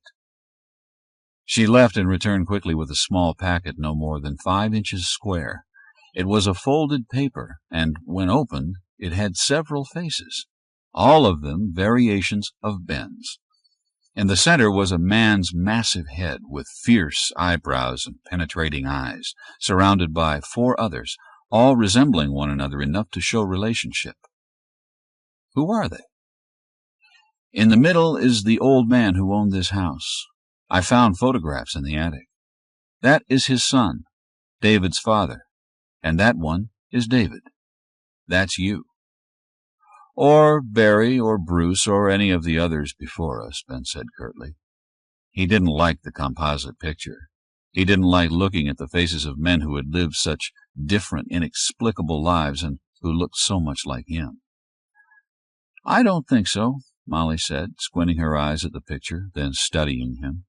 There's something about the eyes they just don't have. Theirs only see outward, I think. And yours, and those of the other men in the picture, they can look both ways. Suddenly she laughed and drew him to the fire. But put it away and let's have our tea, and a cookie. I've been getting more than I can eat, and I saved a lot. We'll have a party. I don't want any tea, Ben said. Not looking at her, watching the flames in the grate, he asked, Don't you even care? Care? Ben heard the pain there, sharp, undeniable. He closed his eyes hard. Should I weep and howl and tear my clothes and bang my head on the wall? Should I beg you not to leave me, to stay with me always? Should I throw myself from the topmost window of this house? Should I grow thin and pale and wither away like a flower in the autumn, killed by the cold it never understands? How should I show I care, Ben? Tell me what I should do. He felt her hand on his cheek and opened his eyes and found they were burning. Come with me, Ben, she said gently, and afterwards perhaps we shall weep together when we say goodbye. We promise never to harm her, Barry said quietly. If she has need of one of us, someone will go care for her. She will be permitted to live out her life in the Sumner house. We shall never display or permit others to display her paintings, but we shall preserve them carefully so that our descendants may study them and understand the steps we have taken today. He paused and then said, Furthermore, Ben, our brother, will accompany the contingent who will go down the river to set up a base camp for future groups to use. Now he looked up from the paper before him. Ben nodded gravely. The decisions were just and compassionate. He shared his brother's anguish and knew the suffering would not end until the boats returned and they could hold the ceremony for the lost for him. Only then would they all be freed again. Molly watched the boats glide down the river, Ben standing in the prow of the lead boat, the wind streaming his hair. He didn't turn to look at the Sumner house until the boat started around the first curve that would take it out of sight, and then briefly she saw his pale face, and he was gone. The boat was gone. Molly continued to stand at the wide windows for a long time after the boats had disappeared.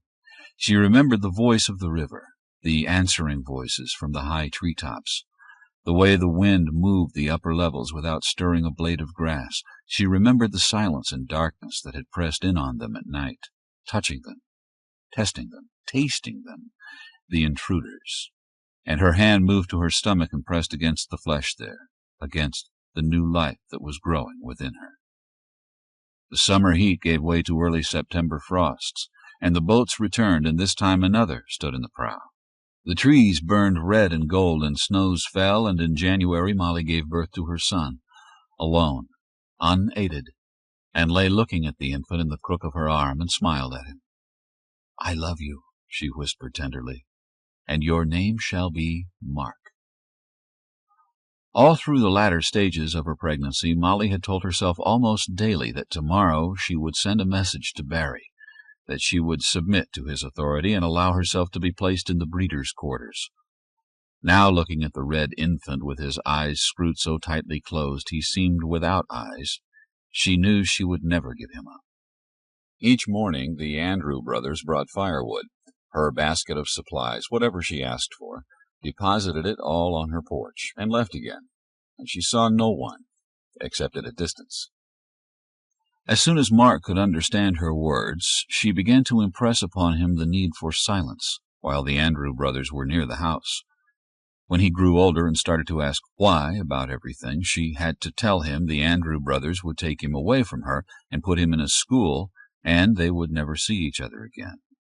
It was the first and only time she saw him react with terror, and after that he was as quiet as she when the young doctors were there. He learned to walk and talk early.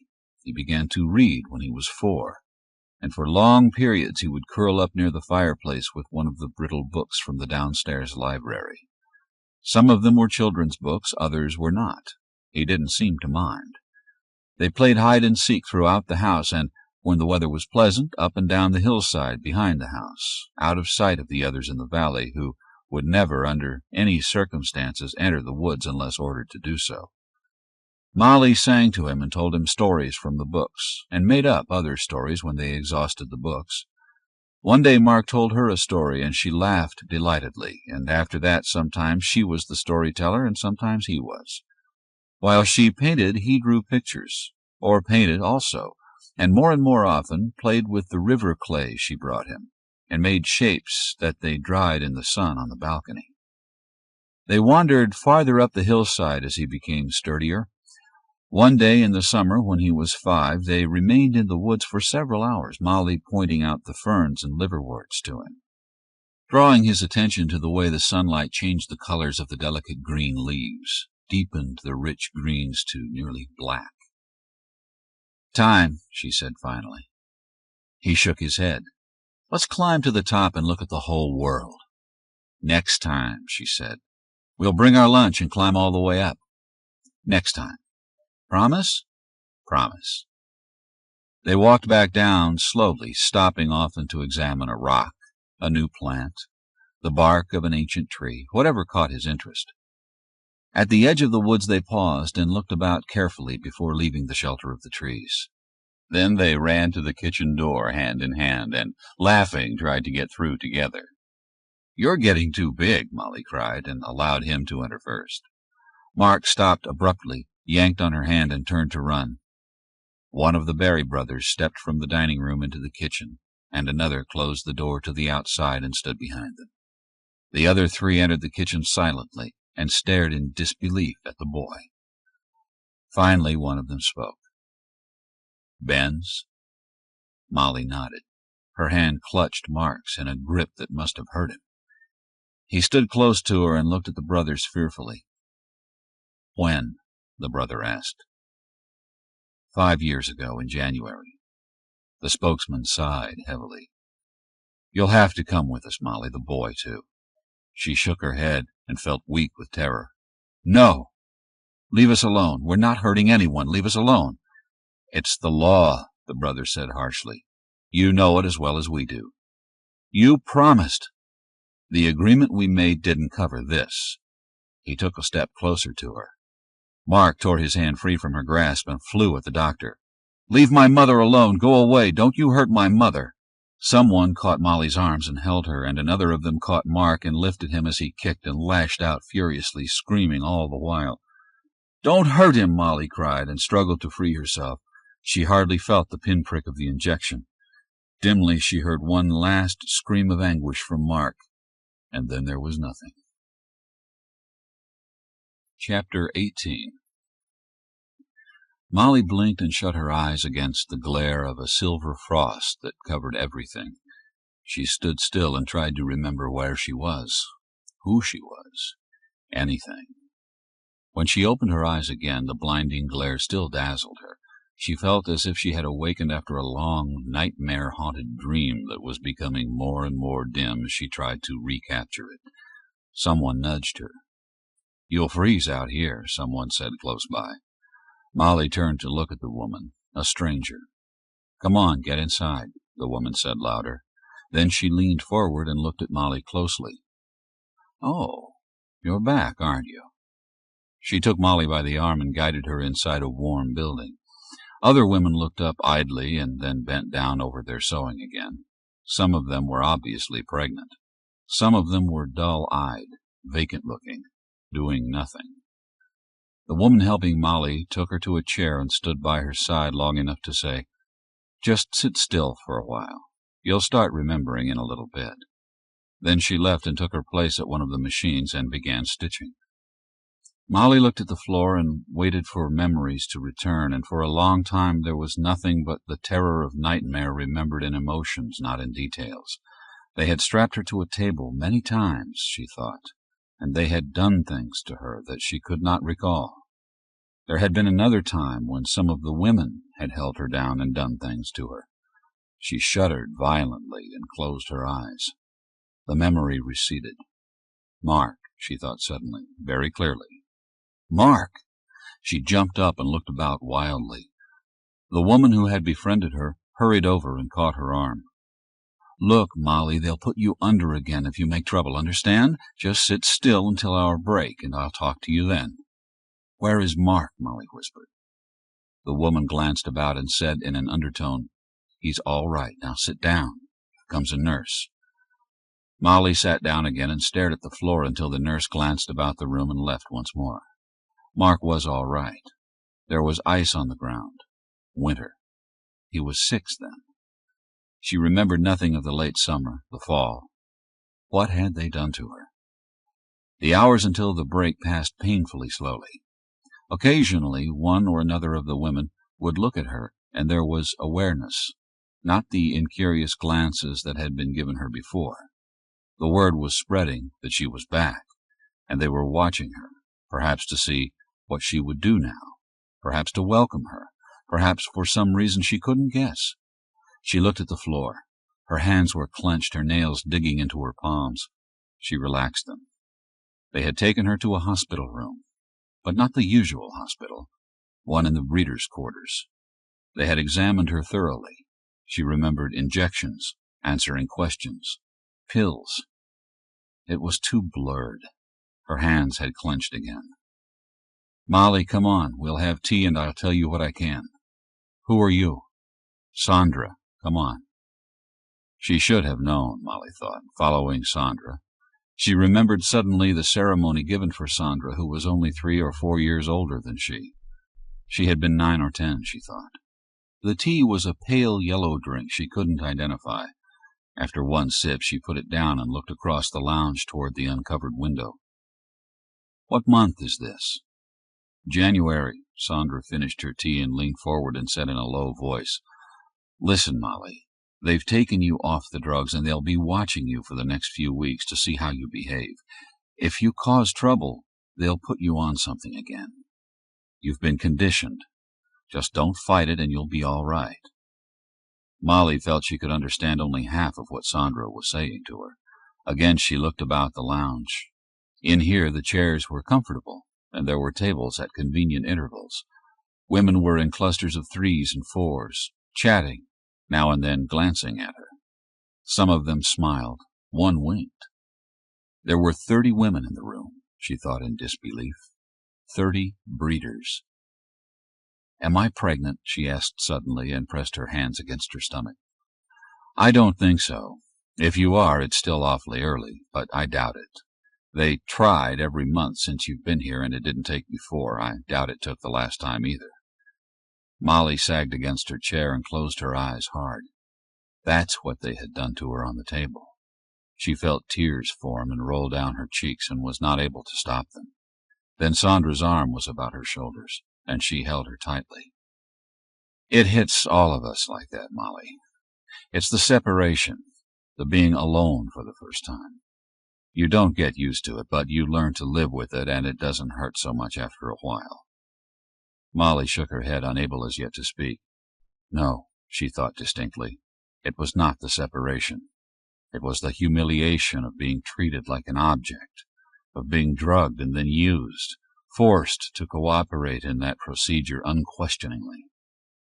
We have to go back now, Sandra said. You won't have to do anything for another day or two, long enough to collect your thoughts, get used to everything all over again. Sandra, wait. You said Mark is all right? Where is he? He's in school with the others. They won't hurt him or anything. They're very good to all the children. You remember that, don't you? Molly nodded. Did they clone him? Sandra shrugged. I don't know. I don't think so. She grimaced then and pressed her hand to her stomach. She looked very old and tired, and except for her bulging stomach, too thin. How many times have you been pregnant? Molly asked. How long have you been here? 7, counting now, Sandra said without hesitation. I was brought here 20 years ago. Molly stared at her then and shook her head. But she had been 9 or 10 when they mourned Sandra. How long have I been here? She whispered finally. Molly, not too fast. Try to relax this first day. How long? 1.5 years. Now come on. All afternoon she sat quietly, and the memories became slightly less blurred, but she could not account for 1.5 years. It was gone from her life, as if a fold had been made and the two ends now touching excluded whatever had happened in the section that made up the loop. 1.5 years. He was 7 then. 7. No longer an infant. She shook her head. In the afternoon, one of the doctors strolled through the room, stopping to speak to several of the women. He approached Molly, and she said, Good afternoon, doctor, just as the others had done. How are you feeling, Molly? Well, thank you. He moved on. Molly looked at the floor again. She felt as if she had watched the small interlude from a great distance, unable to alter a nuance of it. Conditioning, she thought. That was what Sandra had meant. How else had they conditioned her? To spread her legs obligingly when they approached with their instruments, with the carefully hoarded sperm? She forced her fingers open again and flexed them. They were sore from gripping so hard. Suddenly she looked up, but the doctor had gone. Who was he? For a moment she felt dizzy, then the room steadied again. She had called him doctor, hadn't even questioned the lack of a name. Had it been Barry? Bruce? Another part of her conditioning, she thought bitterly. The breeders were the lost. They no longer had the right to know one of the clones from another. The doctor, the nurse. She bowed her head once more. The routine was easy after a few days. They were given soporifics at bedtime and stimulants at breakfast, all disguised in the thin yellow tea that Molly wouldn't drink.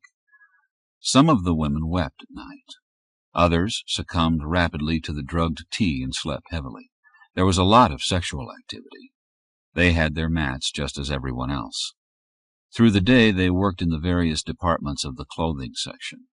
They had free time in the late afternoon, books to read, games in the lounge, guitars and violins available to them.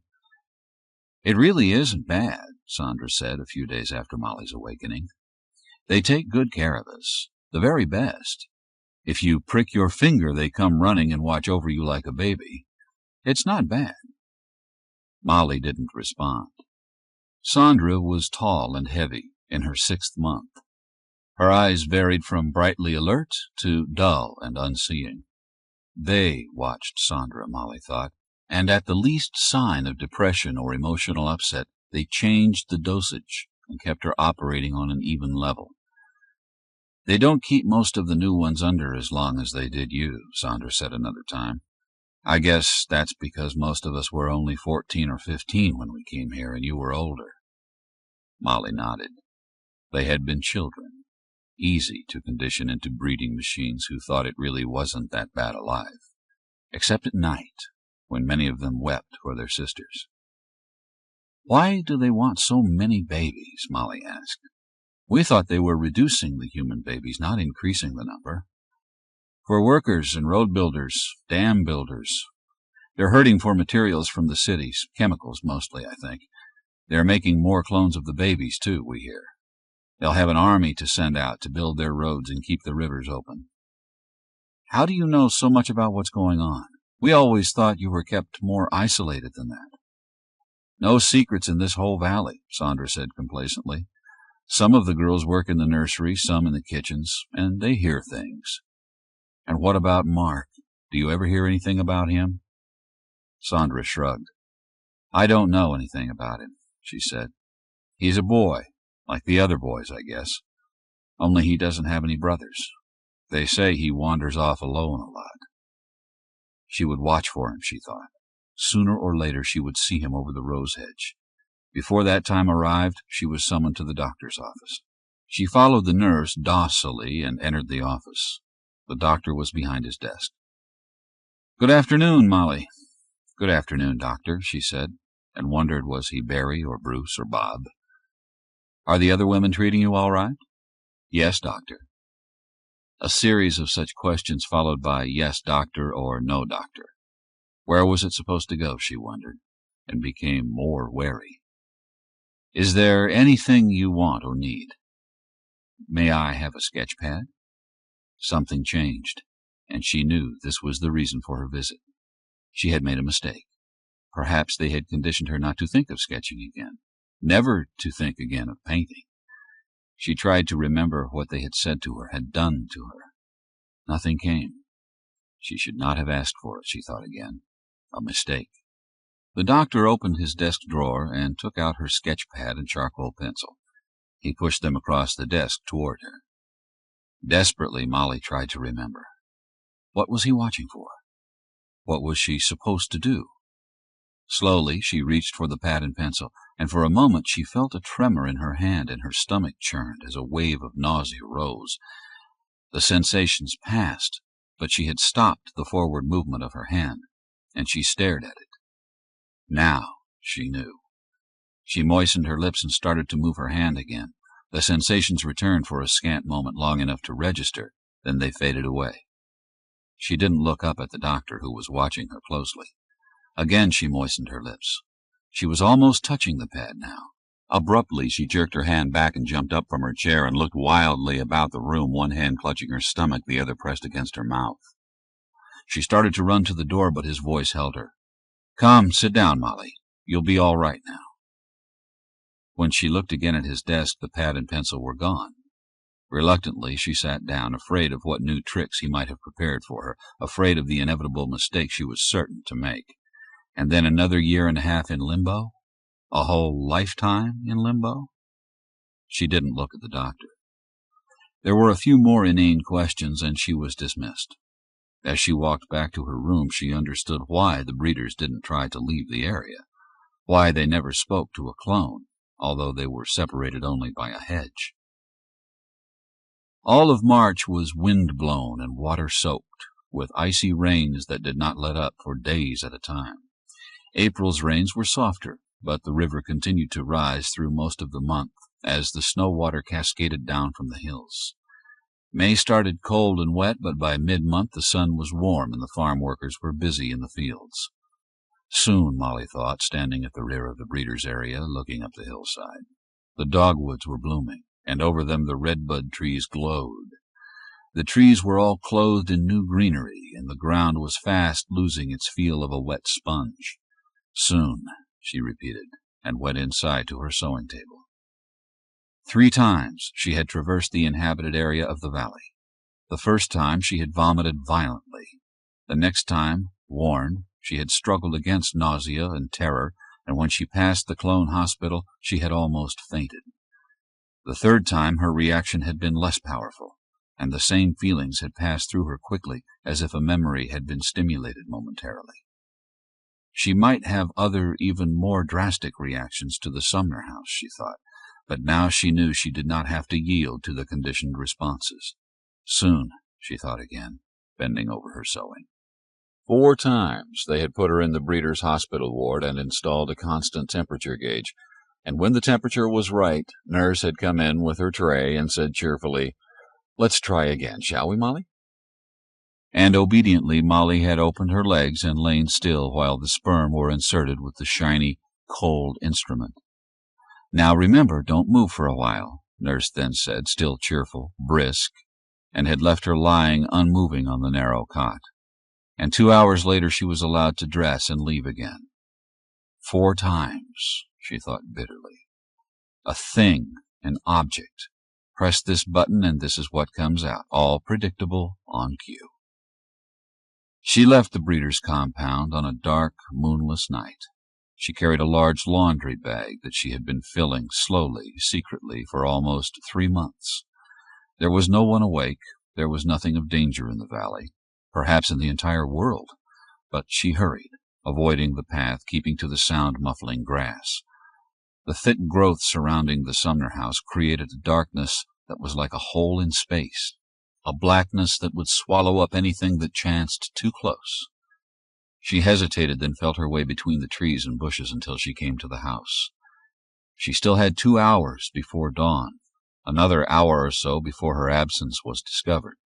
She left her bundle on the porch and made her way around the house to the back door, which opened at a touch.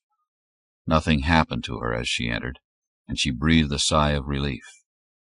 But then no one had expected her to get this far ever again. She felt her way up the stairs to her old room. It was as she had left it, she thought at first, but something was wrong. Something had been changed. It was too dark to see anything at all, but the feeling of difference persisted, and she found the bed and sat down to wait for dawn so she could see the room, see her paintings. When she could see, she gasped. Someone had spread her paintings out, had stood them all up around the walls, on chairs, on the old desk she never had used. She went into the other room where she had painted, and there, on the bench that Mark had used for his clay, instead of the half-dozen crude figures he had shaped, there were dozens of clay objects. Pots, heads, animals, fish, a foot, 2 hands. Weakly Molly leaned against the door frame and wept. The room was bright when she pushed away from the door. She had delayed too long. She had to hurry now. She ran down the stairs and out of the house, picked up her bag and started climbing the hill. 200 feet up she stopped and began to search for the spot she and Mark had found once, a sheltered spot behind blackberry bushes, protected by an overhanging ledge of limestone. From there she could see the house, but could not be seen from below. The bushes had grown. The spot was even more hidden than she remembered. When she finally found it, she sank down to the ground in relief. The sun was high. They would know by now that she was gone. Presently a few of them would come to look over the Sumner house, not really expecting to find her, but because they were thorough. They came before noon, spent an hour looking around the house and yard, then left. Probably it would be safe now to return to the house, she thought, but she did not stir from her hole in the hill. They returned shortly before dark and spent more time going over the same ground they had covered before. Now she knew it was safe to go to the house. They never went out after dark, except in groups. They would not expect her to wander about in the dark alone. She stood up, easing the stiffness out of her legs and back.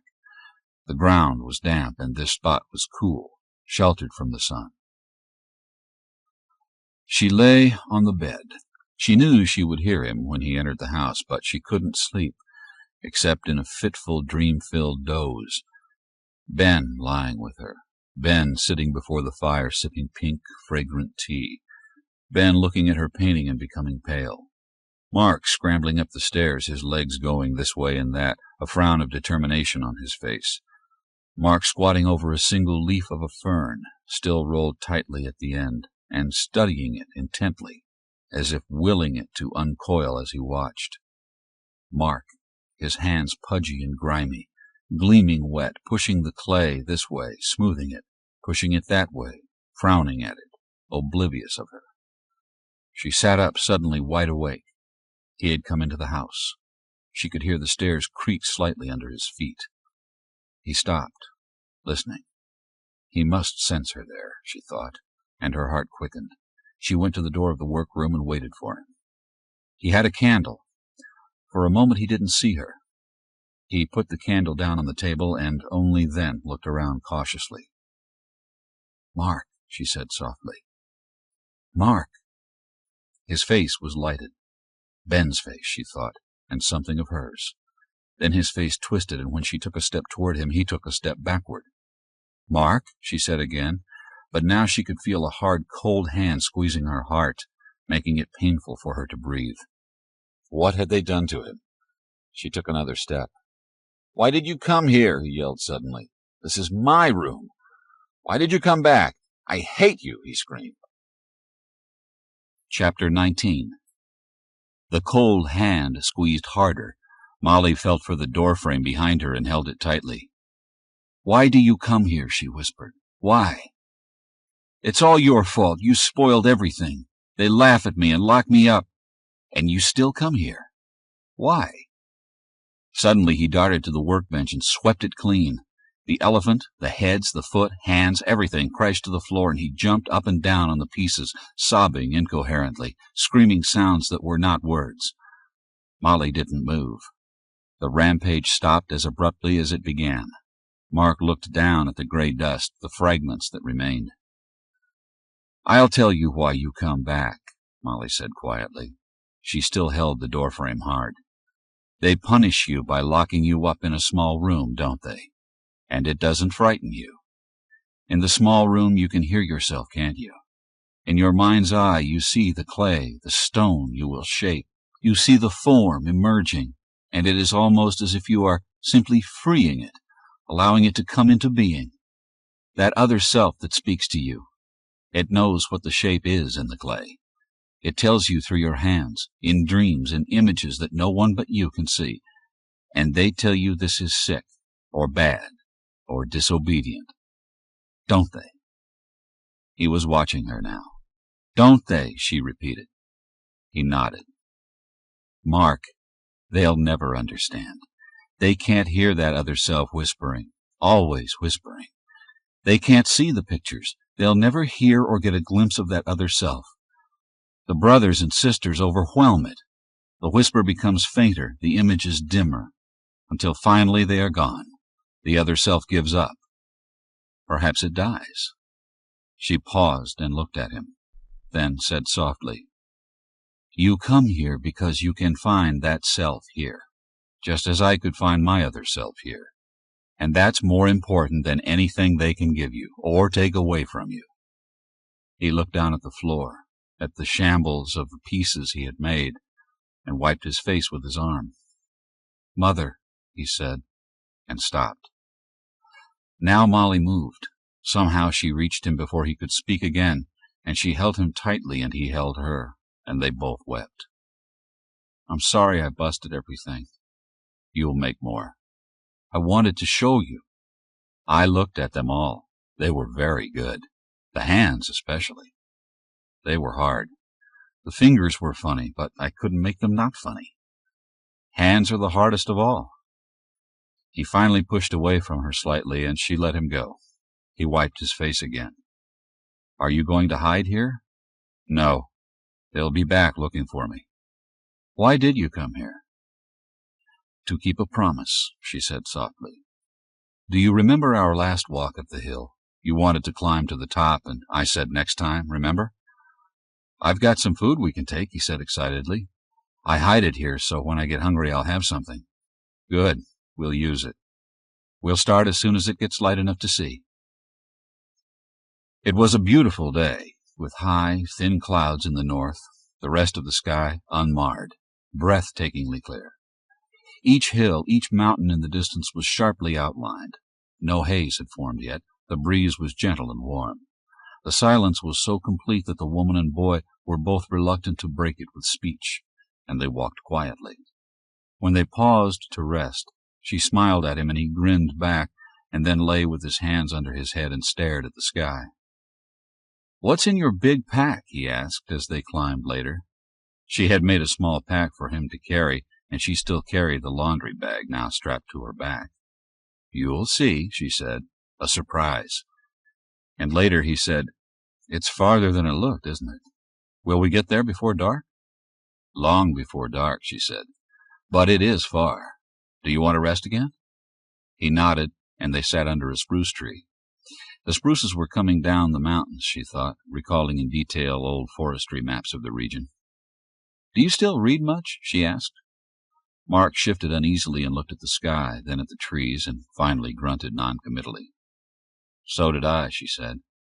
"The old house is full of books, isn't it? They're so brittle, though. You have to be careful with them.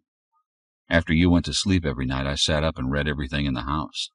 "Did you read the one about Indians?" he asked, and rolled over on his stomach and propped his head up in his cupped hands. "They knew how to do everything. Make fires, make canoes, tents, everything. And there's one about how boys, a club or something, used to go camping and relearn all the Indian methods.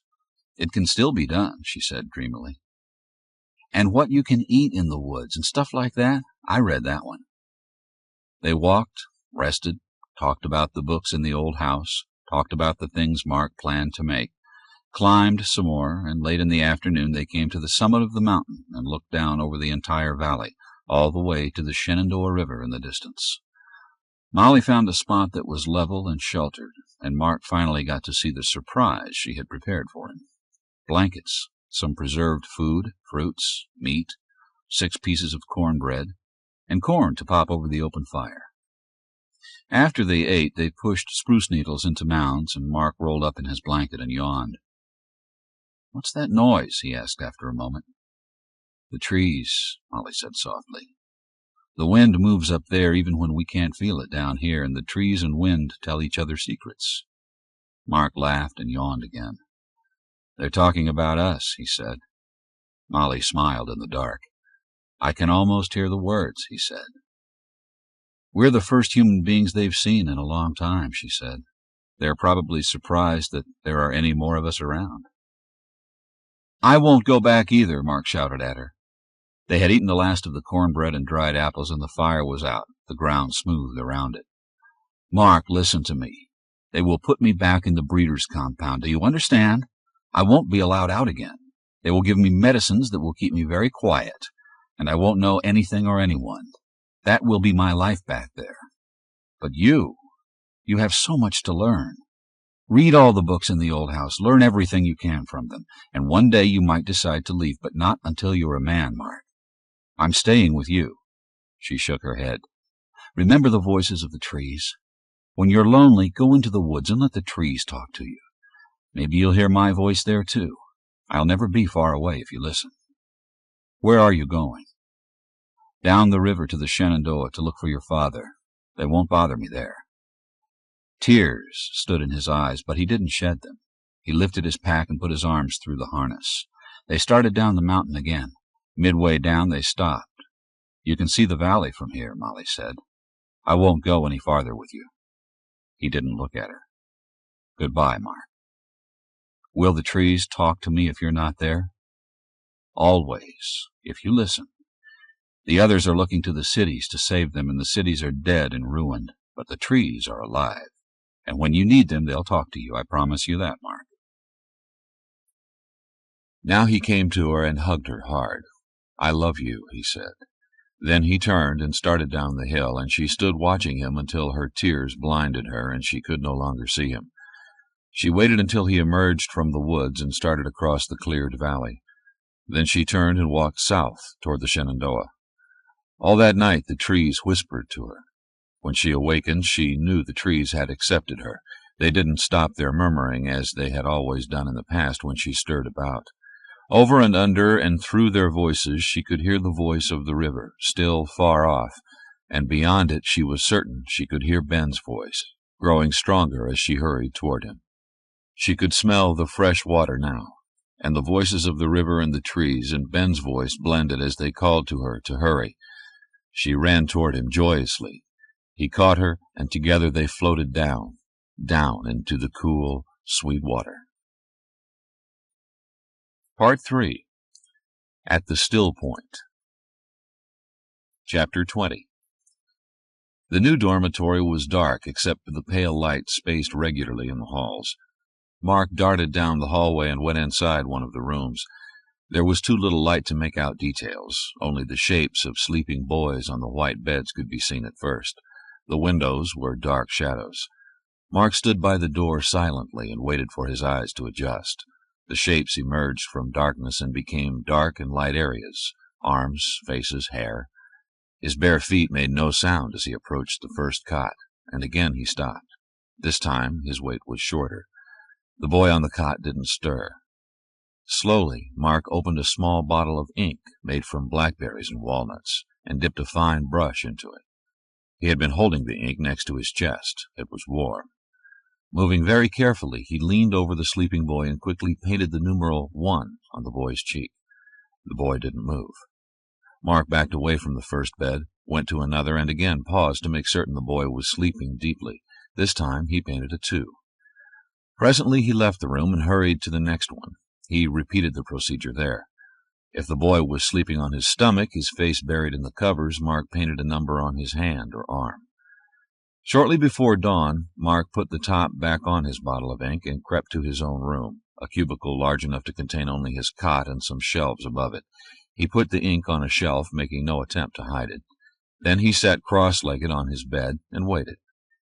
He was a slightly built boy with dark, abundant hair that made his head seem overlarge, not conspicuously so, but noticeable if one examined him closely.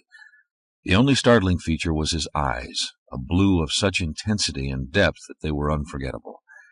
He sat patiently, a slight smile playing on his lips, deepening, leaving, forming again. The light outside his window brightened. It was spring, and the air had a luminosity that was missing in other seasons. Now he could hear voices, and his smile deepened, widened his mouth. The voices were loud and angry. He began to laugh, and was weak from laughter when his door opened and 5 boys entered. There was so little room they had to line up with their legs tight against his cot. "Good morning, 1, 2, 3, 4, 5, Mark said, choking on the words with new laughter. They flushed angrily, and he doubled over, unable to contain himself. "Where is he?" Miriam asked. She had entered the conference room and was still standing at the door. Barry was at the head of the table. "Sit down, Miriam," he said. "You know what he did?" She sat at the other end of the long table and nodded. "Who doesn't? It's all over. That's all anyone's talking about." She glanced at the others. The doctors were there, Lawrence, Thomas, Sarah, a full council meeting. "Has he said anything?" she asked. Thomas shrugged. He didn't deny it. "Did he say why he did it?" "So he could tell them apart," Barry said. For a brief moment Miriam thought she heard a trace of amusement in his voice, but nothing of it showed on his face. She felt tight with fury, as if somehow she might be held responsible for the boy, for his aberrant behavior. She wouldn't have it, she thought angrily. She leaned forward, her hands pressed on the tabletop, and demanded, "What are you going to do about him? Why don't you control him?" "This meeting has been called to discuss that," Barry said. "Have you any suggestions?" She shook her head, still furious, unappeased. She shouldn't even be there, she thought. The boy was nothing to her. She had avoided contact with him from the beginning. By inviting her to the meeting, they had made a link that in reality didn't exist. Again she shook her head, and now she leaned back in her chair as if to divorce herself from the proceedings. "We'll have to punish him," Lawrence said after a moment of silence. "The only question is how." How? Barry wondered. Not isolation. He thrived on it, sought it out at every turn. Not extra work. He was still working off his last escapade. Only 3 months ago he had gotten inside the girls' rooms and mixed up their ribbons and sashes so that no group had anything matching. It had taken hours for them to get everything back in place. And now this. And this time it would take weeks for the ink to wear off. Lawrence spoke again, his voice thoughtful, a slight frown on his face. "We should admit we made a mistake," he said. "There is no place for him among us. The boys his age reject him. He has no friends. He is capricious and willful, brilliant and moronic by turns. We made a mistake with him. Now his pranks are only that, childish pranks. But in 5 years? 10 years? What can we expect from him in the future? He directed his questions at Barry. In 5 years he will be downriver, as you know. It is during the next few years that we have to find a way to manage him better. Sarah moved slightly in her chair, and Barry turned to her. We have found that he is not made repentant by being isolated, Sarah said. It is his nature to be an isolate. Therefore, by not allowing him the privacy he craves, we will have found the correct punishment for him. Barry shook his head. We discussed that before, he said. It would not be fair to the others to force them to accept him, an outsider. He is disruptive among his peers. They should not be punished along with him. Not his peers, Sarah said emphatically. You and your brothers voted to keep him here in order to study him for clues in how to train others to endure separate existences. It is your responsibility to accept him among yourselves, to let his punishment be to have to live with you under your watchful eyes. Or else admit Lawrence is right, that we made a mistake, and that it is better to correct the mistake now than to let it continue to compound. You would punish us for the misdeeds of the boy? Bruce asked. That boy wouldn't be here if it were not for you and your brothers, Sarah said distinctly. If you'll recall, at our first meeting concerning him, the rest of us voted to rid ourselves of him. We foresaw trouble from the beginning, and it was your arguments about his possible usefulness that finally swayed us. If you want to keep him, then you keep him with you under your observation, away from the other children who are constantly being hurt by him and his pranks. He is an isolate, an aberration, a troublemaker. These meetings have become more frequent, his pranks more destructive.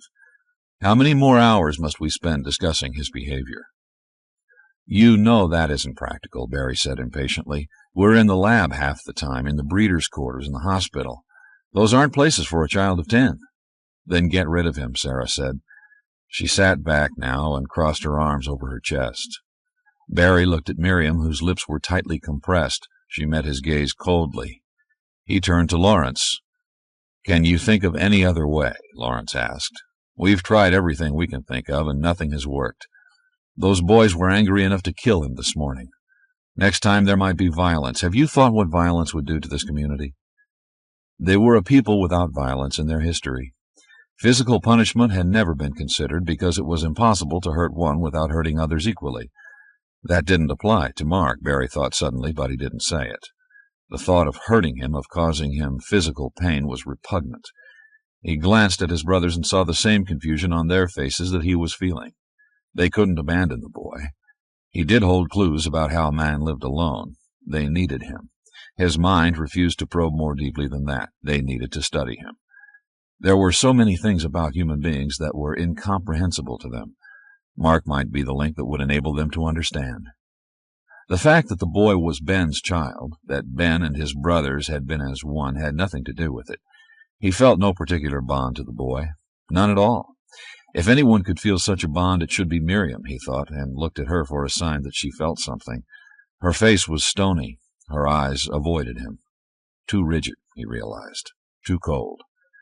And if that were so, he thought coolly, as if thinking about an experiment with insensate material, then it truly was a mistake to keep the boy with them. If that one child had the power to hurt the Miriam sisters as well as the Barry brothers, he was a mistake. It was unthinkable that an outsider could somehow reach in and twist the old hurts so much that they became new hurts, with even more destructive aftermaths. We could do it, Bob said suddenly. There are risks, of course, but we could manage him. In 4 years, he continued, looking now at Sarah, he'll be sent out with the road crew, and from then on he won't be a threat to any of us. But we will need him when we begin to reach out to try to understand the cities. He can scout out the paths, survive alone in the woods without danger of mental breakdown through separation. We'll need him. Sarah nodded. And if we have to have another meeting, such as this one, can we agree today that it will be our final meeting? The Barry brothers exchanged glances, then reluctantly nodded, and Barry said, Agreed. We manage him or get rid of him. The doctors returned to Barry's office where Mark was waiting for them. He was standing at the window, a small dark figure against the glare of sunlight. He turned to face them, and his own face seemed featureless. The sun touched his hair and made it gleam with red-gold highlights.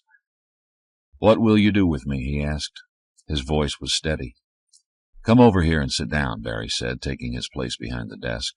The boy crossed the room and sat on a straight chair, perching on the extreme front of it, as if ready to leap up and run. "Relax," Bob said, and sat on the edge of the desk, swinging his leg as he regarded the boy. When the 5 brothers were in the room, it seemed very crowded suddenly. The boy looked from one to another of them and finally turned his attention to Barry. He didn't ask again. Barry told him about the meeting, and watching him, he thought there was a little of Ben and a little of Molly, and for the rest he had gone into the distant past, dipped into the gene pool, had come up with strangers' genes, and he was unlike anyone else in the valley. Mark listened intently, the way he listened in class when he was interested. His grasp was immediate and thorough. "Why do they think what I did was so awful?" he asked when Barry became silent. Barry looked at his brothers helplessly. This was how it was going to be, he wanted to say to them. No common grounds for understanding. He was an alien in every way. Suddenly Mark asked, "How can I tell you apart?" "There's no need for you to tell us apart," Barry said firmly. Mark stood up then. "Should I go get my stuff, bring it to your place?" "Yes, now, while the others are in school, and come right back." Mark nodded. At the door he paused, glanced at each in turn once more, and said, "Maybe just a tiny, tiny touch of paint on the tips of the ears or something." He opened the door and ran out, and they could hear him laughing as he raced down the hall. Chapter 21. Barry glanced about the lecture room and spotted Mark in the rear, looking sleepy and bored. He shrugged. Let him be bored. 3 of the brothers were working in the labs, and the 4th was busy in the breeders' quarters. That left the lecture, and Mark had to sit through it if it killed him. "The problem we raised yesterday, if you'll recall," Barry said then, referring briefly to his notes, "is that we have yet to discover the cause of the decline of the clone strains after the 4th generation. The only way we have got around this to date is through constant replenishment of our stocks by the use of sexually reproduced babies who are cloned before the 3rd month in utero. In this way, we have been able to maintain our families of brothers and sisters, but admittedly, this is not the ideal solution. Can any of you tell me what some of the obvious drawbacks to this system are?" He paused and glanced about. "Karen?" "There is a slight difference between the babies cloned in the laboratory and those born of human mothers. There is the prenatal influence and also the birth trauma that might alter the sexually reproduced person." "Very good," Barry said. "Comments, anyone?" "In the beginning they waited 2 years before they cloned the babies," Stewart said. "Now we don't, and that makes the family almost as close as if they were all clones." Barry nodded, then pointed to Carl. "If the human baby has a birth defect caused by a birth trauma, he can be aborted and still the cloned babies will be all right." "That's hardly in the nature of a drawback," Barry said, smiling. There was an answering ripple of amusement throughout the class. He waited a moment, then said, "The genetic pool is unpredictable. Its past is unknown, its constituents so varied that when the process is not regulated and controlled, there is always the danger of producing unwanted characteristics, and the even more dangerous threat of losing talents that are important to our community." He allowed time for this to be grasped, then continued. "The only way to ensure our future, to ensure continuity, is through perfecting the process of cloning, and for this reason, we need to expand our facilities, increase our researchers, locate a source of materials to replace what is wearing out, and equip the new laboratories, and we need to complete a safe link to that source or sources." A hand was raised. Barry nodded.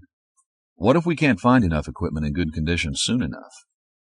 "Then we will have to go to human implantation of the cloned fetus. We have done this in a number of cases, and we have the methods, but it is wasteful of our few human resources, and it would necessitate changing our timetable drastically to use the breeders this way."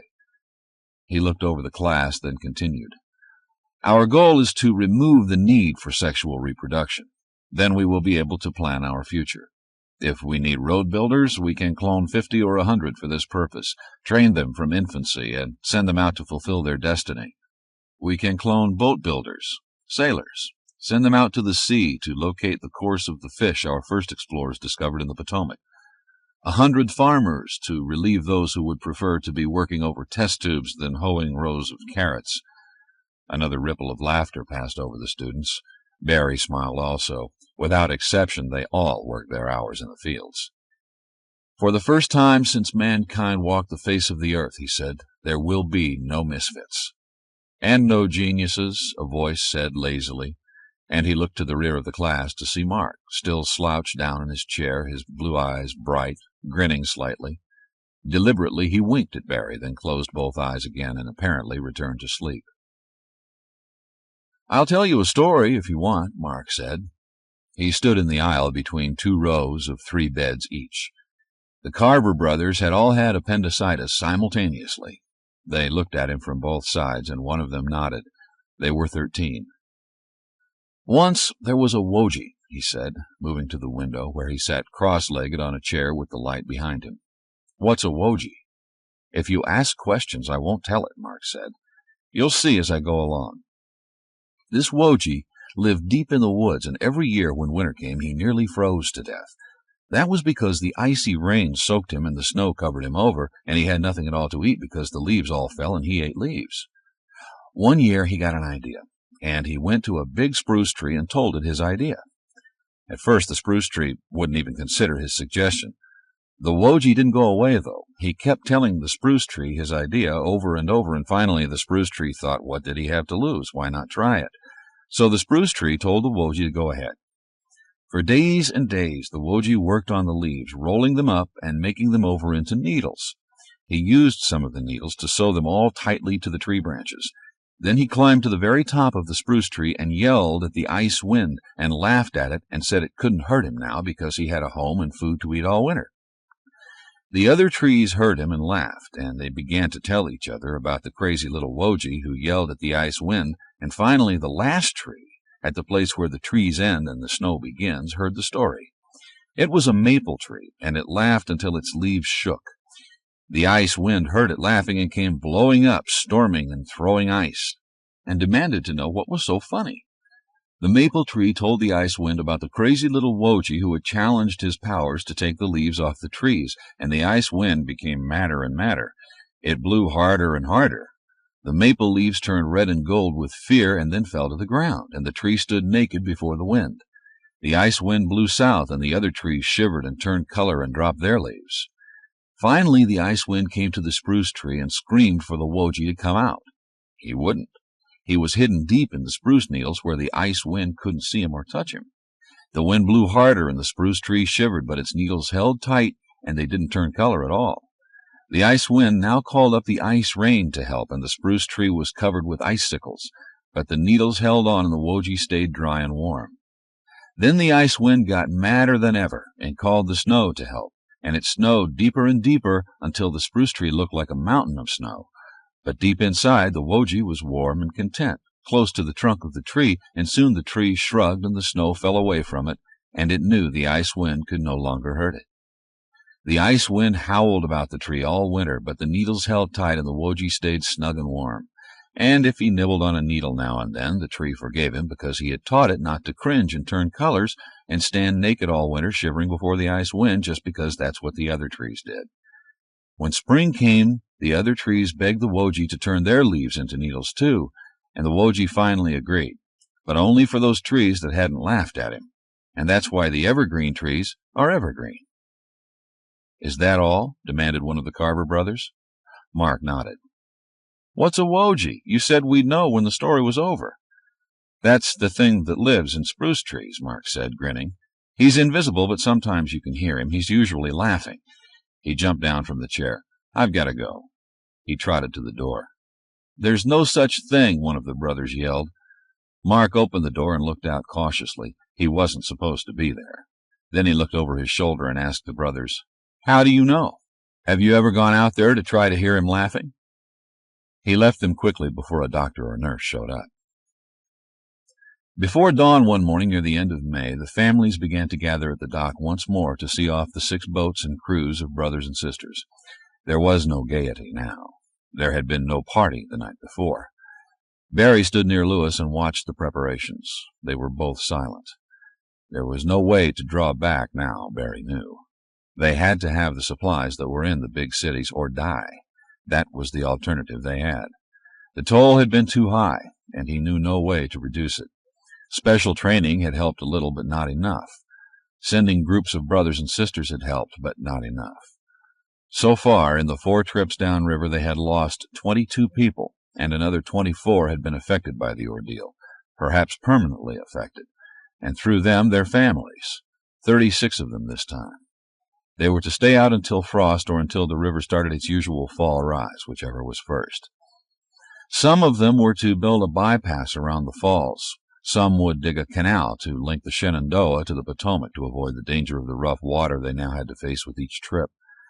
2 groups were to go back and forth between the falls and Washington and bring out the supplies that had been found the previous year. One group was on river patrol to clear the rapids that the capricious rivers renewed each winter. How many would return this time, Barry wondered. They would stay out longer than any of the others had. Their work was more dangerous. How many? Having a building at the falls will help, Lewis said suddenly. It was the feeling of being exposed that made it particularly bad. Barry nodded. It was what they all reported. They felt exposed, watched. They felt the world was pressing in on them, that the trees moved closer as soon as the sun set. He glanced at Lewis, forgot what he had started to say, and instead watched a tick that had appeared at the corner of his mouth. Lewis was clenching his fists. He stared at the dwindling boats, and the tick jerked and vanished, jerked again. "Are you all right?" Barry asked. Lewis shook himself and looked away from the river. "Lewis? Is anything wrong?" "No. I'll see you later." He strode away swiftly. "There's something about being in the woods, in the dark especially, that has a traumatic effect," Barry said later to his brothers. They were in the dormitory room they shared. At the far end, apart from them, sat Mark, cross-legged on a cot, watching them. Barry ignored him. They were so used to his presence now that they seldom noticed him at all unless he got in the way. They usually noticed if he vanished, as he frequently did. The brothers waited. That was well known, the fear of the silent woods. In training the children to prepare for their future roles, we should incorporate experience in living in the woods for prolonged periods. They could start with an afternoon, then go to an overnight camping expedition, and so on until they are out for several weeks at a time. Bruce shook his head. What if they were adversely affected to the point where they could not go out on the expeditions at all? We could lose 10 years of hard work that way. "We could try it with a sample," Barry said. 2 groups, 1 male, 1 female. If they show distress after the first exposure, we can slow it down or even postpone it until they are a year or 2 older. Eventually they'll have to go out there. We might be able to make it easier on them. They no longer were holding the number of light clones to 6, but had increased them to 10 of each group. "We have 80 children almost 11 years old," Bruce said. "In 4 years they will be ready. If the statistics hold up, we'll lose 2/5 of them within the first 4 months they're away, either to accidents or psychological stress. I think it's worth a try to condition them to the woods and living apart beforehand." "They have to have supervision," Bob said. "One of us." "We're too old," Bruce said with a grimace. "Besides, we know we're susceptible to the psychological stress. Remember Ben." "Exactly," Bob said. "We're too old to make any difference here. Our young brothers are taking over our functions more and more, and their little brothers are ready to step into their places when needed. We are expendable," he concluded. "He's right," Barry said reluctantly. "It's our experiment, our obligation to see it through." "Draw lots?" "Take turns," Bruce said. "Each of us to have a crack at it before it's over." "Can I go too?" Mark asked suddenly, and they all turned to look at him. "No," Barry said brusquely. "We know you're not hurt by the woods. We don't want anything to go wrong with this. No pranks, no tricks, no bravado." "You'll get lost then," Mark shouted. He jumped down from his cot and ran to the door and paused there to yell back. "You'll be out in the woods with a bunch of crying babies and you'll all go crazy and the Wojie will die laughing at you." A week later, Bob led the first group of boys up into the woods behind the valley. Each carried a small pack with his lunch in it. They wore long pants and shirts and boots. Watching them leave, Barry could not banish the thought that he should have been the first to try it with them. His idea, his risk. He shook his head angrily. What risk? They were going for a hike in the woods. They would have lunch, turn around, and come back down. He caught Mark's glance, and for a moment they stared at each other, the man and boy, curiously alike, yet so distant from each other that no similarity was possible. Mark broke the stare and looked again at the boys, who were climbing steadily and coming to the thicker growths. Soon they were invisible among the trees. "They'll get lost," he said. Bruce shrugged. "Not in 1 hour or 2, he said. "At noon they'll eat, turn around, and come back." The sky was deep blue with puffs of white clouds and a very high band of cirrus clouds with no apparent beginning or end. It would be noon in less than 2 hours. Stubbornly, Mark shook his head, but he said nothing more. He returned to class and then went to the dining room for lunch. After lunch he was due to work in the garden for 2 hours, and he was there when Barry sent for him. "They aren't back yet," Barry said when Mark entered the office. "Why were you so certain they would be lost?" "Because they don't understand about the woods," Mark said. "They don't see things." "What things?" Mark shrugged helplessly. "Things," he said again. He looked from one brother to another and again shrugged. "Could you find them?" Bruce asked. His voice sounded harsh, and deep frown lines cut into his forehead. "Yes." "Let's go," Barry said. "The 2 of us?" Mark asked. "Yes." Mark looked doubtful. "I could do it faster alone," he said. Barry felt a shudder start and drew himself away from his desk with a brusque motion. He was holding himself rigidly under control now. "Not you alone," he said. "I want you to show me those things you see, how you can find your way where there's no path. Let's go before it gets any later." He glanced at the boy in his short tunic, barefooted. "Go get changed," he said. "This is all right for up there," Mark said. "There's nothing under the trees up there." Barry thought about his words as they headed for the woods. He watched the boy, now ahead of him, now at his side, sniffing the air happily, at home in the silent, dim woods. They moved quickly, and very soon they were deep in the forest where the trees had reached mature growth and made a canopy overhead that excluded the sun completely. No shadows, no way to discover directions, Barry thought, breathing hard as he worked to keep up with the nimble boy. Mark never hesitated, never paused, but moved rapidly, with certainty, and Barry didn't know what clues he found, how he knew to go this way and not that. He wanted to ask, but he needed his breath for climbing. He was sweating, and his feet felt like lead as he followed the boy. "Let's rest a minute," he said. He sat on the ground, his back against a mammoth tree trunk. Mark had been ahead of him, and now he trotted back and squatted a few feet away. "Tell me what you look for," Barry said after a moment. "Show me a sign of their passage there." Mark looked surprised at the demand. "Everything shows they came this way," he said. He pointed to the tree that supported Barry's back. "That's a bitternut hickory tree. See? Nuts." He brushed the dirt aside and uncovered several nuts. They were half rotted. The boys found some and threw them. "And there," he said, pointing. "See that sprout? Someone bent it to the ground. It still isn't straight again. And the marks of their feet scuffing the dirt and leaves on the forest floor. It's like a sign saying, 'This way, this way.'" Barry could see the difference when Mark showed him, but when he looked in another direction he thought he could see scuff marks there also. "Water," Mark said. "That's a runoff trail from melting snow. It's different." "How did you learn about the woods? Molly?" Mark nodded. "She couldn't get lost ever. She couldn't forget how things looked, and if she saw them again, she knew. She taught me, or else I was born with it, and she showed me how to use it. I can't get lost either." "Can you teach others?" "I guess so. Now that I showed you, you could lead, couldn't you?" He had turned his back, scanning the woods, and now faced Barry again. "You know which way to start, don't you?" Barry looked carefully about them. The scuff marks were on the path they had just made, where Mark had pointed them out. He saw the water trail, and looked harder for the trail they should follow.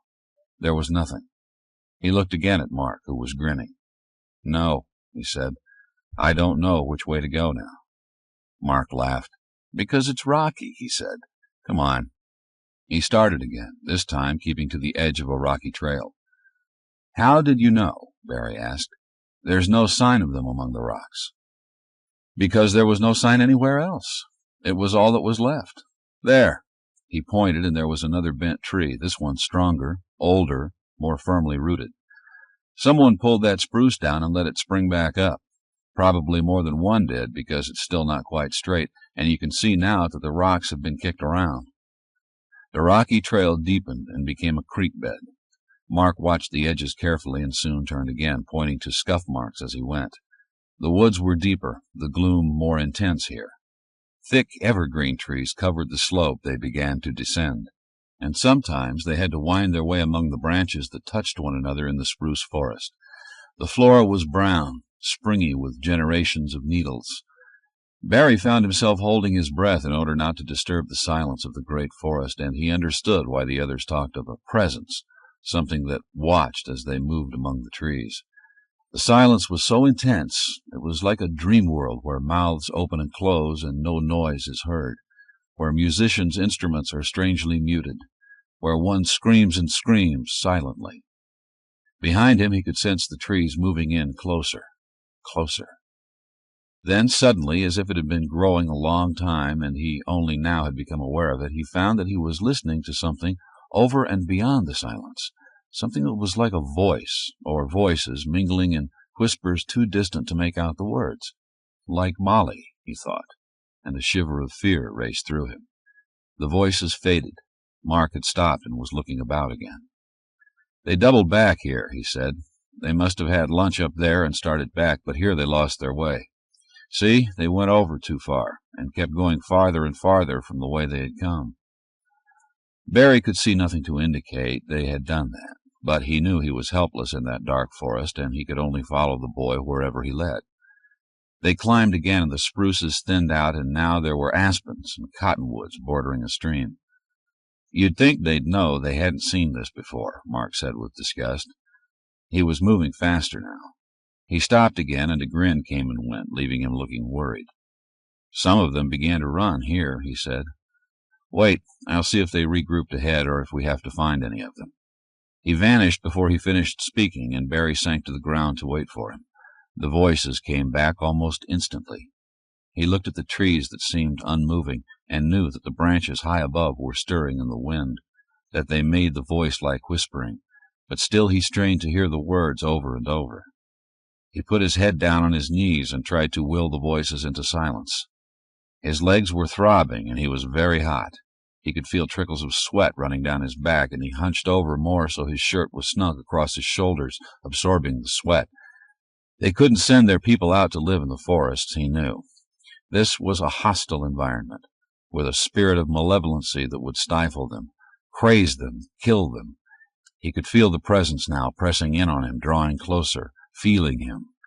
Abruptly he stood up and started to follow Mark. Chapter 22. Barry heard voices again, this time real voices, childish voices, and he waited. "Bob, are you all right?" he called when his brother came into view. Bob looked bedraggled, and there was dirt on his face. He nodded and waved, breathing heavily. They were climbing toward the knob, Mark said, suddenly at Barry's side. He had come upon him from a different direction, invisible until he spoke. Now the boys were straggling into the same area, and they looked worse than Bob. Some of them had been crying, just as Mark had predicted, Barry thought. "We thought we might be able to see where we were if we climbed higher," Bob said, glancing at Mark as if for approval. Mark shook his head. "Always go down. Follow a stream, if you don't know where you are," he said. "It'll go to a bigger stream, then finally to the river, and you can follow it back to where you have to go." The boys were watching Mark with open admiration. "Do you know the way down?" one of them asked. Mark nodded. "Rest a few minutes first," Barry said. The voices were gone now, the woods merely dark woods, uninhabited by anything at all. Mark led them down quickly, not the way they had gone up, not the way he had followed them, but in a more direct line that had them looking over the valley within half an hour. "It was a mistake to risk them like that," Lawrence said angrily. It was the first council meeting since the adventure in the forest. "It's necessary to teach them to live in the woods," Barry said. "They won't have to live out there. The best thing we can do with the woods is clear them as quickly as possible. We'll have a shelter for them down below the falls where they'll live, just as they live here in a clearing." "As soon as you're away from this clearing, the woods make themselves felt," Barry said. "Everyone has reported the same terror, the feeling of being closed in by the trees, of being threatened by them. They have to learn how to live with that." "They'll never live in the woods," Lawrence said with finality. They'll live in a dormitory building on the bank of the river, and when they travel, they'll go by boat, and when they stop, they'll stop in another clearing where there is decent shelter, where the woods have been beaten back and will be kept back. He emphasized his words by hitting his fist on the tabletop as he spoke. Barry regarded Lawrence bitterly. "We can run the laboratories 5 more years, Lawrence. 5 years. We have almost 900 people in this valley right now. Most of them are children being trained to forage for us, to find those things we need to survive. And they won't find them on the banks of your tamed rivers. They're going to have to make expeditions to New York, to Philadelphia, to New Jersey. And who's going to go before them and clear back the woods for them? We train those children now to cope with the woods, or we'll die, all of us." "It was a mistake to rush into this," Lawrence said. "We should have waited until we knew how much we could find and get back to the valley before we got into this so deeply." Barry nodded. "You can't have it both ways," he said. "We made the decision. Every year we wait, the less there is for us to forage in the cities. And we have to salvage what we can. Without it, we die anyway. More slowly, perhaps, than with the timetable we now have, but in the end it would be the same. We can't exist without the tools, the hardware, the information that's in the cities. And now we're committed to this path, and we have to do our best to see that these children are equipped as well as possible to survive when we send them out." 5 years, he thought. That's all they needed. 5 years to find a source of laboratory equipment, tubing, stainless steel tanks, centrifuges, computer components, wiring, wafers. They knew the things they needed had been stored carefully. They had the papers to prove that. They would find the right warehouses, weather-tight, dry, with acres of well-stacked shelves. It was a gamble, producing so many children in so short a time, but a gamble they had taken knowingly, aware of the consequences if anything went wrong along the way. They might be hungry before the 5 years were over. Whether or not the valley could adequately feed over 1,000 people had been endlessly debated. For the kind of restocking they required, they needed a lot of people, and in 5 years they would know if they had gambled foolishly. 450 children between 5 and 11 years. That was what was in the kitty, Barry thought. That was the extent of the gamble, and in 4 years the first 80 of them would leave the valley, possibly forever. But if they returned, if even a few of them returned with materials, with information about Philadelphia or New York, with anything of value, the gamble would have paid off. It was agreed that the training program as outlined by Barry should be continued on a trial basis, risking no more than 3 groups, 30 children. And further, if the children were psychologically damaged by the equipment, they were not to be salvaged, and the experiment would be discontinued immediately. Barry left the meeting satisfied. "What will I get out of it?" Mark demanded. "What do you mean?" "I mean, you get a teacher, and the brothers and sisters get training. What do I get?" "What do you want?" "You'll have companionship, more than you have now." "They won't play with me," Mark said. "They'll listen and do what I say because they're afraid, and they know I'm not, but they won't play with me. I want my own room again." Barry glanced at his brothers and knew they would all agree to that instantly. It had been a nuisance having the boy in their communal bedroom. By mutual consent they had not dragged the mat out in his presence, and their talk had been censored when they remembered he was there. Barry nodded. "Not back in the dormitory, here in this building." "That's all right. Then here's what we'll do. Once a week, each group will go out 1 hour at a time to start with, and not more than a few minutes from a place where they can see the valley. After several exposures of this limited duration and distance, you'll take them farther, keep them longer. Are there games you could play with them in the woods to help them become accustomed to being there?" There was no longer any question of not including Mark in this phase of the training. Mark sat on a branch hidden by thick foliage from below and watched the boys stumbling about the edges of the clearing, looking for the path he had left them to follow. It was as if they were blind, he thought wonderingly. All they really cared about was staying close together, not becoming separated, even momentarily. This was the 3rd time this week Mark had tried this game with the clones. The other 2 groups had failed also. At first he had enjoyed leading them out into the woods. Their frank admiration of him had been pleasant, unexpected, and for once he had felt the differences that separated them might be lessened when they learned some of the things he knew, when they could all play together among the whispering trees. He knew now such hopes had been wrong. The differences were more pronounced than ever, and the early admiration was turning into something else, something he could not really understand. They seemed to dislike him more, to be almost afraid of him, certainly resentful of him. He whistled and watched the reaction pass over them all simultaneously, like grass being blown by a gust of wind. Even knowing the direction, they were not able to find his trail. Disgustedly, he left the tree, sliding part way, dropping agilely from branch to branch where it was too rough to slide. He joined the boys and glanced at Barry, who also looked disgusted. "Are we going back now?" one of the boys asked. "No," Barry said. "Mark, I want you to take 2 of the boys a short distance away. Try to hide with them. Let's see if the others can find you." Mark nodded. He glanced at the 10 boys and knew it made no difference which 2 went with him. He pointed to the 2 nearest him and turned and went into the woods, the boys at his heels. Again he left a trail that anyone with eyes could follow, and as soon as they were out of sight of the larger group, he began to circle around to get behind the boys in the clearing, not trying for distance at all, since they couldn't follow a trail even 3 feet. Finally he stopped. He put his fingers to his lips, and the other 2 nodded, and they sat down to wait. They looked desperately afraid, sat touching at the arms, their legs touching. Mark could hear their brothers now, not following the trail but coming straight for them. Too fast, he thought suddenly. The way they were rushing was dangerous. The brothers he was with jumped up excitedly, and in a moment the others rushed into sight. Their reunion was jubilant and triumphant, and even Barry looked pleased. Mark drew back and watched, his warning about rushing in strange woods stilled.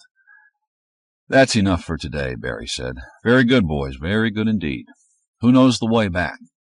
They were all flushed with their first success in the woods, and they began to point one way after another, laughing, elbowing each other. Barry laughed with them. "I'd better lead you out of here," he said. He looked about for Mark, but he was not there. For a moment Barry felt a thrill of fear. It passed almost too quickly to be identified, and he turned and started to walk toward the massive oak tree that was the last tree before the long slope down to the valley. At least he had learned that much, he thought, and he knew the boys also should have learned that much by now. The grin of triumph at their earlier success faded, and he felt the weight of doubts and disappointment settle over him again. Twice more he looked back for Mark and failed to spot him in the dense woods. Mark saw him looking and made no sign. He watched the boys tripping, laughing, touching, and he felt his eyes burn, and a strange emptiness almost like nausea gripped him. When they were out of sight down in the valley, he stretched out on the ground and looked up through the thick branches that veiled the sky, breaking it up into fragments of light, black against white, or white through black. By squinting his eyes he could make the black merge and the light pieces take precedence, then recede once more. "They hate me," he whispered, and the trees whispered back, but he could not make out the words. Just leaves in the wind, he thought suddenly, not voices at all. He sat up and threw a handful of rotted leaves at the nearest tree trunk, and somewhere, he thought, someone laughed. The Wojie. "You're not real either," he said softly. "I made you up. You can't laugh at me." The sound persisted, grew louder, and suddenly he stood up and looked back over his shoulder at a black cloud bank that had been forming all afternoon. Now the trees were crying out warnings to him, and he began to scramble down the slope, not following the boys and Barry, but heading for the old farmhouse. The house was completely hidden by a thicket of bushes and trees. Like Sleeping Beauty's castle, he thought, trotting toward it. The wind howled, hurling bits of dirt, twigs, leaves stripped from the trees. He crawled through the bushes, and in the shelter the wind seemed very distant. The entire sky was darkening fast, and the wind was dangerous, he knew. Tornado weather, that's what they called it. There had been a rash of tornadoes 2 years ago. They all feared them now. At the house he didn't pause. He opened the coal chute, concealed by a tangle of ivy, and slid down and landed lightly in the black basement. He felt about for his candle and sulphur matches, and then went upstairs, where he watched the weather through a chink in the boarded-up window in the top bedroom. The house was completely boarded up now, doors, windows, the chimney sealed. They had decided it was not good for him to spend time alone in the old building, but they hadn't known about the coal chute, and what they had done actually was to provide him with a sanctuary where no one could follow. The storm roared through the valley and left as abruptly as it had started. The heavy rain became a spatter, then a drizzle. It stopped, and presently the sun was shining again. Mark left the window. There was an oil lantern in the bedroom. He lighted the lamp and looked at his mother's paintings, as he had done many times in the years since she had taken him camping. She knew, he thought. Always that one person, in the fields, at the doorway, on the river or ocean, always just one. She knew what it was like. Without warning, he started to sob, and threw himself down on the floor and wept until he was weak. Then he slept. He dreamed the trees took him by the hand and led him to his mother, and she held him close and sang and told him stories, and they laughed together. "Is it working?" Bob asked. "Can they be trained to live in the wilderness?" Mark was in the corner of the room, sitting cross-legged on the floor, forgotten by the doctors. He looked up from the book he was reading and waited for the answer. "I don't know," Barry said. "Not for a lifetime, I don't think. For short periods, yes, but they'll never be woodsmen, if that's what you mean. Should we go ahead with the others next summer? Are they getting enough out of it to make a large-scale attempt?" Bruce shrugged. "It's been a training program for us, too," he said. "I know I don't want to keep going back into those dismal woods. I dread my days more and more." "Me too," Bob said. "That's why I brought this up now. Is there any real point to it?" "You're thinking about the camp-out next week, aren't you?" Barry asked. "Yes. I don't want to go. I know the boys are dreading it. You must be anxious about it." Barry nodded. "You and I are too aware of what happened to Ben and Molly. But what's going to happen to those children when they leave here and have to spend night after night in the woods? If preparation like this can ease it for them, we have to do it." Mark returned to his book, but he was not seeing it now. What happened to them, he wondered. Why were they all so afraid? There wasn't anything in the woods, no animals, nothing to hurt anyone.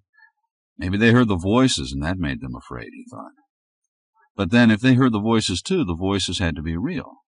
He felt his pulse racing suddenly.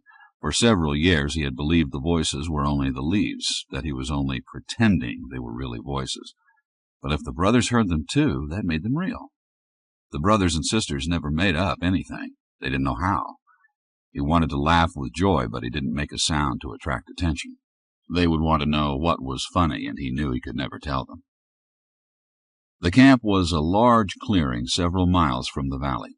20 boys, 10 girls, 2 doctors, and Mark sat about the campfire eating, and Mark remembered that other time he had sat eating popcorn at a campfire. He blinked rapidly, and the feeling that came with the memory faded slowly. The clones were uneasy, but not really frightened. Their large number was reassuring, and the babble of their voices drowned out the noises of the woods. They sang, and one of them asked Mark to tell the Woji story, but he shook his head. Barry asked lazily what a Woji was, and the clones nudged each other and changed the subject. Barry let it drop. One of those things that all children know and adults never do, he thought. Mark told another story, and they sang some more, and then it was time to unroll the blankets and sleep. Much later, Mark sat up, listening. One of the boys was going to the latrine, he decided, and lay down again and was asleep almost instantly. The boy stumbled and clutched a tree to steady himself. The fire was dim now, no more than embers through the tree trunks. He took several more steps, and abruptly the embers vanished. For a moment he hesitated, but his bladder urged him on, and he didn't yield to the temptation to relieve himself against a tree. Barry had made it clear that they had to use the latrine in the interest of health. He knew the ditch was only 20 yards from the camp, only another few steps, but the distance seemed to grow rather than decrease, and he had a sudden fear that he was lost. "If you get lost," Mark had said, "the first thing to do is sit down and think. Don't run. Calm down and think." But he couldn't sit down here. He could hear the voices all around him, and the Woji laughing at him, and something coming closer and closer. He ran blindly, his hands over his ears, trying to blot out the ever louder voices. Something clutched at him, and he felt it ripping his side, felt the blood flowing, and he screamed a high, wild shriek that he couldn't stop. In the camp, his brothers sat up and looked about in terror. "Danny." "What was that?" Barry demanded. Mark was standing up listening, but now the brothers were calling out, "Danny! Danny!"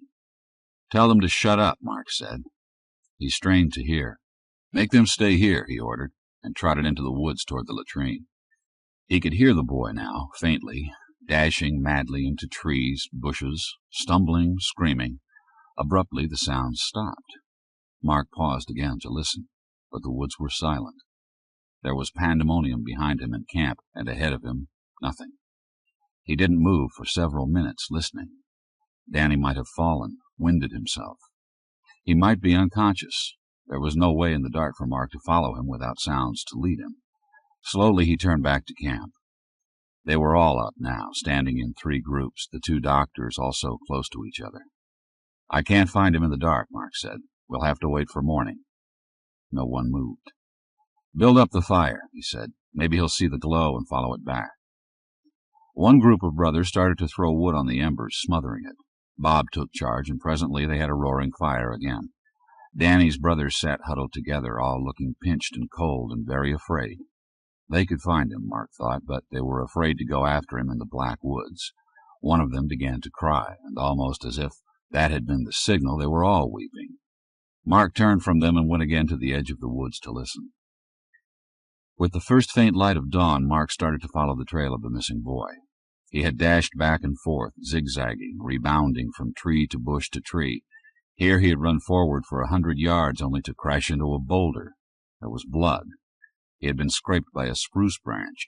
Here he had run again, faster this time, up a rise. Mark paused, looking at the rise, and he knew what he was going to find.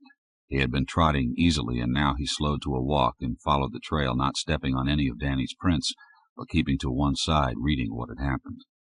At the top of the rise there was a narrow ridge of limestone. There were many such outcroppings in the woods, and almost always when there was a rise such as this, the other side was steep also, sometimes steeper, rockier. He stood on the ridge, looking down the 30 feet of sparse growth and rocks, and twisted among them he could see the boy, his eyes open as if he were studying the pale, colorless sky. Mark didn't go down. He squatted several moments looking at the figure below, then turned and went back to camp, not rushing now. "He bled to death," Barry said, after they brought the body back to camp. "They could have saved him," Mark said. He didn't look at Danny's brothers, who were all gray, waxy-looking, in shock. "They could have gone straight to him." He stood up. "Are we going down now?" Barry nodded. He and Bob carried the body on a litter made from thin tree branches tied together. Mark led them to the edge of the woods and turned. "I'll go make sure the fire's all the way out," he said. He didn't wait for permission, but vanished among the trees almost instantly. Barry put the surviving 9 brothers in the hospital to be treated for shock. They never emerged, and no one ever asked about them. The following morning, Barry arrived in the lecture room before the class had assembled. Mark was already in his place at the rear of the room. Barry nodded to him, opened his notes, straightened his desk, and looked up again to find Mark still regarding him. His eyes were as bright as twin blue lakes covered with a layer of ice, Barry thought. "Well?" he asked finally, when it seemed the locked stare would be maintained indefinitely. Mark didn't look away. "There is no individual. There is only the community," he said clearly. "What is right for the community is right even unto death for the individual. There is no one. There is only the whole." "Where did you hear that?" Barry demanded. "I read it." "Where did you get that book?" "From your office. It's on one of the shelves." "You're forbidden to enter my office." "It doesn't matter. I've already read everything in it." Mark stood up and his eyes glinted as the light changed in them. "That book is a lie," he said clearly. "They're all lies. I'm one. I'm an individual. I am one." He started for the door. "Mark, wait a minute," Barry said. "Have you ever seen what happens to a strange ant when it falls into another ant colony?" At the door, Mark nodded. "But I'm not an ant," he said. Chapter 23. Late in September, the boats reappeared on the river, and the people gathered at the dock to watch. It was a cold, rainy day. Already frosts had turned the landscape bleak, and fog over the river obscured everything until the boats were very close. A meeting party set out to help bring in the exhausted people, and when they were all docked and the tally taken, the realization that 9 people had been lost wreathed the homecoming in gloom. The following night they held the ceremony for the lost, and the survivors told their story haltingly. They had brought back 5 boats, 1 under tow most of the way. 1 boat had been swept away at the mouth of the Shenandoah. They had found it smashed and broken up with no survivors, its load of surgical equipment lost to the river. The second, damaged boat had been run aground by a sudden storm that overturned it and ruined its load of maps, directories, warehouse lists, bales and bales of papers that would have proven useful. The shelter at the falls had been started. The canal had proven disastrous, impossible to dig as proposed. The river flooded in from below and washed it out repeatedly, and all they had succeeded in doing was to make a swampy area that flooded in high water and was a muddy bog when the river fell. And the worst part, they agreed, had been the cold. As soon as they had reached the Potomac, the cold had plagued them. There had been frosts, leaves had fallen prematurely, and the river was numbing. Much of the vegetation was dead. Only the hardiest plants were surviving. The cold had persisted in Washington, had made the canal digging a hellish task. The snow came to the valley early that year, on the 1st of October. It remained on the ground for a week before the wind shifted and warm southerly breezes melted it. On the infrequent clear days when the sun shone brightly and no mist hid the tops of the surrounding hills and mountains, the snow could still be seen on the high ridges. Later, Barry would be able to look back on that winter and know it had been crucial, but at the time it seemed just one more in the endless string of seasons. One day Bob called to him to come outside and look at something. No new snow had fallen for several days, and the sun was bright and gave the illusion of warmth. Barry pulled on a heavy cape and followed Bob out. There was a snow sculpture standing in the center of the courtyard between the new dorms. It was a male figure, 8 feet tall, nude, its legs fused into a base that was also a pedestal. In one hand the figure carried a club, or perhaps a torch, and the other hand swung at its side. The feeling of motion, of life, had been captured. It was a man on his way to somewhere else, striding along, not to be stopped. "Mark?" Barry asked. "Who else?" Barry approached it slowly. There were others looking at it also, mostly children. A few adults were there, and others came out until there was a crowd about the statue. A small girl stared, then turned and began to roll a snowball. She threw it at the figure. Barry caught her arm before she could throw again. "Don't do that," he said. She looked at him blankly, looking at the figure even more blankly, and started to inch away. He released her, and she darted back through the people. Her sisters ran to her. They touched each other as if to reassure themselves that all was well. "What is it?" one of them asked, unable to see over the heads of the people between her and the statue.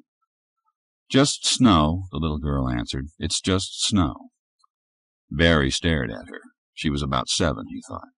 He caught her again, and this time lifted her so she could see. "Tell me what that is," he said. She wriggled to get loose. "Snow," she said. "It's snow." "It's a man," he said sharply. She looked at him in bewilderment and glanced at the figure again. Then she shook her head. One by one he held other small children up to see. All they saw was snow. Barry and his brothers talked to their younger brothers about it later that day, and the younger doctors were impatient at what was clearly to them a trifle. "So the younger children can't see that it's supposed to be the figure of a man. What does it matter?" Andrew asked. "I don't know," Barry said slowly, and he didn't know why it was important, only that it was. During the afternoon the sun melted the snow a bit, and overnight it froze solid once more. By morning, when the sun hit the statue, it was blinding. Barry went out to look at it several times that day. That night someone or a group went out and toppled it and stamped it into the ground. 2 days later 4 groups of boys reported the disappearance of their mats. They searched Mark's room, other places where he might have hidden them, and came up with nothing.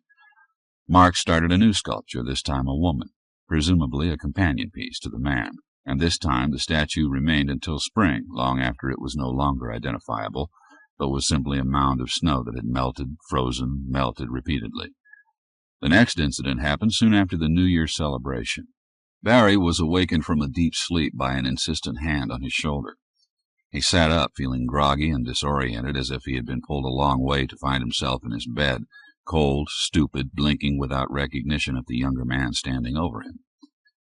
"Barry, snap out of it. Wake up." Anthony's voice registered first, then his face. The other brothers were waking up now. "What's wrong?" Suddenly Barry was thoroughly awake. "A breakdown in the computer section. We need you." Stephen and Stuart were already tearing down the computer when Barry and his brothers got to the laboratory. Several younger brothers were busy disconnecting tubes from the terminal in order to regulate the flow manually. Other young doctors were making a tank-by-tank check of the dials. The scene was of orderly chaos, Barry thought, if there could be such a thing. A dozen people were moving about quickly, each intent on his own job, but each out of place there. The aisles became cluttered when more than 2 people tried to move among the tanks, and now there were a dozen and more coming every minute. Andrew had taken charge, Barry noted with satisfaction. All the newcomers were assigned sections immediately, and he found himself monitoring a row of embryos 7 weeks old. There were 90 babies in the tanks at various stages of development. 2 groups could be removed and finished in the premature ward, but their chances of survival would be drastically reduced. His group seemed all right, but he could hear Bruce muttering at the other end of the same aisle, and he knew there was trouble there.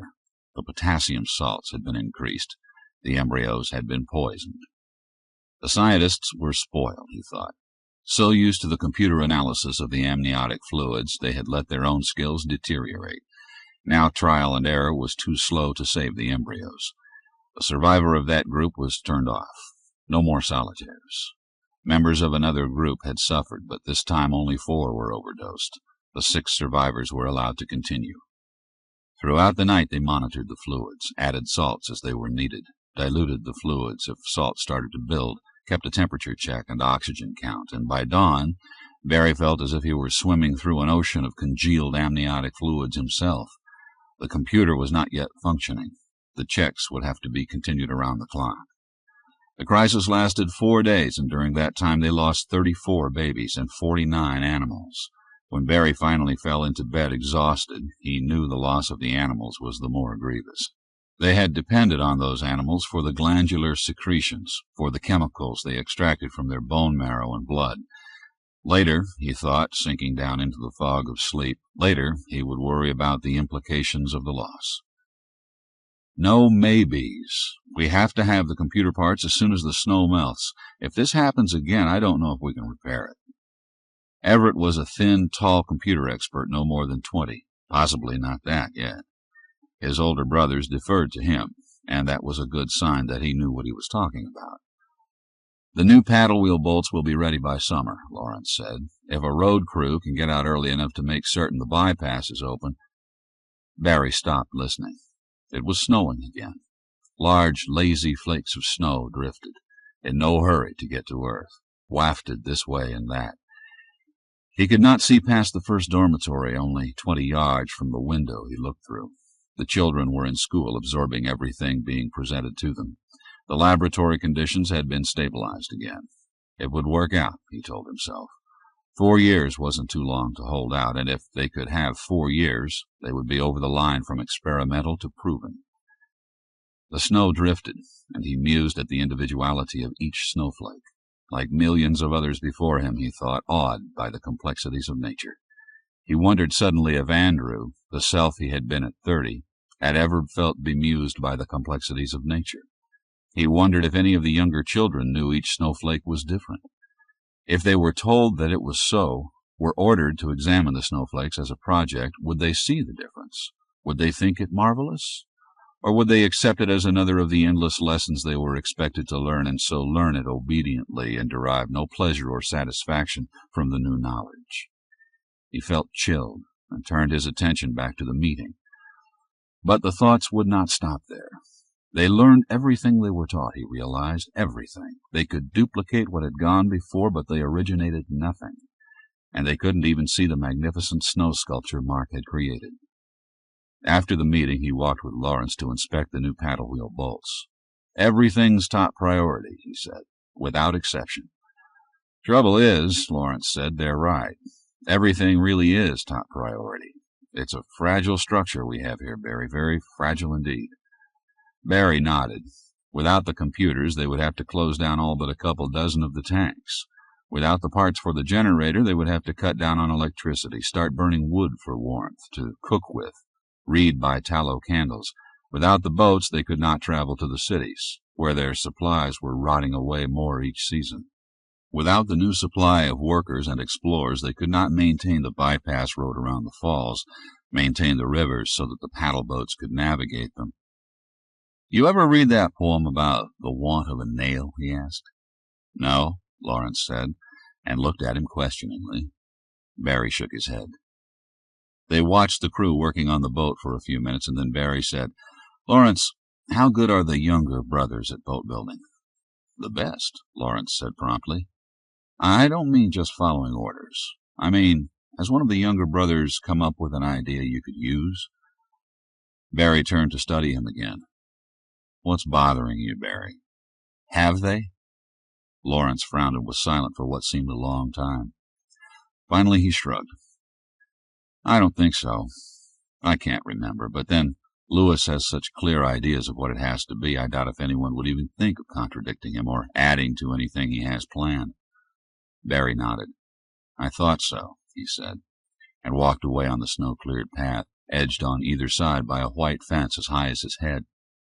"And it never used to snow this much either," he said to himself.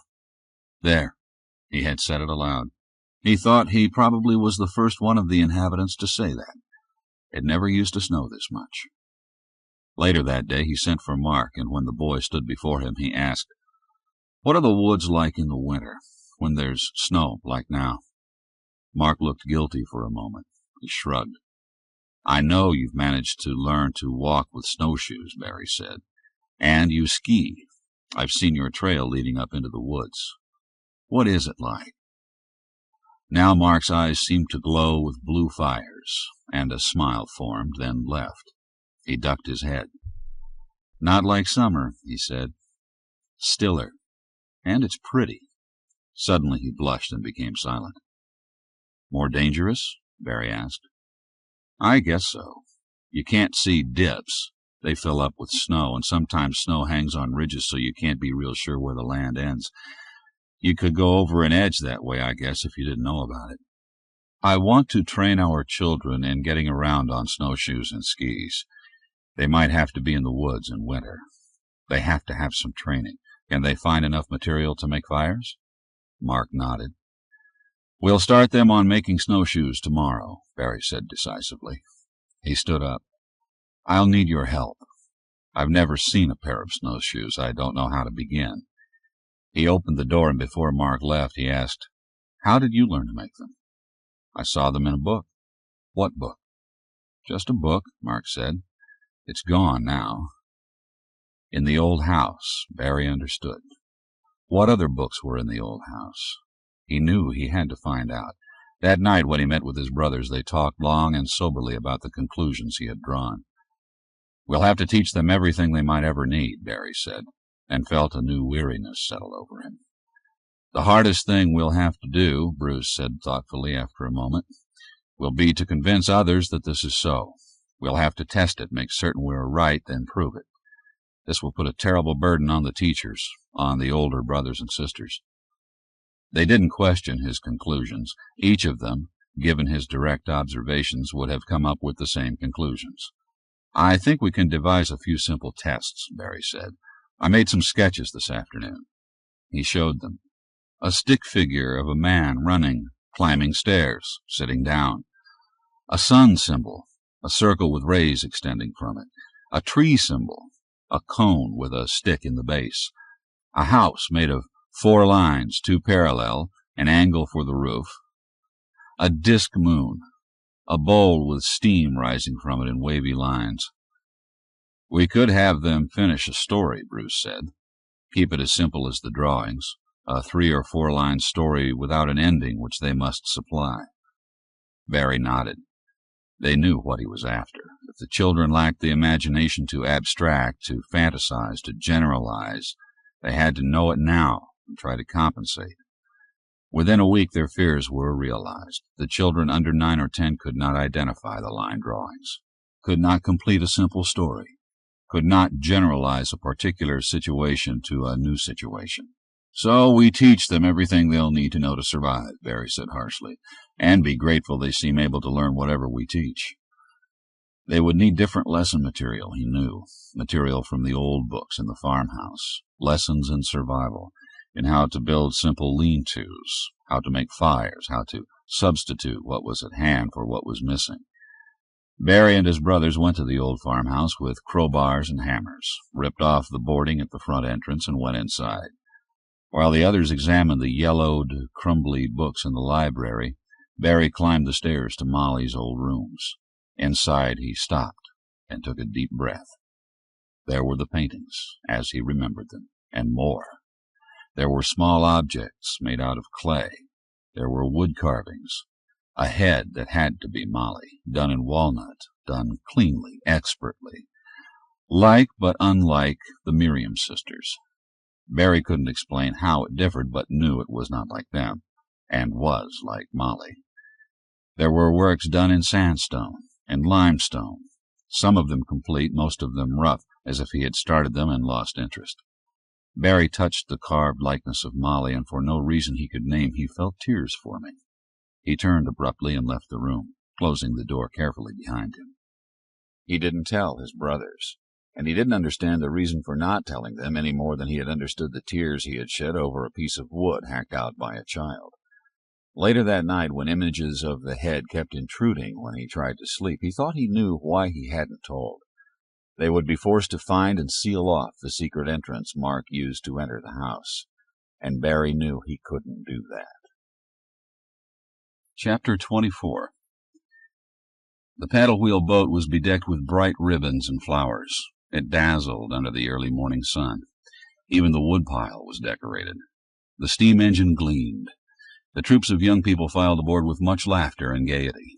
10 of these, 8 of those, 65 in all. The boat crew stood apart from the young explorer foragers, watching them warily, as if afraid the carnival spirit of the morning might damage the boat somehow. And indeed, the infectious exuberance of the young people was dangerous in its spontaneity, drawing into itself the onlookers ashore. The gloom of the past expeditions was forgotten as the boat made ready to churn its way downriver. This was different, the mood cried.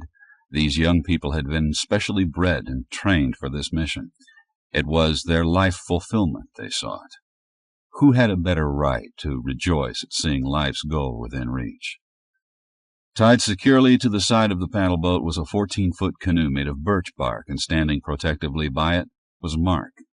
He had boarded before the others, or had slept there, perhaps. No one had seen him arrive, but he was there with his canoe that could outrun anything else on the river, even the big paddle wheel. Mark watched the scene impassively. He was slender, not tall, but his slim body was well muscled and his chest was deep. If he was impatient to be under way, he showed no sign of it. He might have stood there for an hour, a day, a week. The elder members of the expedition now came aboard, and the cheering and singing ashore grew in volume. Nominally, the leaders of the expedition, the Gary brothers, nodded to Mark and took their places in the stern. Standing on the dock, Barry watched smoke puff up from the stack as the boat started to foam the water, and he thought about Ben and Molly, and those who had not come back, or had come back only to go into the hospital and never emerge. The children were almost hysterically happy, he thought. They might be going to a circus or a tournament, or to enlist in the king's service, or to slay dragons. His gaze sought Mark's. The bright blue eyes didn't waver, and Barry knew that he, at least, understood what they were doing, what the dangers were, the prizes. He understood this mission meant the end of the experiment, or a new beginning for them all. He knew, and he, like Barry, was not smiling. The terrible heroics of children, Barry muttered. At his side, Lawrence said, "What?" And Barry shrugged and said it was nothing. Nothing. The boat pulled away steadily now, leaving a wide wake that spread from shore to shore and made waves that broke against the dock. They watched until the boat was out of sight. The river was swift and muddy, high with runoff from the mountains. Crews had been out for over a month clearing the rapids, marking safe channels among the boulders, repairing the winter damage to the dock at the head of the falls, working on the overland detour. The paddle wheel made good time, and they arrived at the falls shortly after lunch. All afternoon they worked at unloading the boat to transport the supplies to the shelter. The building at the foot of the falls was a duplicate of the dormitories in the valley, and inside it the large group of travelers found it easy to forget this building was isolated, that it was separate from the others. Each evening the road crew assembled in the building, and the boatmen gathered there, and no one was left outside in the black woods. Here at the shelter the woods had been pushed back to the edge of the hills that rose precipitously behind the clearing. Soybeans and corn would be planted later, when the weather warmed enough.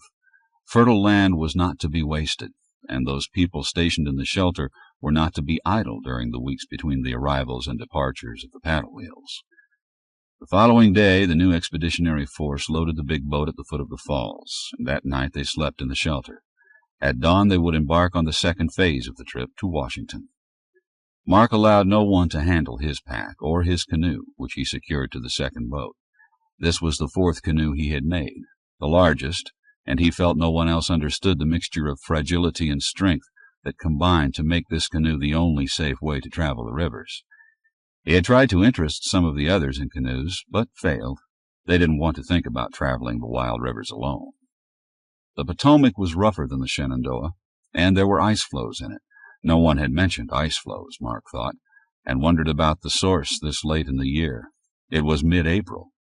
The forests screened the hills here, and he could only guess there was still snow and ice in the high country. The paddle wheel moved slowly down the river, its crew busy and alert to the dangers of the wide, swift stream. By dark they were well into the Washington area, and tied up that night to a bridge foundation that jutted from the water, a sentinel left behind when the rest of the bridge yielded to the intolerable pressures of water, wind, and age. Early the next morning they began to unload, and it was here that Mark was to leave the others. It was hoped he would return within 2 weeks with good news about the accessibility of a route to Philadelphia and/or New York. Mark unloaded his own belongings, unslung the canoe, and carefully lifted it off the paddle wheel, and then shrugged his backpack into place.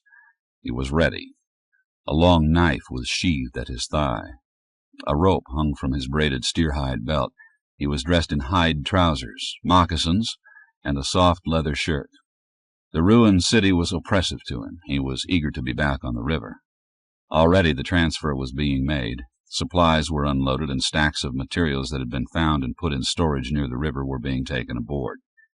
For a few moments Mark watched, then silently he lifted his canoe, swung it over his head, and began to walk. Throughout the day he walked amid the ruins, always keeping to a northeast direction that eventually would see him clear of the city into the forest again. He found a small stream and floated his canoe, following the meandering waterway for several hours before it turned south, where he shouldered the canoe and took to the forest. Now the forest was thick and silent, familiar for all its strangeness. Before dark he found a place to camp and made a fire and cooked his dinner. His supply of dried food was sufficient for 2 to 3 weeks, if he didn't find other food to supplement it, but he knew he would find wild food. No forest failed to yield fern tips or asparagus shoots or a variety of other edible greens. Here, nearer the coast, there was less frost damage than inland. As the light faded, he dug a shallow trench and filled it with soft pine needles, spread his poncho over them, pulled the canoe into position to make a cover, and stretched out on the bed he had made. His worst enemy would be the spring rains, he knew.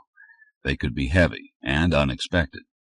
He made a few sketches and notes, then rolled on his side and watched the dying fire until it was aglow in the blackness, and soon he was asleep. The next day he entered Baltimore. It had burned, and there was evidence of a great flood. He didn't explore the ruins. He launched his canoe in Chesapeake Bay and started north. The forest came to the water's edge here, and from the water there were no traces of any of man's works. There was a strong current, the effects of an outgoing tide combined with the flow from the Susquehanna River. Mark fought it for several minutes, then headed for shore to wait for low tide. He should cross the bay, he thought, and hug the shoreline there. As he drew nearer the delta of the Susquehanna, the water would be rougher, and it might be impossible to get the small boat through at all. There were ice floes here, not large, and mostly flat, as if they had broken away from a river that had frozen over and was only now thawing. He stretched out on the ground and waited for the tide to turn. Occasionally he checked the water level, and when it stopped falling, he sat on the shore and watched until sticks he threw into the water started to float northward, and then he set out once again. This time he started to paddle northeast, heading for open water and the other shore. The turbulence was minor near the shore, but as he drew nearer the center of the bay he could feel the force of the tide meeting the rush of the river, and although little of the fierce battle showed on the surface of the water, it was transmitted through the boat. He could feel it in the oar, and the way the small boat pulled to one side, then the other. His arms strained at the paddle. He could feel the tautness of his back and legs as he fought the current and the tide, and he felt only exhilaration at being in the battle. Abruptly he was through it. and now the tide carried him strongly northward, and he had only to steer and search the shoreline for the best place to make a landing. It was sandy, with sparse growth. The danger there would be hidden rocks that could pierce the bottom of the canoe. The sun was very low when he felt the first gentle scraping of boat on sandy beach, and he sprang out into the cold water and pulled the canoe ashore. With his canoe safe on high ground, he stood on the beach and looked back the way he had come. Forests, black, solid-looking, the green-blue water streaked with the muddy water of the river, deep blue sky, the sun low in the west, and nowhere another person, nowhere a sign of human life, no buildings, no roads, nothing. Suddenly he threw his head back and laughed, a joyous, almost childish laugh of triumph. It was his, all of it. No one else wanted it. No one was there to contest his ownership, and he claimed it all. He whistled as he made a fire of driftwood. It burned with incredible colors, greens, blues, copper flames, scarlet. He cooked his dried corn and beef in seawater and marveled at the taste, and when he fell asleep before the last light had faded, he was smiling. By dawn the next morning he was ready to follow the shoreline north, searching for the old intercoastal waterway that joined Chesapeake Bay with Delaware Bay. When he found it, little remained of the canal. Now there was a wide marsh with cattails and marsh grasses hiding the land and water alike. Immediately on entering the marsh, the grasses closed in about him, and he was cut off from the world. At times the water deepened, and no grasses grew in those places, and he was able to move ahead faster. But most of the day he pushed his canoe through the tough stems, using them, clumps of roots, whatever he could find, to propel himself eastward. The sun rose higher, and he took off his shirt. No wind moved among the grasses. The sun lowered, and the air became cold, and he put his shirt back on. He paddled when he could, pushed against the grasses when he could not use the paddle any other way, and slowly he made his way through the marsh. He didn't stop to eat or rest all day. He knew he didn't want to be among the high grasses when the sun went down, when darkness came. The shadows were very long when he finally felt the difference in the water beneath the boat. He began to move faster now. Each dip of his paddle made the boat glide forward in a more natural response, not impeded by the rough, grasping stems that had held him back all day. The grasses parted, thinned out, then disappeared, and there was turbulent, freely moving water before him. He knew he was too tired to fight yet another current, and he let it take him downstream to land on the shore of Delaware Bay. The next morning he saw fish. Moving carefully, he opened his pack and found the net he had made the previous winter, to the amusement of the other children. The net was 5 feet square, and although he had practiced throwing it in the river in the valley, he knew he was inexpert with it, that his first throw would probably be the only chance he would have. He knelt in the canoe, which had begun to drift as soon as he stopped paddling, and waited until the fish swam closer. "Closer," he whispered at them, "closer." Then he threw, and for a moment the canoe rocked dangerously. He felt the heaviness of the weighted net increase, and jerked and tugged hard and began to pull it in. He gasped when he saw his catch, 3 large silvery fish. He sat back on his heels and studied the fish flopping about, and for a time his mind was a blank about what to do with them. Slowly he began to remember what he had read about cleaning them, how to sun-dry them or roast them over an open fire. On shore he cleaned the 3 fish and spread them in the sun on flat rocks to dry. He sat looking at the water and wondered if there were shellfish here also. He took the canoe out again, this time keeping very close to shore. He came to a half-submerged rock where he found a bed of oysters, and on the bottom of the sandy bay there were clams, which disappeared when he disturbed the water. By late afternoon he had gathered many of the oysters and dug pounds and pounds of clams. His fish were not dry, and he knew they would spoil if he didn't do something else. He pondered, staring at the bay, and he realized the ice floes were the answer. Once more he went out into the water, and this time he maneuvered close enough to one of the larger slabs of ice to get his rope around it and tow it back to shore. He wove a shallow basket of pine branches, put the clams on the bottom, then the oysters, and on top of them the fish. He put the basket on the flat ice, hacked off pieces of the ice with his knife, and put them over everything. Then he relaxed. He had used up almost the whole day in gathering the food, making sure it would not spoil before he could eat it. But he didn't care. Later, when he ate roasted fish and wild asparagus, he knew he had never eaten any food half as good. From where he camped, the Delaware was a black hole in the dark forest. Now and then the blackness was broken by a pale shadow that moved without a sound, as if floating in air. ice. The river was very high. On the banks, some trees were standing in water. There might be others invisible until too late, or rocks, or other perils. Mark considered the hazards of that black river and felt only contentment. The next morning he entered it and headed for Philadelphia. It was the cities that depressed him, he thought, staring at the gray ruins on either side of the Schuylkill River. As far as he could see in any direction, there was the same vista of gray ruins. The city had burned, but not to the ground as Baltimore had. Some buildings seemed almost intact here, but everywhere the same grayness persisted, the same ugliness of destruction. Trees had started to grow here, but even they were ugly, stunted, sickly-looking.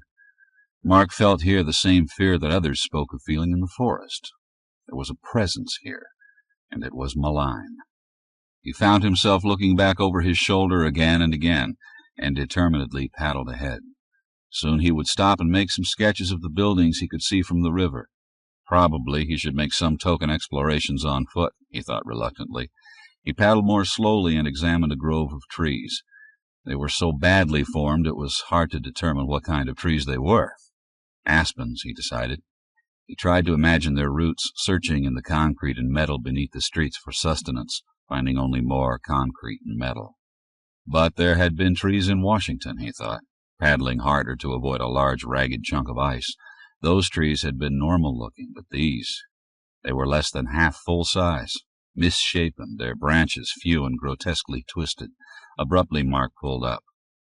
Radiation, he thought with a chill. This is what radiation poisoning did. Before his mind's eye appeared descriptions and photographs of various kinds of animal and vegetable life deformed by radioactivity. He turned the canoe and raced back downriver to the juncture with the Delaware. He still had several hours before darkness forced him to stop. For a moment he hesitated, then turned northward once more, this time keeping a wary eye open for deformed plant growth, as well as for chunks of ice, which had become more numerous. He passed one more place with badly deformed plant life. He kept to the far side of the river and continued to paddle. Philadelphia went on and on, the ruins more or less uniform. Occasionally there were blocks of buildings that seemed virtually untouched, but now he suspected that was because those areas had been blocked off when they became radioactive. He didn't investigate any of them.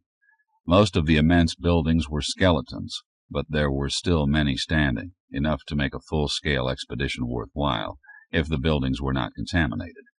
He knew that problem would have to be solved by Barry or his younger brothers. He continued on. The forests were taking over again, and the trees were well developed here, thick, luxuriant. In some places where the river narrowed, the canopies met overhead, and it was like passing through a tunnel where only his paddle in the water made a sound, and the rest of the world held its breath in the twilight stillness. There was another puzzle here, he thought, studying the banks of the river. The flow was very swift, but the water was low, and the banks in places rose several feet to the land above. The river could have been partially dammed. He knew he would have to find out before he returned to Washington. Daily the weather had become colder, and that night there was frost. The next day he went through Trenton, and as in Philadelphia the ruins were ubiquitous, the growth stunted and malformed. Although it took him several miles out of his way, he went through the city in his canoe and didn't leave it until the woods looked normal again. Then he carried the boat to high ground and secured it and headed north on foot. The Delaware turned west here, and he was bound for New York. That afternoon the rain started. Mark blazed a trail now. He didn't want to have to make a search for the canoe when he returned. He traveled steadily through the heavy rain, protected by his great poncho which covered him from crown to feet. He could find no dry wood for a fire that night, and he chewed his cold beef and wished he had another of the succulent fish instead. The rain was undiminished the next day, and now he knew that to continue was foolish, that he might lose his direction completely in a world whose boundaries had been erased, with no sky, no sun to plot his course. He searched for a spruce grove and crept under the largest of the trees and huddled in his poncho, dozing, waking, dozing again throughout the day and night. The sighing of the trees wakened him, and he knew the rain was over. The trees were shaking off the water, murmuring together about the terrible weather, wondering about the boy who slept among them. He had to find a sunny place, dry out his pack. the poncho, his clothes, dry and oil his moccasins. He crawled out from under the spruce, whispered a thank you, and began to search for a good place to dry out everything, make a fire, have a good meal. When he came upon the deformed underbrush late that afternoon, he backed up 100 feet, squatted, and studied the woods before him. He was at least another day's distance from New York, he suspected, 20 miles, maybe even more. The woods here were too thick to be able to see if the deformities were localized. He retreated half a mile, made camp, and thought about the days ahead. He would not enter any place that he thought had been irradiated. How many days was he willing to detour? He didn't know. Time had stopped for him, and he couldn't be certain now how long he had been in the woods, how long since the paddle wheel had entered Washington. He wondered if the others were all right, if they had found the warehouses, had brought out the stuff they were to collect. He thought how they might blindly stumble through the poisoned areas in Philadelphia, through the poison here. He shuddered. He followed the edge of the poisoned area for 3 days, sometimes going north, then west, then north again. He got no nearer the city. A ring of death surrounded it. He came to a vast swamp where dead trees lay rotting and nothing grew. He could go no farther. The swampy land extended westward as far as he could see. It smelled of salt and decay, like mud flats when the tide went out. He touched the water to his tongue and then turned back. Seawater. That night the temperature plummeted, and the next day the trees and bushes stood blackened. Now he ate his corn and beef hungrily and wondered if he would find any wild food again. His supply was running low. His raisins were gone. His dried apples nearly gone. He knew he wouldn't starve, but it would be pleasant to have fresh vegetables and fruit, more of the hot flaky fish or oysters or a clam broth thick with chewy bits of white meat. Resolutely he turned his thoughts away from food and walked a little faster. He traveled quickly, his own trail easily followed, the blaze marks on the trees like road marks. Turn here, this way, straight ahead. When he got back to his canoe, he went west on the Delaware to satisfy his curiosity about the diminished flow and the ice, which was thicker than before. The rain must have broken more of it loose, he thought. It was difficult going against the swift current, and the floating chunks of ice made the river more hazardous. The land here was flat. When the change came, he knew it instantly. The river became faster, and now there was the white water of rapids, and there was a definite rise in the land on either side of the river. It had cut a channel here, another deeper one farther on. When the rapids became too dangerous for the small boat to navigate, he took the canoe from the water and stored it safely, then continued on foot. A hill rose before him, barely covered with scrub growth and loose rocks. Carefully he picked his way up it. It was very cold. The trees here looked as they would in early March or even late February. There were bud swellings, but no leaves, no green, only the black green of the spruces still in their winter needles. At the top of the hill he drew in his breath sharply. Before him was a vast sheet of snow and ice, blinding in the sunlight. In some places the snowfield came to the banks of the river, in others it started a good distance back, and up there, about a mile away, the river was almost jammed with ice. It was a narrow black ribbon winding its way through the glare. Southward the trees blocked his view, but he could see for miles to the north and west, and there was only snow and ice. White mountains climbed to the clear blue sky, and the valleys had been rounded at the bottoms as the snow accumulated there. The wind shifted and blew into Mark's face, and the cold was numbing, bringing tears to his eyes. The sun seemed to have no warmth here. He was sweating under his leather shirt, but the sight of all that snow, and the chill of the wind when it swept across it, created the illusion that the sun had failed. The illusion made him shiver violently. He turned and hurried down the steep hillside, sliding the last 20 feet or more, aware even as he started the slide that it was dangerous, that he would cause rocks to follow him, that he might be hit by them, injured too badly to move out of the way. He rolled at the bottom and jumped to his feet and ran. He ran a long time, and he could hear the rocks crashing behind him. In his mind, the sound was that of the glacier advancing, rolling toward him inexorably, grinding everything to powder. Chapter 25. Mark was flying. It was glorious to swoop and dive high over the trees and rivers. He soared higher and higher until his body tingled with excitement. He swerved to avoid flying through a billowing white cloud. When he straightened out, there was another white cloud before him. Again he swerved, and then again, and again.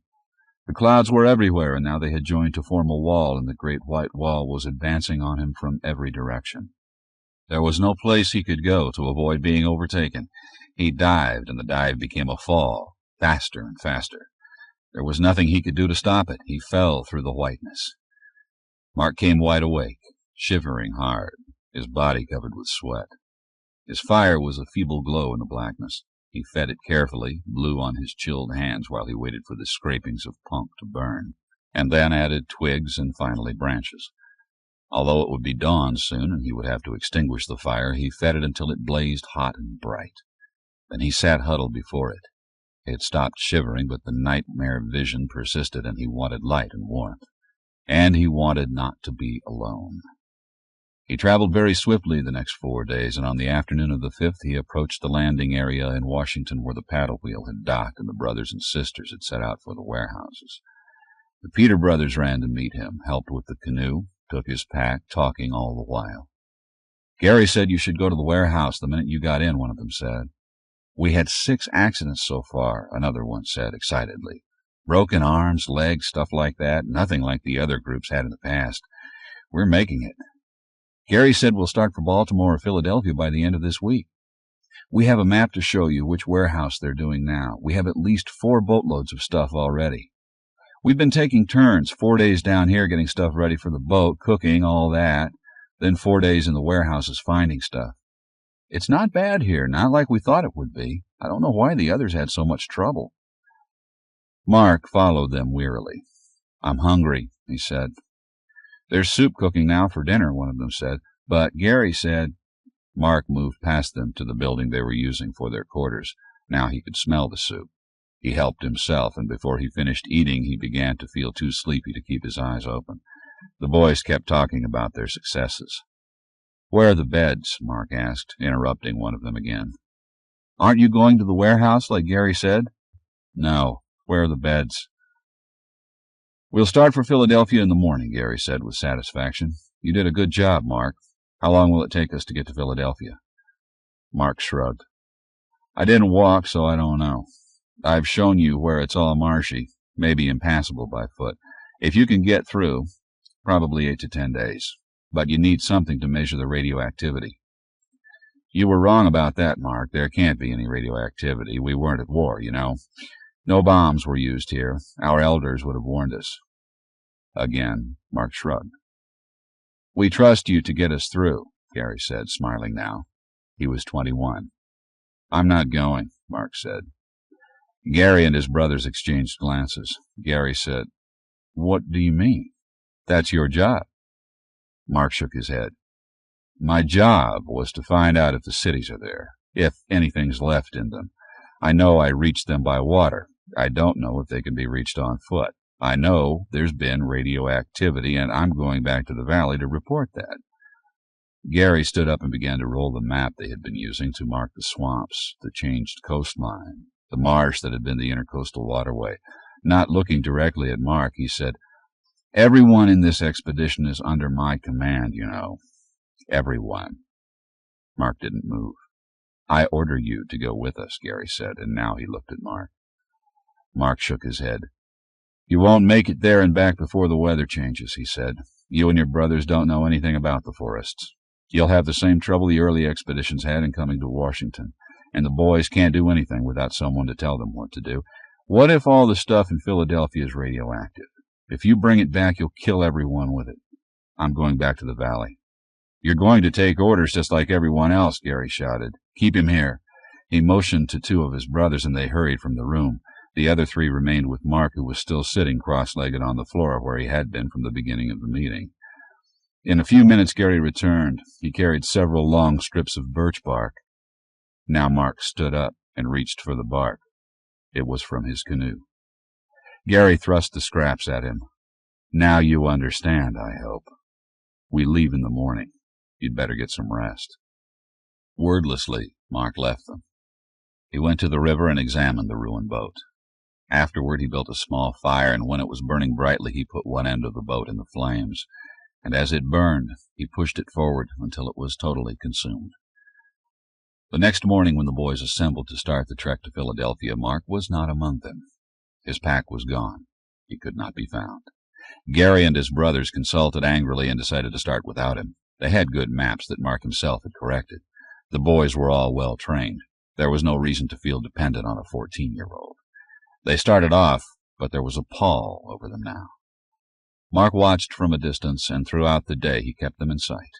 When they camped that night, their first night in the open forest, he was in a tree nearby. The boys were all right, he thought with satisfaction. As long as their groups were not separated, they would be all right. But the Gary brothers were clearly nervous. They started at noises. He waited until the camp was still, and then high in a tree where he could look down on them without being seen, he began to moan. At first no one paid any attention to the noises he made, but presently Gary and his brothers began to peer anxiously at the woods, at one another. Mark moaned louder. The boys were stirring now. Most of them had been asleep when he started. Now there was a restless movement among them. "Whoa-gee!" Mark moaned, louder and louder. "Whoa-gee! Whoa-gee!" He doubted anyone was still asleep. "Whoa-gee says go back. Whoa-gee says go back." He kept his voice hollow, muffled by his hand over his mouth. He repeated the words many times and ended each message with a thin, rising moan. After a time he added one more word. "Danger! Danger! Danger!" He stopped abruptly in the middle of the fourth danger. Even he was aware of the listening forest now. The Gary brothers took torches into the forest around the camp, looking for something, anything. They stayed close to one another as they made the search. Most of the boys were sitting up as close to the fires as they could get. It was a long time before they all lay down to try to sleep again. Mark dozed in the tree, and when he jerked awake, he repeated the warning again, stopping in the middle of a word, though he wasn't certain why that was so much worse than just stopping. Again the futile search was made. The fires were replenished. The boys sat upright in fear. Toward dawn, when the forest was its blackest, Mark began to laugh, a shrill, inhuman laugh that seemed to echo from everywhere at once. The next day was cold and drizzly, with thick fog that lifted only slightly as the day wore on.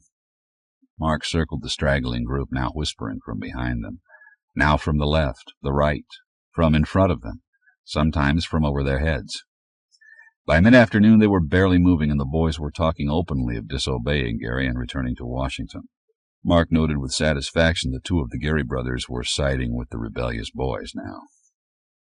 "Ow, Whoa-gee!" he wailed, and suddenly two groups of the boys turned and started to run. "Whoa-gee, danger!" Others turned now and joined the flight, and Gary shouted at them vainly, and then he and his brothers were hurrying back the way they had come. Laughing to himself, Mark trotted away. He headed west, toward the valley. Bruce stood over the bed where the boy lay sleeping. "Is he going to be all right?"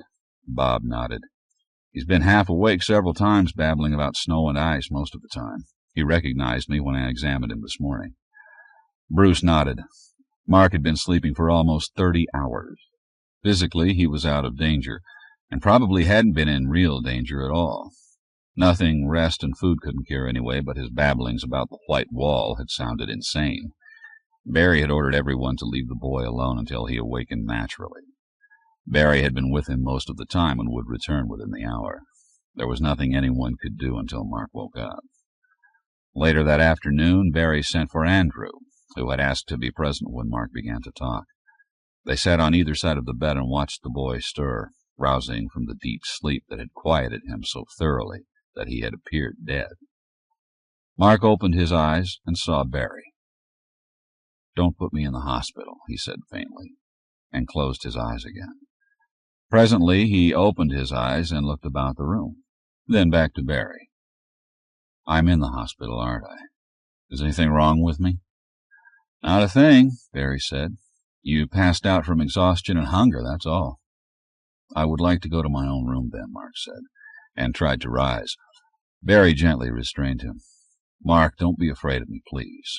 I promise you I won't hurt you now or ever. I promise that." For a moment the boy resisted the pressure of his hands. Then he relaxed. "Thank you, Mark," Barry said. "Do you feel like talking yet?" Mark nodded. "I'm thirsty," he said. He drank deeply. He began to describe his trip north. He told it completely, even how he had frightened Gary and his brothers and routed the expedition to Philadelphia. He was aware that Andrew tightened his lips at that part of the story, but he kept his eyes on Barry and told them everything. "And then you came back," Barry said. "How?" "Through the woods. I made a raft to cross the river." Barry nodded. He wanted to weep and didn't know why. He patted Mark's arm. "Rest now," he said. "We'll get word to them to stay in Washington until we dig up some radiation detectors." "Impossible," Andrews said angrily outside the door. "Gary was exactly right in pressing on to Philadelphia. That boy destroyed a year's training in one night." "I'm going too," Barry had said, and he was with Mark now in Washington. Two of the younger doctors were also with them. The young expedition members were frightened and disorganized. The work had come to a stop, and they had been waiting in the main building for someone to come give them new instructions. "When did they start out again?" Barry demanded. "The day after they got back here," one of the young boys said. 40 boys, Barry muttered, "and 6 fools." He turned to Mark. "Would we accomplish anything by starting after them this afternoon?" Mark shrugged. "I could alone. Do you want me to go after them?" "No, not by yourself. Anthony and I will go, and Alistair will stay here and see that things get moving again." Mark looked at the two doctors doubtfully.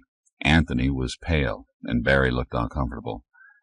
"They've had about 10 days, Mark said. "They should be in the city by now if they didn't get lost. I don't think it would make much difference if we leave now or wait until morning." "Morning, then," Barry said shortly. "You could use another night's sleep." They traveled fast, and now and again Mark pointed out where the others had camped, where they had gone astray, where they had realized their error and headed in the right direction again. On the second day his lips tightened and he looked angry, but said nothing until late in the afternoon. "They're too far west, getting farther off all the time," he said. "They might miss Philadelphia altogether if they don't head east again. They must have been trying to bypass the swamps." Barry was too tired to care, and Anthony merely grunted. At least, Barry thought, stretching out by the fire, they were too tired at night to listen for strange noises, and that was good. He fell asleep even as he was thinking this. On the 4th day, Mark stopped and pointed ahead. At first, Barry could see no difference, but then realized they were looking at the kind of stunted growth Mark had talked about. Anthony unpacked the Geiger counter, and it began to register immediately. It became more insistent as they moved ahead, and Mark led them to the left, keeping well back from the radioactive area. "They went in, didn't they?" Barry said. Mark nodded. They were keeping their distance from the contaminated ground, and when the counter sounded its warning, they moved south again until it became quieter. That night they decided to keep moving west until they were able to get around the radioactive area and enter Philadelphia from that direction, if possible. "We'll run into the snowfields that way," Mark said. "Not afraid of snow, are you?" Barry said. "I'm not afraid." "Right. Then we go west tomorrow, and if we can't turn north by night, we come back and try going east, see if we pick up a trail or anything that way." They traveled all day through an intermittent rain, and hourly the temperature fell until it was near freezing when they made camp that night. "How much farther?" Barry asked. "Tomorrow," Mark said. "You can smell it from here." Barry could smell only the fire, the wet woods, the food cooking. He studied Mark, then shook his head. "I don't want to go any farther," Anthony said suddenly. He was standing by the fire, too rigid, a listening look on his face. "It's a river," Mark said. "It must be pretty close. There's ice on all the rivers, and it hits the banks now and then. That's what you hear." Anthony sat down, but the intent look didn't leave his face. The next morning they headed west again. By noon they were among hills, and now they knew that as soon as they got high enough to see over the trees, they would be able to see the snow, if there was any snow to see. They stood on the hill and stared, and Barry understood Mark's nightmares. The trees at the edge of the snow were stark, like trees in the middle of winter. Beyond them other trees had snow halfway up their trunks, and their naked branches stood unmoving, some of them at odd angles, where the pressure had already knocked them over and the snow had prevented their falling. Up higher there were no trees visible at all, only snow. "Is it still growing?" Barry asked in a hushed voice. No one answered. After a few more minutes they turned and hurried back the way they had come. As they circled Philadelphia, heading east, the Geiger counter kept warning them to stay back, and they could get no closer to the city from this direction than they had been able to from the west. Then they found the first bodies. 6 boys had come out together. 2 had fallen near each other. The others had left them, continued another half-mile, and collapsed. The bodies were all radioactive. "Don't get near them," Barry said as Anthony started to kneel by the first bodies. "We don't dare touch them," he said. "I should have stayed," Mark whispered. He was staring at the sprawled bodies. There was mud on their faces. "I shouldn't have left. I should have kept after them to make sure they didn't go on. I should have stayed." Barry shook his arm, and Mark kept staring, repeating over and over, "I should have stayed with them. I should." Barry slapped him hard, then again, and Mark bowed his head and stumbled away, reeling into trees and bushes as he rushed away from the bodies, away from Barry and Anthony. Barry ran after him and caught his arm. "Mark, stop this. Stop it. Do you hear me?" He shook him hard. "Let's get back to Washington." Mark's cheeks were glistening with tears. He pulled away from Barry and started to walk again, and he didn't look back at the bodies. Barry and Bruce waited for Anthony and Andrew, who had demanded time to talk to them. "It's about him again, isn't it?" Bruce said. "I suppose." "Something's got to be done," Bruce said. "You and I both know we can't let him go on this way. They'll demand a council meeting next, and that'll be the end of it." Barry knew. Andrew and his brother entered and sat down. They both looked grim and angry. "I don't deny he had a bad time during the summer," Andrew said abruptly. "That isn't the point now. But whatever happened to him has affected his mind, and that is the point. He's behaving in a childish, irresponsible way that simply cannot be tolerated." Again and again since summer these sessions had been held. Mark had drawn a line of honey from an anthill up the wall into the Andrew brothers' quarters, and the ants had followed. Mark had soaked every match he could get his hands on in a salt solution, dried them carefully, and restacked them in the boxes, and not one of them had lighted. And he had sat with a straight face and watched one after another of the older brothers try to get a fire. Mark had removed every nameplate from every door in the dormitories. He had tied the Patrick brothers' feet together as they slept and then yelled to them to come quickly. "He's gone too far this time," Andrew said. "He stole the yellow report to hospital tags, and he's been sending dozens of women to the hospital to be tested for pregnancy. They're in a panic. Our staff is overworked as it is, and no one has time to sort out this kind of insanity." "We'll talk to him," Barry said. "That's not good enough any longer. You've talked and talked. He promises not to do that particular thing again and then does something worse. We can't live with this constant disruption." "Andrew, he had a series of terrible shocks last summer. And he's had too much responsibility for a boy his age. He feels a dreadful guilt over the deaths of all those children. It isn't unnatural for him to revert to childish behavior now. Give him time. He'll get over it." "No," Andrew said, standing up with a swift, furious motion. "No. No more time. What will it be next?" He glanced at his brother, who nodded. "We feel that we are his targets. Not you, not the others. We are. Why he feels this hostility toward me and my brothers I don't know, but it's here, and we don't want to have to worry about him constantly, wondering what he'll do next." Barry stood up. "And I say I'll handle it." For a moment Andrew faced him defiantly, then said, "Very well. But, Barry, it can't go on. It has to stop now. It will stop." The younger brothers left, and Bruce sat down. "How?" "I don't know how. It's his isolation. He can't talk this out with anyone, doesn't play with anyone. We have to force him to participate in those areas where the others would accept him." Bruce agreed. "Like the Winona sisters' coming-of-age party next week." Later that day, Barry told Mark he was to attend the party. Mark had never been formally accepted into the adult community and would not be honored by a party just for him. He shook his head. "No, thank you. I'd rather not." "I didn't invite you," Barry said grimly. "I'm ordering you to attend and to participate. Do you understand?" Mark glanced at him quickly. "I understand, but I don't want to go." "If you don't go, I'm hauling you out of this cozy little room, away from your books and your solitude, and putting you back in our room, back in the lecture rooms, when you're not in school or at work. Now do you understand?" Mark nodded, but didn't look at Barry again. "All right," he said sullenly. Chapter 26.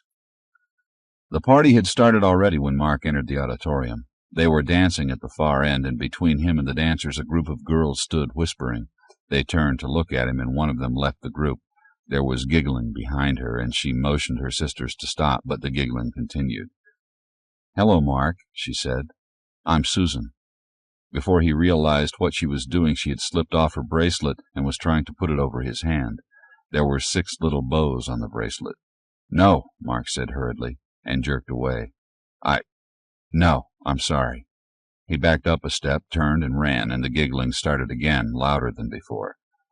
He ran to the dock and stood looking at the black water. He shouldn't have run. Susan and her sisters were 17, maybe even a little older.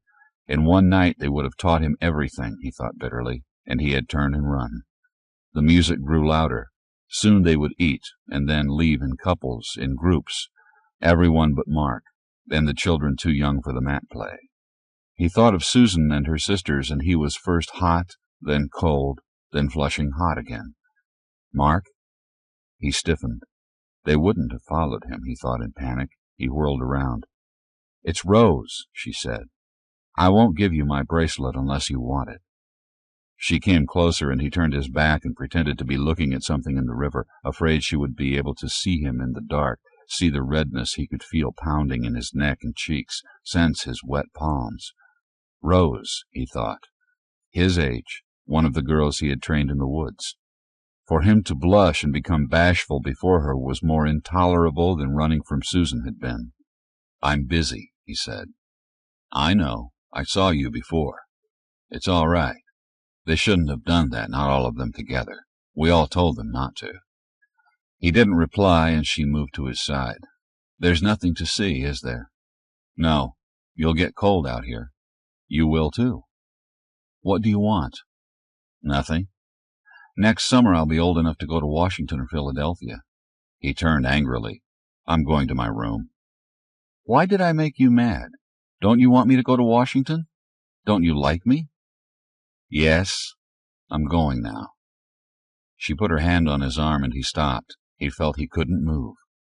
"May I go to your room with you?" she asked, and now she sounded like the girl who had asked in the woods if the mushrooms were all dangerous, if the things in the trees had told him how to find his way, if he really could become invisible if he wanted to. "You'll go back to your sisters and laugh at me like Susan did," he said. "No," she whispered. "Never. Susan wasn't laughing at you. They were scared. That's why they were all so nervous. Susan was most scared of all because she was picked to put the bracelet on you.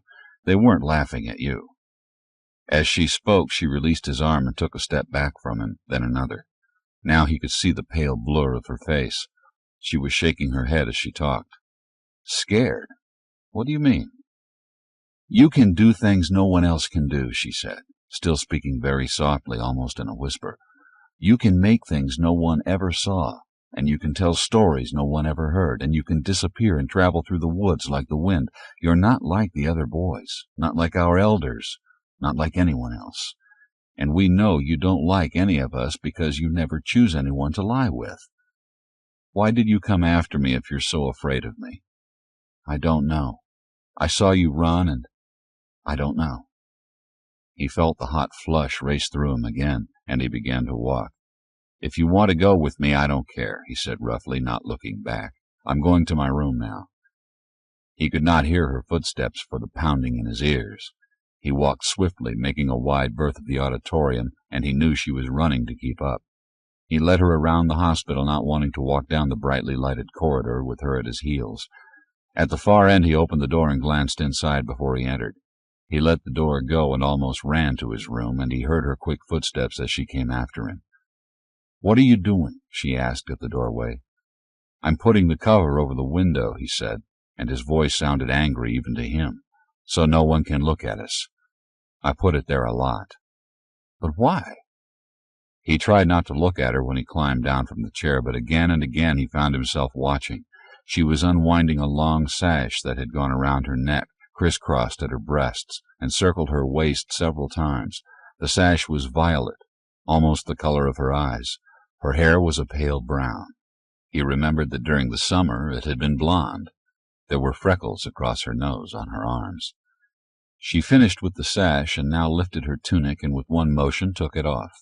Suddenly Mark's fingers seemed to come to life, and without his willing it, they began to pull off his tunic. Later she said she had to go, and he said not yet, and they dozed with his arms tight about her. When she again said she had to go, he woke up completely. Not yet, he said. When he woke the second time, it was daylight, and she was pulling on her tunic. You have to come back, Mark said, tonight after dinner. Will you? All right. Promise. You won't forget? I won't forget, I promise.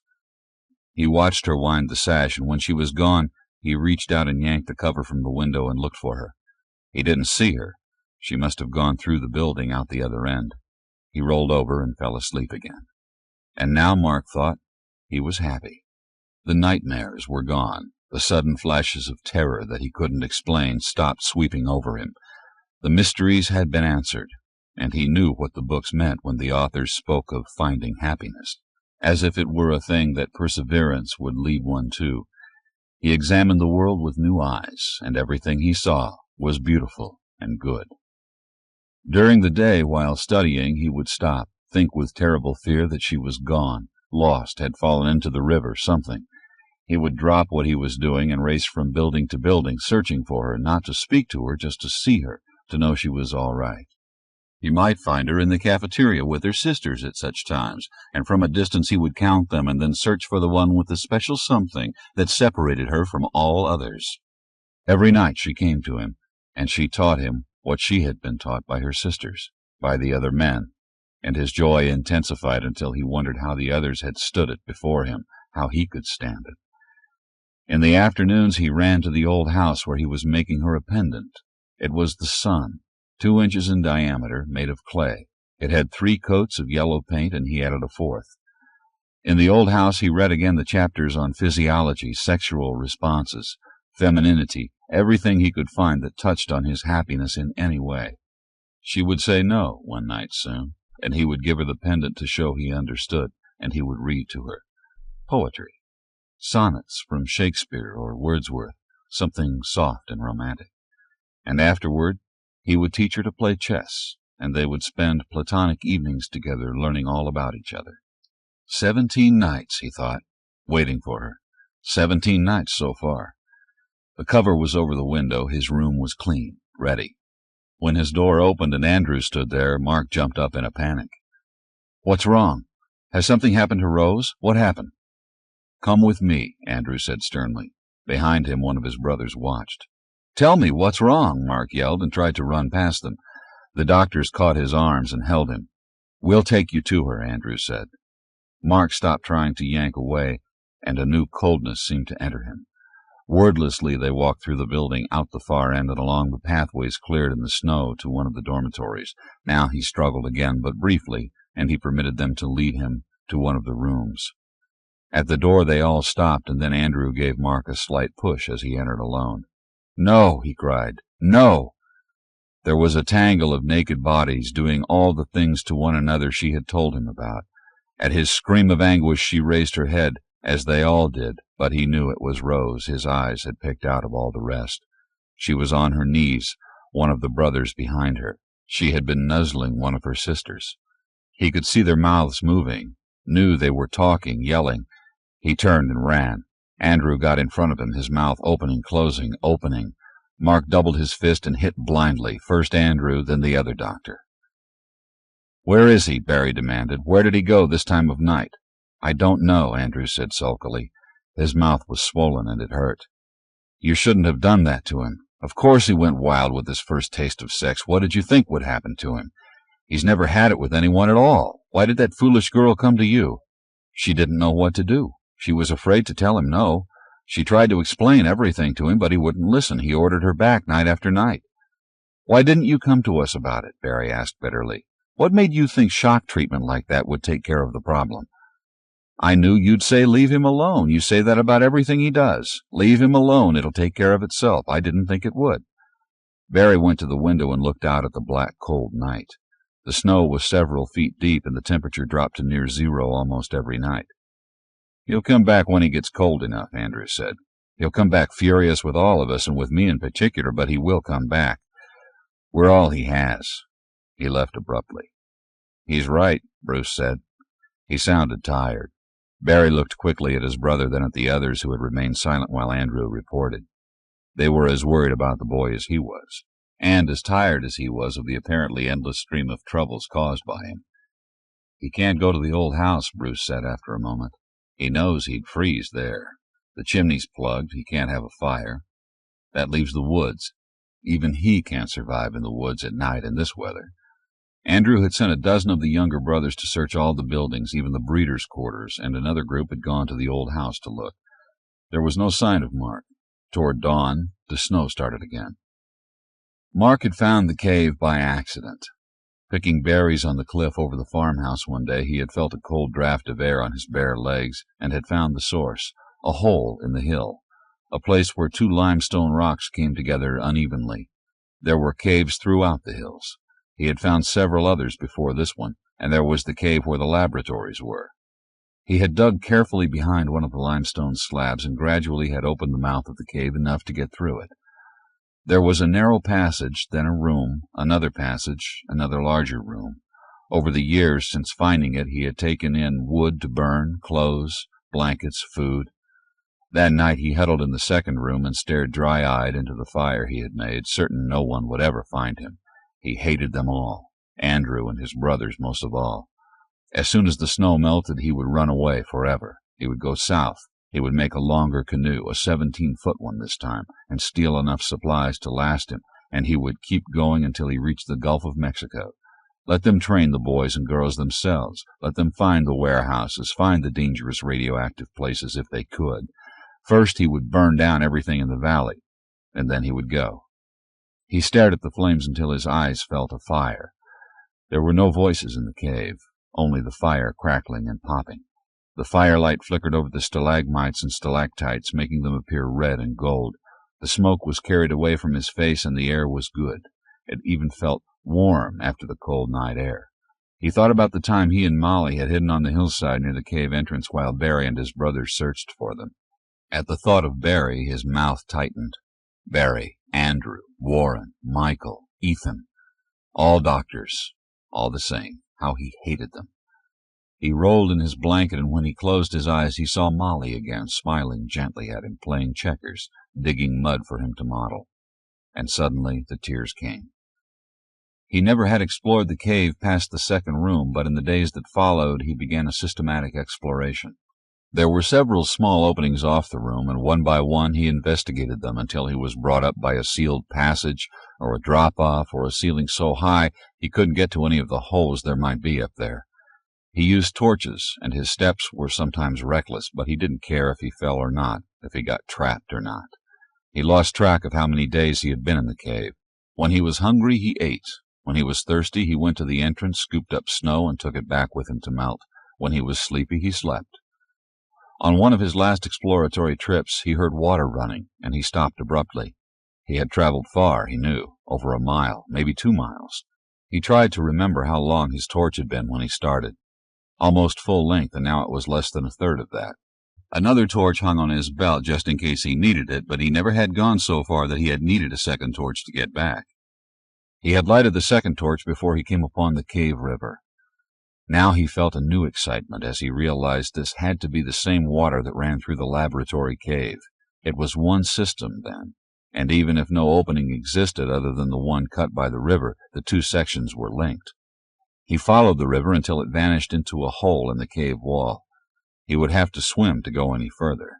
He squatted and stared at the hole. The river appeared in the laboratory cave from just such a hole.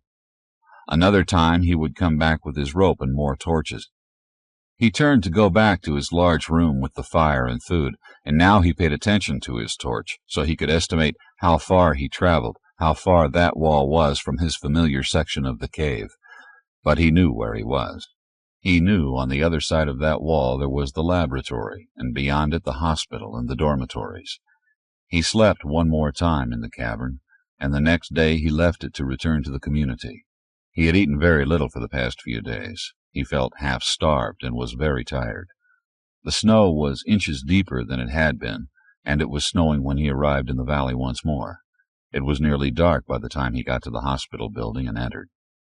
He saw several people but spoke to no one and went straight to his room, where he pulled off his outer clothes and fell into bed. He was nearly asleep when Barry appeared in the doorway. "Are you all right?" Barry asked. Mark nodded silently. Barry hesitated a moment, then entered. He stood over the bed. Mark looked up at him without speaking, and Barry reached down and touched his cheek, then his hair. "You're cold," he said. "Are you hungry?" Mark nodded. "I'll bring you something," Barry said. But before he opened the door, he turned once more. "I'm sorry," he said. "Mark, I'm truly sorry." He left quickly. After he was gone, Mark realized they had thought he was dead, and the look he had seen on Barry's face was the same look he could remember seeing on Molly's face a long time ago. He didn't care, he thought. They couldn't do anything now to make up for what they had done to him.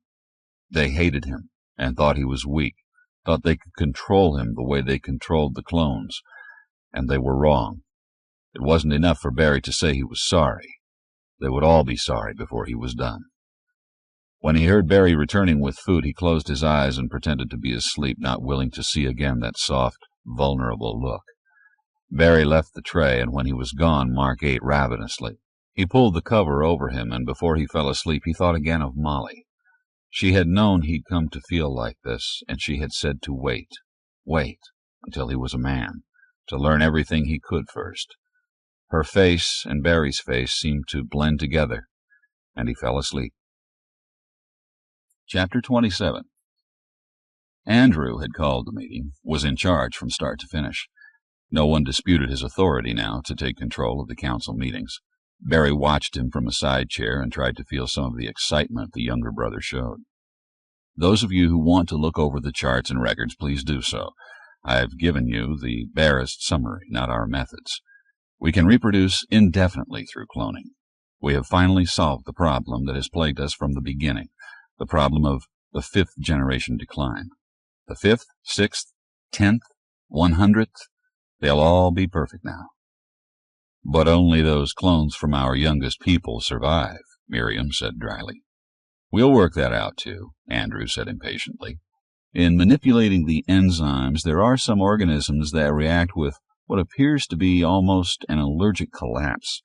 We'll find out why and take care of it."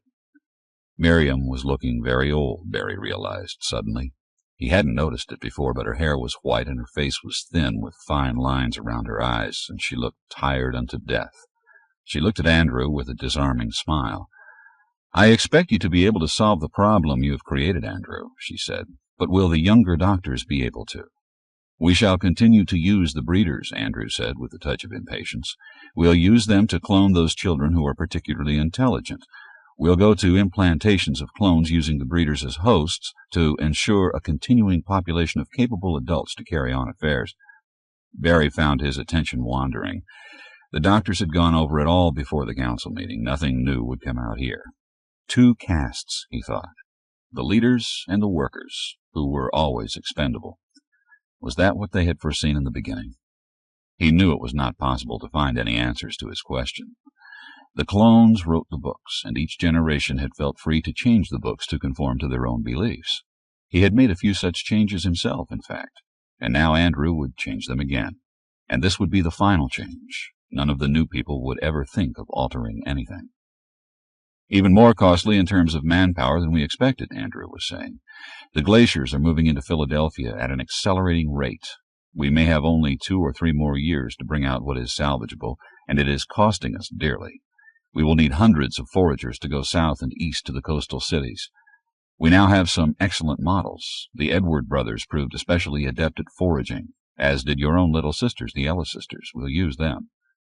"My little Ellis sisters couldn't transcribe a landscape to a map if you strung them by the heels and threatened to slice them inch by inch until they did," Miriam said sharply. "That's exactly what I'm talking about. They can do only those things they have been taught, exactly as they've been taught." "They can't draw maps, but they can return to where they've been," Andrew said, no longer trying to conceal his displeasure at the turn the meeting had taken. "That's all we require of them. The implanted clones will do the thinking for them." "Then it's true," Miriam said. "If you change the formula, you can produce only those clones you were talking about." "Right. We can't handle 2 different chemical processes, 2 formulae, 2 kinds of clones. We've decided this is the best way to proceed at this time, and meanwhile we'll be working on the process, I can assure you. We shall wait until the tanks are empty in 7 months, then make the changes. And we are working out a timetable to plan for the best time to clone the council members and those others who are needed in leadership capacities. We are not rushing into a new procedure without considering every aspect, I promise you, Miriam. At each step we will inform this group of our progress. In a tightly thatched lean-to near the mill, Mark rested on his elbow and looked at the girl at his side. She was his age, 19. "You're cold," he said. She nodded. "We won't be able to do this much longer." "You could meet me in the old farmhouse," he said. "You know I can't." "What happens if you try to cross the line? A dragon comes out and breathes fire on you?" She laughed. "Really, what happens? Have you ever tried?" Now she sat up and hugged her arms about her bare body. "I'm really cold. I should get dressed." Mark held her tunic out of reach. "First, tell me what happens." She snatched, missed, and fell across him, and for a moment they lay close together. He pulled a cover over her and stroked her back. "What happens?" She sighed and drew away from him. "I tried it once," she said. "I wanted to go home, to my sisters. I cried and cried, and that didn't help. I could see the lights and knew they were just a few 100 feet away. I ran at first, then I began to feel strange, faint, I guess. I had to stop. I was determined to get to the dorm. I walked then, not very fast, ready to grab something if I started to faint. When I got closer to the off-limits line, it's a hedge, just a rose hedge open at both ends, so it's no trouble at all to go around. When I got close to it, the feeling came over me again and everything began to spin. I waited a long time and it didn't stop, but I thought if I kept my eyes on my feet and didn't pay any attention to anything else, I could walk anyway. I began to walk again. She was lying rigidly beside him now, and her voice was almost inaudible when she went on. And I started to vomit. I kept vomiting until I didn't have anything left in me, and then I threw up blood. And I suppose I really did faint. I woke up back in the breeder's room. Gently, Mark touched her cheek and drew her close to him. She was trembling violently. "Shh, shh," Mark soothed her. "It's all right. You're all right now." No walls held them in, he thought, stroking her hair. No fence restrained them, yet they could not approach the river. They could not get nearer the mill than she was now. They could not pass the rose hedge, or go into the woods. But Molly did it, he thought grimly, and they would too. "I have to go back," she said presently. The haunted look had come over her face, the emptiness she had called it. "You wouldn't know what it means," she said, trying to explain. "We aren't separate, you see. My sisters and I were like one thing, one creature, and now I'm a fragment of that creature. Sometimes I can forget it for a short time. When I'm with you, I can forget for a while, but it always comes back, and the emptiness comes again. If you turned me inside out, there wouldn't be anything at all there." "Brenda, I have to talk to you first," Mark said. "You've been here 4 years, haven't you? And you've had 2 pregnancies. It's almost time again, isn't it?" She nodded and pulled on her tunic. "Listen, Brenda. This time it won't be like before. They plan to use the breeders to clone themselves through implantations of cloned cells. Do you understand what I'm saying?" She shook her head, but she was listening, watching. "All right. They've changed something in the chemicals they use for the clones in the tanks. Now they can keep on cloning the same person over and over, but he's a neuter. The new clones can't think for themselves. They can't conceive, can't impregnate. They'll never have children of their own. And the council members are afraid they'll lose the scientific skills, the craftsmanship, Miriam's skill at drawing, her eidetic visual memory. All that might be lost if they don't ensure it in the next generation through cloning. Since they can't use the tanks, they'll use the fertile women as hosts. They'll implant you with clones, triplets, and in 9 months you'll have 3 new Andrews, or 3 new Miriams, or Lawrences, or whatever. They'll use the strongest, healthiest young women for this, and they'll continue to use artificial insemination for the others. When they produce another new talent they can use, they'll clone him several times, implant the clones in your bodies, and produce more of him." She was staring at him now, openly puzzled by his intensity. "What difference does it make?" she asked. "If that's how we can best serve the community, that's what we have to do." The new babies from the tanks won't even have names, Mark said. They'll be the Bennies or the Bonnies or the Anns, all of them, and their clones will be called that, and theirs. She laced her sandal without speaking. And you, how many sets of triplets do you think your body can produce? 3? 4? She was no longer listening. Mark climbed the hill over the valley and sat on a limestone rock looking at the people below, at the sprawling farm that had grown year by year until it filled the whole valley all the way to the bend in the river. Only the old house was an oasis of trees in the autumn fields, which looked like a desert now. Livestock were moving slowly toward the large barns. A group of small boys swept into view, playing something that involved a lot of running, falling down, and running again. 20 or more of them played together. He was too far away to hear them, but he knew they were laughing. "What's wrong with it?" he said aloud, and was surprised by the sound of his voice. The wind stirred the trees, but there were no words, no answer. They were content, happy even, and he, the outsider, in his discontent, would destroy that to satisfy what had to be selfish desires. In his loneliness he would disrupt an entire community that was thriving and satisfied. Below him the Ellis sisters came into view, 10 of them, each a physical carbon copy of his mother. For a moment the vision of Molly peeking out from behind a bush, laughing with them, came to mind. It vanished, and he watched the girls walk toward the dormitory. 3 of the Miriam sisters came out, and the 2 groups stopped and talked.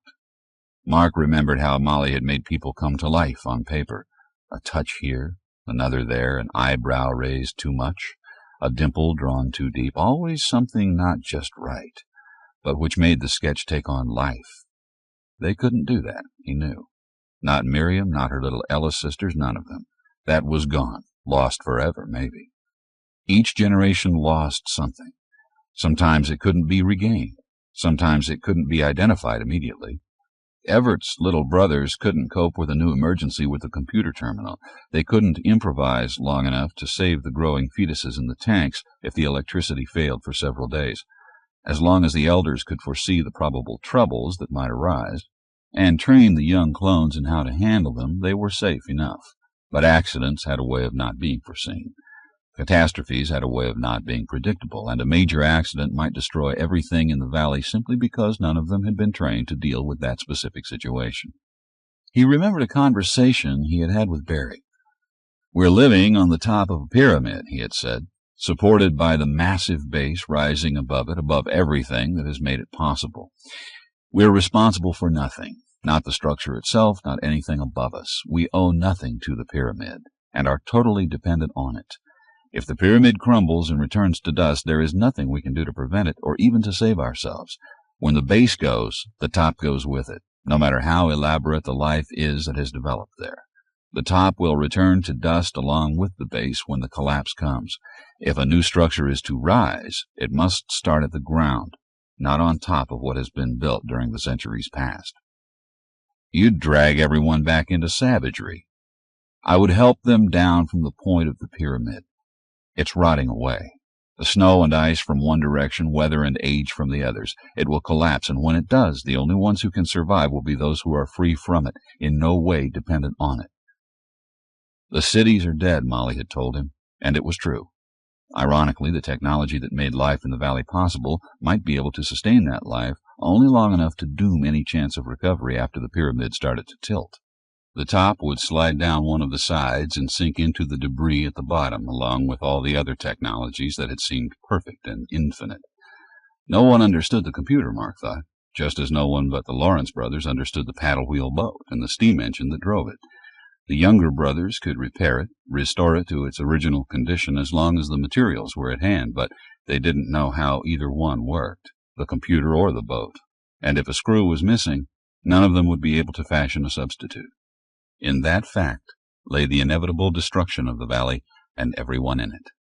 But they were happy, he reminded himself, as lights began to come on in the valley.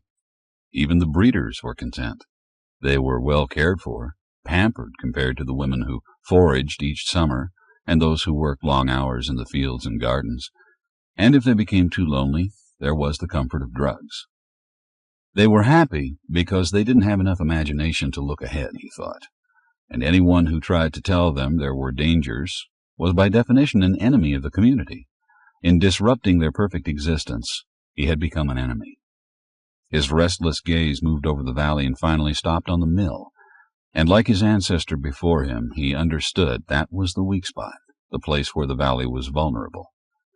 "Wait until you're a man," Molly had said, but she hadn't realized that each day he was in more danger, that each time Andrew and his brothers discussed his future, they were less inclined to grant him a future.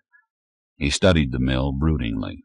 It was weathered, almost silver, surrounded by russets and browns and golds, and the permanent green of the pines and spruces. He would like to paint it. The thought came suddenly, and he laughed and stood up. No time for that. Time had become the goal. He had to have more time, and they might decide any day that allowing him time was endangering them all. Abruptly he sat down once more, and now, when he studied the mill and the surrounding area, his eyes were narrowed in thought, and there was no smile on his face. The council meeting had gone on most of the day, and when it ended, Miriam asked Barry to walk with her. He looked at her questioningly, but she shook her head. They walked by the river, and when they were out of sight of the others, she said, "I would like you to do me a favor, if you will. I would like to visit the old farmhouse. Can you get inside?" Barry stopped in surprise. "Why?" "I don't know why. I keep thinking I want to see Molly's paintings. I never did see them, you know." "But why?" "Can you get in?" He nodded, and they started to walk again. "When do you want to go?" "Is it too late now?" The rear door of the farmhouse was loosely boarded. They didn't even need a crowbar to open it. Barry led the way up the stairs, carrying the oil lamp high, casting strange shadows on the wall beside him. The house felt very empty, as if Mark had not been there for a long time. Miriam looked at the paintings quietly, not touching them, holding her hands tightly clasped before her as she went from one to another. "They should be moved," she said finally.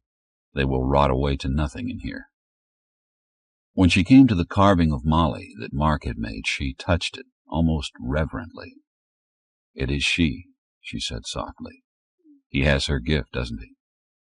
"He has the gift," Barry said. Miriam rested her hand on the head. "Andrew plans to kill him." "I know. He has served his purpose, and now he is a threat and must go." She ran her finger down the cheek of walnut. "Look, it's too high and sharp, but that makes it more like her instead of less. I don't understand why that is, do you?" Barry shook his head.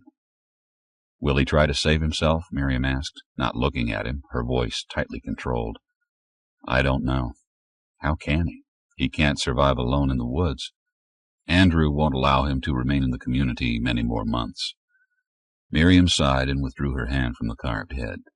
"I'm sorry," she whispered, and it was not clear whether she spoke to him or to Molly. Barry went to the window overlooking the valley and looked through the peephole Mark had made in the boards. How pretty it was, he thought, the gathering dusk, with pale lights glowing in the distance and the black hills encircling it all. "Miriam," he asked, "if you knew a way to help him, would you?" For a long time she was silent, and he thought she would not answer. Then she said, "No. Andrew is right. He is not a physical threat now, but his presence is painful. It is as if he is a reminder of something that is too elusive to grasp, something that is hurtful, even deadly, and in his presence we try to regain it and fail over and over. We will stop feeling this pain when he is gone, not before then." She joined him at the window. "In a year or two he will threaten us in other ways. That is what is important," she said, nodding toward the valley. "Not any individual, even if his death kills us both." Barry put his arm about her shoulder then, and they stood looking out together. Suddenly Miriam stiffened and said, "Look, a fire."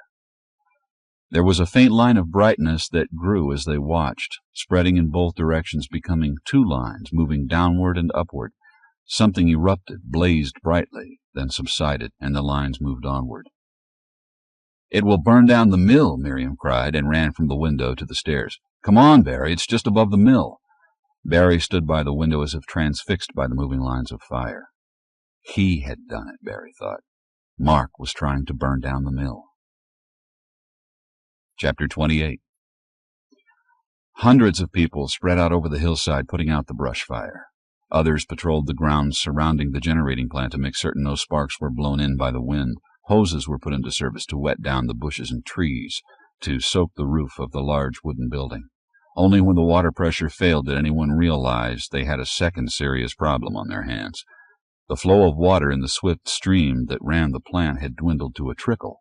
All over the valley the lights blinked out as the system compensated for the sudden loss and diverted the electricity to the laboratory. The auxiliary system took over, and the lab continued to function, but on reduced power.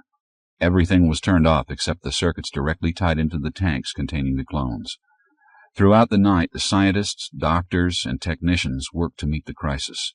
They had drilled often enough to know exactly what to do in this emergency, and no clones were lost, but the system had been damaged by the uncontrolled stoppage. Other men began to wade upstream to find the cause of the diminished flow of water. In the first light of morning, they stumbled upon a landslide that had almost dammed the small river, and work was started immediately to clear it. "Did you try to burn down the mill?" Barry demanded. "No. If I wanted to burn it down, I would have lighted a fire at the mill, not in the woods. If I wanted to burn it down, I would burn it down." Mark stood before Barry's desk, not defiant, not frightened. He waited. "Where were you all night?" "In the old house. I was reading about Norfolk, studying maps." "Never mind about that." Barry drummed his fingers on his desk, pushed back the charts he had been studying, and stood up. "Listen to me, Mark. Some of them think you're responsible for the fire, the dam, everything. I made the point you just made. If you had tried to burn down the mill, you could have done it easily enough without going through all that. The question is still open. The mill is off limits to you, so is the laboratory, and the boat works. Do you understand?" Mark nodded. Explosives for river clearing were kept in the boatworks building. "I was at the old house when the fire started," Barry said suddenly, and his voice was very cold and hard. "I saw a curious thing. It looked like an eruption of some sort. I thought a lot about it. It could have been an explosion, enough to start the landslide. Of course, no one could have seen it from the valley, and whatever noise it made would have been masked if it were underground even a little bit, and by the noise everyone was making fighting the fire."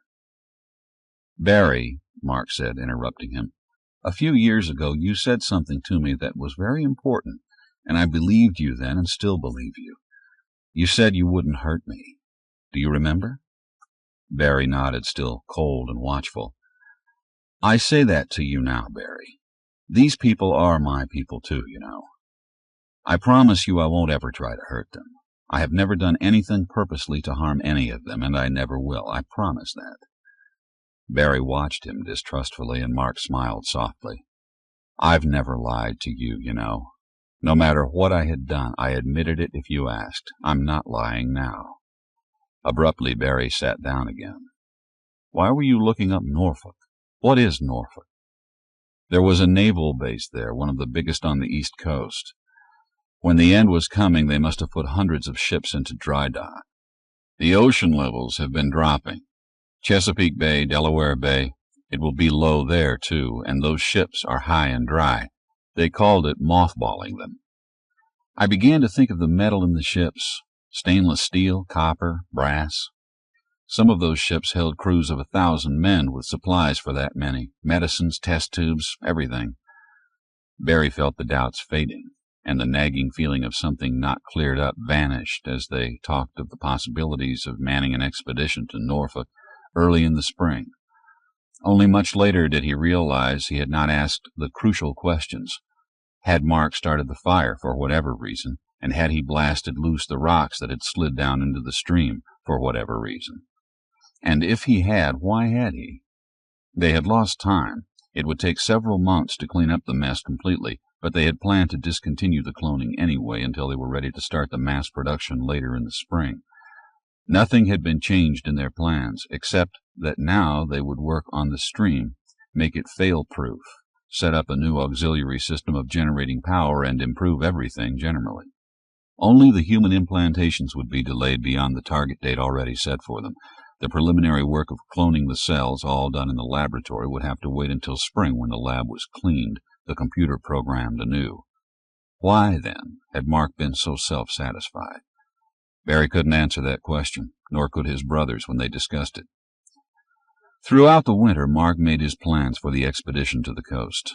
He would not be allowed to take any of the experienced foragers who were needed to finish clearing out the warehouses in Philadelphia. He began training his group of 30 14-year-olds while snow was still on the ground, and by March he said they would be ready to start as soon as the snow melted. He presented his provisions list to Barry for his approval. Barry didn't even glance at it. The children would carry oversized packs so that if they found salvageable items, they could bring back as much as they could carry. Meanwhile, the other more important forces who were going to Philadelphia were also being readied, and more attention was being paid to their needs than to Mark. The laboratory was ready to operate again, the computer reprogrammed, when it was discovered the water flowing through the cave was contaminated.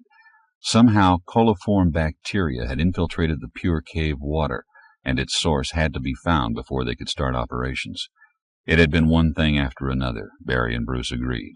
The fire, the landslide, missing supplies, misplaced drugs, now the contaminated water.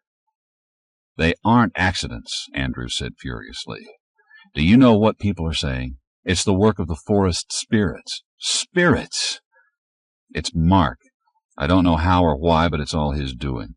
You'll see, as soon as he leaves with his group, it will all stop.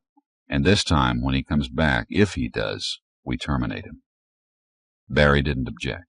He knew it would be useless. They had determined that Mark, now a man of 20, could not be allowed to exert his influence any longer. If he hadn't come up with his plan to scout the shipyards at Norfolk, it would have been done sooner. He was a disturbing element. The young clones followed him blindly, took his orders without question, and looked on him with reverential awe. Worse, no one could anticipate what he might do, or what might stir him into action of some sort. He was as alien to them as a being of another species. His intelligence was not like theirs. His emotions were not like theirs. He was the only one who had wept over the deaths of the radiation victims, Barry remembered. Andrew was right, but there was nothing he could do to change that. At least if Mark was responsible for the series of accidents, they would stop, and there would be peace for a while in the valley. But the day Mark led his group out on foot, it was found that the corral had broken down at the far end and the livestock had wandered out and scattered. They were all rounded up except 2 cows and their calves and a few sheep. And then the accidents did stop, exactly as Andrew had predicted. The forest became thicker each day, the trees more massive. This had been a park, protected from cutting, Mark knew, but even he was awed by the size of the trees, some of them so large that a dozen youngsters' grasping hands could hardly reach around them. He named those he knew: white oak, silverbell, maple, a grove of birches. The days were warm as they headed south. On the 5th day they turned west by southwest, and no one questioned his directions. They did what they were told to do cheerfully and quickly, and asked nothing.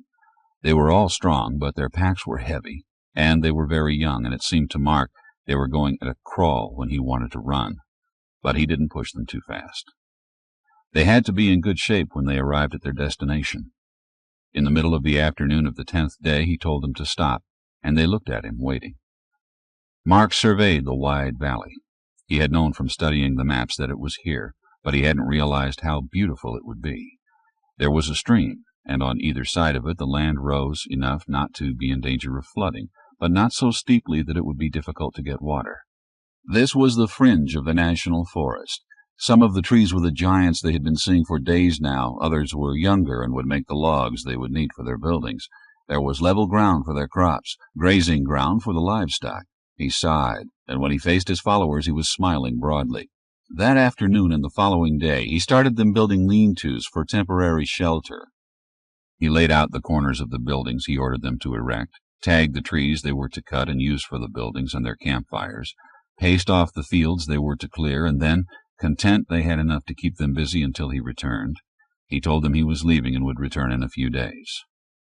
"But where are you going?" one of them asked, glancing about now as if questioning for the first time what they were doing. "It's a test, isn't it?" another asked, smiling.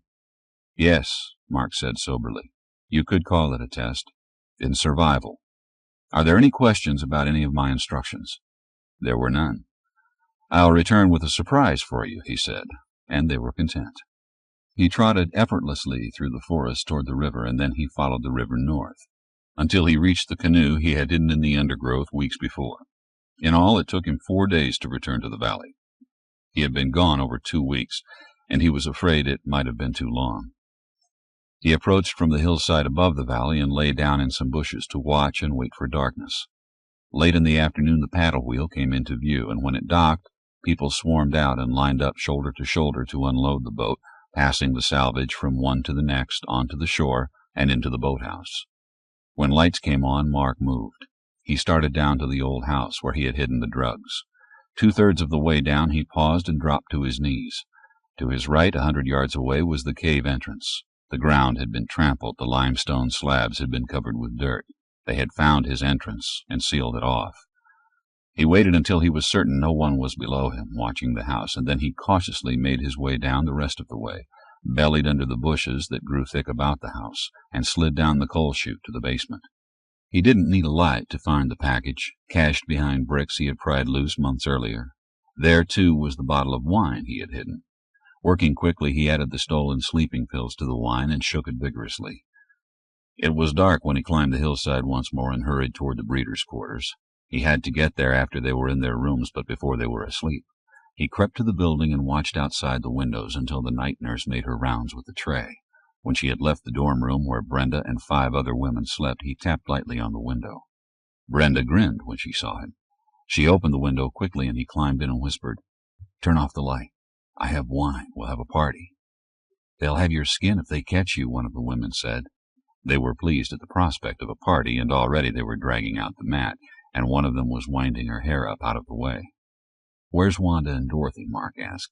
"They should be here, and maybe a couple of others. It's a big bottle of wine." "I'll tell them," Loretta whispered, stifling her laughter. "Wait until Nurse is out of sight." She peeked out, shut the door, and pressed her finger to her lips.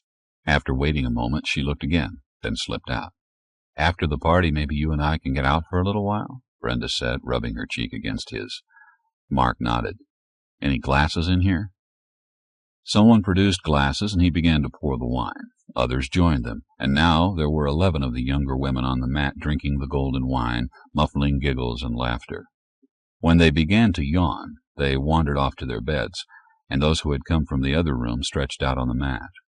Mark waited until they were all sleeping soundly, then left quietly. He went to the dock, made certain no one had remained aboard the paddle wheel, and then returned and began to carry the women out one by one, wrapped like cocoons in their blankets. On his last trip he gathered as many clothes as he could find, closed the window of the dorm, and, panting with fatigue, made his way back to the boat. He untied the mooring ropes and let the boat glide with the current, using a paddle to keep it close to the shore. Downriver, nearly opposite the old house, he snagged a rock and drew the boat into shore and tied it securely. One more thing, he thought, very tired now. One more thing. He ran to the old house and slid down the chute, then hurried upstairs. He didn't use a light, but went straight to the paintings and started to pick up the first one. Behind him, a match flared, and he froze. "Why did you come back?" Barry asked roughly. "Why didn't you stay out there in the woods where you belong?" "I came back for my things," Mark said, and turned. Barry was alone. He was lighting the oil lamp. Mark made a motion toward the window, and Barry shook his head. "It won't do any good. They wired the stairs. If anyone comes up here, it rings an alarm in Andrew's room. They'll be on their way in a minute or 2. Mark scooped up the painting, then another and another. "Why are you here?" "To warn you." "Why? Why did you suspect I'd come back?" "I don't know why. I don't want to know why. I've been sleeping downstairs in the library. You won't have time to get them all," he said urgently as Mark picked up more paintings. "They'll be here fast. They think you tried to burn down the mill, dam the stream, poison the clones in the tank. They won't stop to ask any questions this time." "I didn't try to kill the clones," Mark said, not looking at Barry. "I knew the computer would sound an alarm before the contaminated water was used." "How did they find out?" "They sent some of the boys down into the water, and a couple of them actually managed to swim out the other side, and after that it wasn't hard. 4 were killed in the attempt," he said without inflection. "I'm sorry," Mark said. "I didn't want that." Barry shrugged. "You have to go." "I'm ready." "You'll die out there," Barry said in the same dead voice. "You and those children you took with you. They won't be able to breathe, you know. Maybe one girl, maybe two, but then what? I've taken some of the women from the breeders' compound, Mark said. Now Barry registered shock and disbelief. How? It doesn't matter how. I have them. And we'll make it. I planned it very carefully. We'll make it. That's what it was all for, Barry said. The fire, the dam, the contaminated water, the seed grains you took. That's what it was all for? He said again, this time not looking at Mark, but searching the remaining paintings as if they held the answer. You even have livestock, he said. Mark nodded. They're safe. I'll get them in a week or two. They'll track you down, Barry said slowly. They think you're a menace. They won't rest until they find you. They can't find us, Mark said. The ones who could are in Philadelphia. By the time they get back, there won't be any signs of us anywhere. Have you thought what it will be like? Barry cried, suddenly losing the rigid control he had achieved. They'll fear you and hate you. It isn't fair to make them all suffer, and they'll come to hate you for it. They'll die out there, one by one, and each one will make the survivors hate more. In the end, you'll all die mean and miserable deaths. Mark shook his head. If we don't make it, he said, there won't be anyone at all left on Earth. The pyramid is tilting. The pressure from the great white wall is bearing down on it, and it cannot stand. And if you make it, you'll sink back into savagery. It will be 1,000 years, 5,000, before a man can climb out of the pit you're digging him. There'll be animals, and you'll be dead. Mark glanced swiftly about the room, then hurried to the door. He paused there and looked at Barry steadily. You won't understand this. No one's alive but me who could understand it. I love you, Barry. You're strange to me, alien, not human. All of you are, but I didn't destroy them when I could have and wanted to because I loved you. Goodbye, Barry. For a moment they continued to look at each other, and then Mark turned and ran lightly down the stairs. Behind him he heard the sound of something breaking, but he didn't stop. He left by the back door and was through the trees and into the field when Andrew and his companions drew near. Mark stopped and listened. He's still up there, someone said. I can see him. Barry had broken the boards on the window so he could be seen. He was buying time for him, Mark realized, and keeping low, he began to run toward the river. That's what it was all for, Barry whispered again. Now he addressed himself to the walnut head that was Molly. He held the head between his hands and sat down at the exposed window with the lamp behind him. That's what it was all for, he said one more time, and he wondered if Molly had always been smiling. He didn't look up when the flames started to crackle through the house, but he held the carved head tighter against his chest as if to protect it. Far down the river, Mark stood in the paddle wheel watching the flames, and he wept. When the boat bumped a rock, he began to fire the engine, and then under power continued downriver. When he reached the Shenandoah, he turned south and followed it until the big boat could go no farther. It was almost dawn. He sorted the clothes he had gathered together in the women's quarters and made up packs of the boat's provisions. They would need everything they could carry. When the women began to stir, he would give them tea and cornbread and get them ashore. He would take the boat out to the middle of the river and let it float downstream again. They would need it back in the valley. Then he and the women would start through the forests toward home. Epilogue. Mark kept behind trees as he approached the ridge over the valley once more. 20 years, he thought. 20 years since he had seen it. It was possible they had set up an elaborate alarm system, but he thought not. Not up here, anyway. From all appearances, the woods up here had not been entered for many years. He ran the last few feet to the ridge, concealed himself behind a tangle of wild grapes, and looked below. For a long time he didn't move, hardly breathed, and then he slowly began to walk down the slope. There was no sign of life. Aspens grew in the fields. Willows crowded the river banks. Around the buildings, the junipers and pines that had once been kept trimmed now grew high and almost hid the buildings. The rose hedge had become a thicket. He started and whirled around at a sudden shriek that sounded almost human. A dozen large birds launched themselves into the air and flew awkwardly toward the nearest copse. The chickens had gone wild, he thought in wonder. And the livestock? He could see no sign of cattle, but they would be in the woods along the river banks, spreading throughout the region. He walked on. Again he stopped. One of the dormitories was gone, no trace of it anywhere. A tornado, he thought, and he saw it now, a line of destruction that time had smoothed over, erased.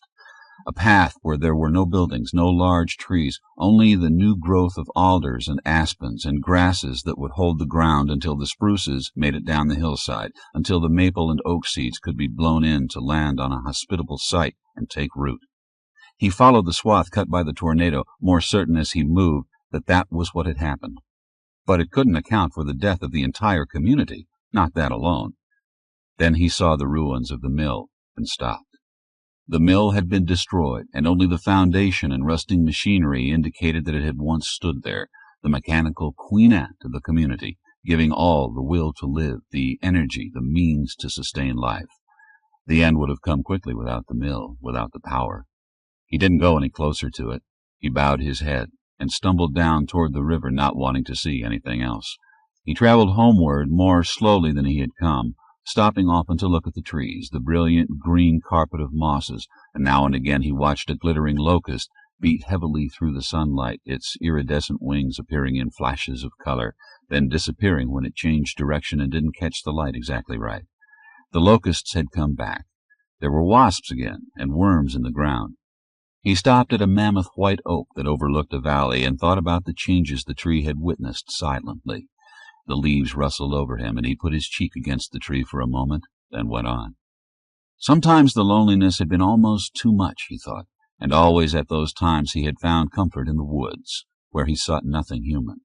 He wondered if the others were still lonely. No one spoke of it any longer. He smiled as he thought of how the women had wept and screamed and straggled behind him, only to run to catch up once more. At the top of the hill overlooking his valley he paused, then leaned against a silver maple to watch the activities below. Men and women worked in the fields, weeding the sugar cane, hoeing corn, picking beans. Others had torn down one wall of the bathhouse and were busy expanding the facilities.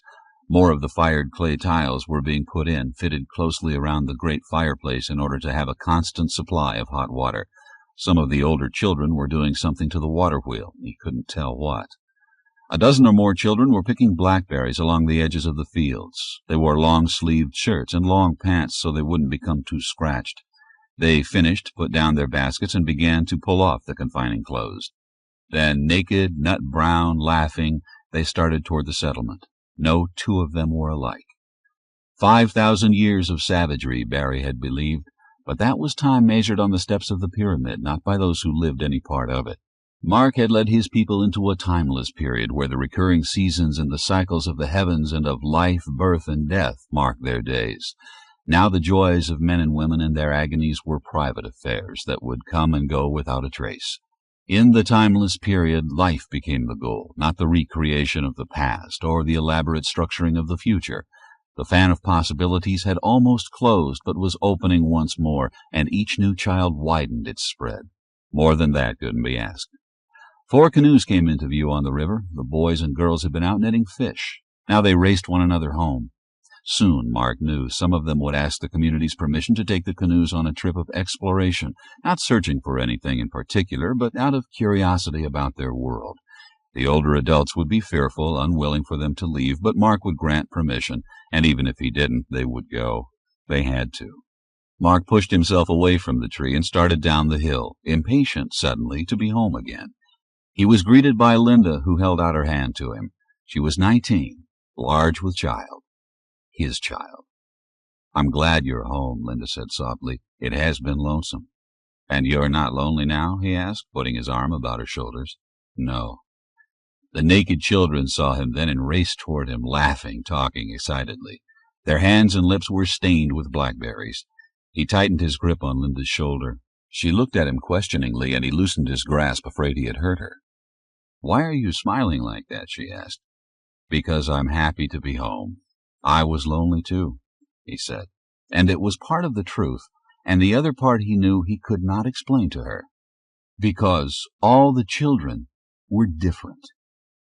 End of Where Late the Sweet Birds Sang by Kate Wilhelm, narrated by Randy Means in the studios of North Texas Taping and Radio for the Blind for the Library of Congress, May 1993.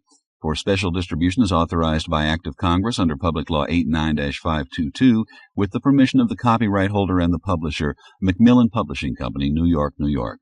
End of book.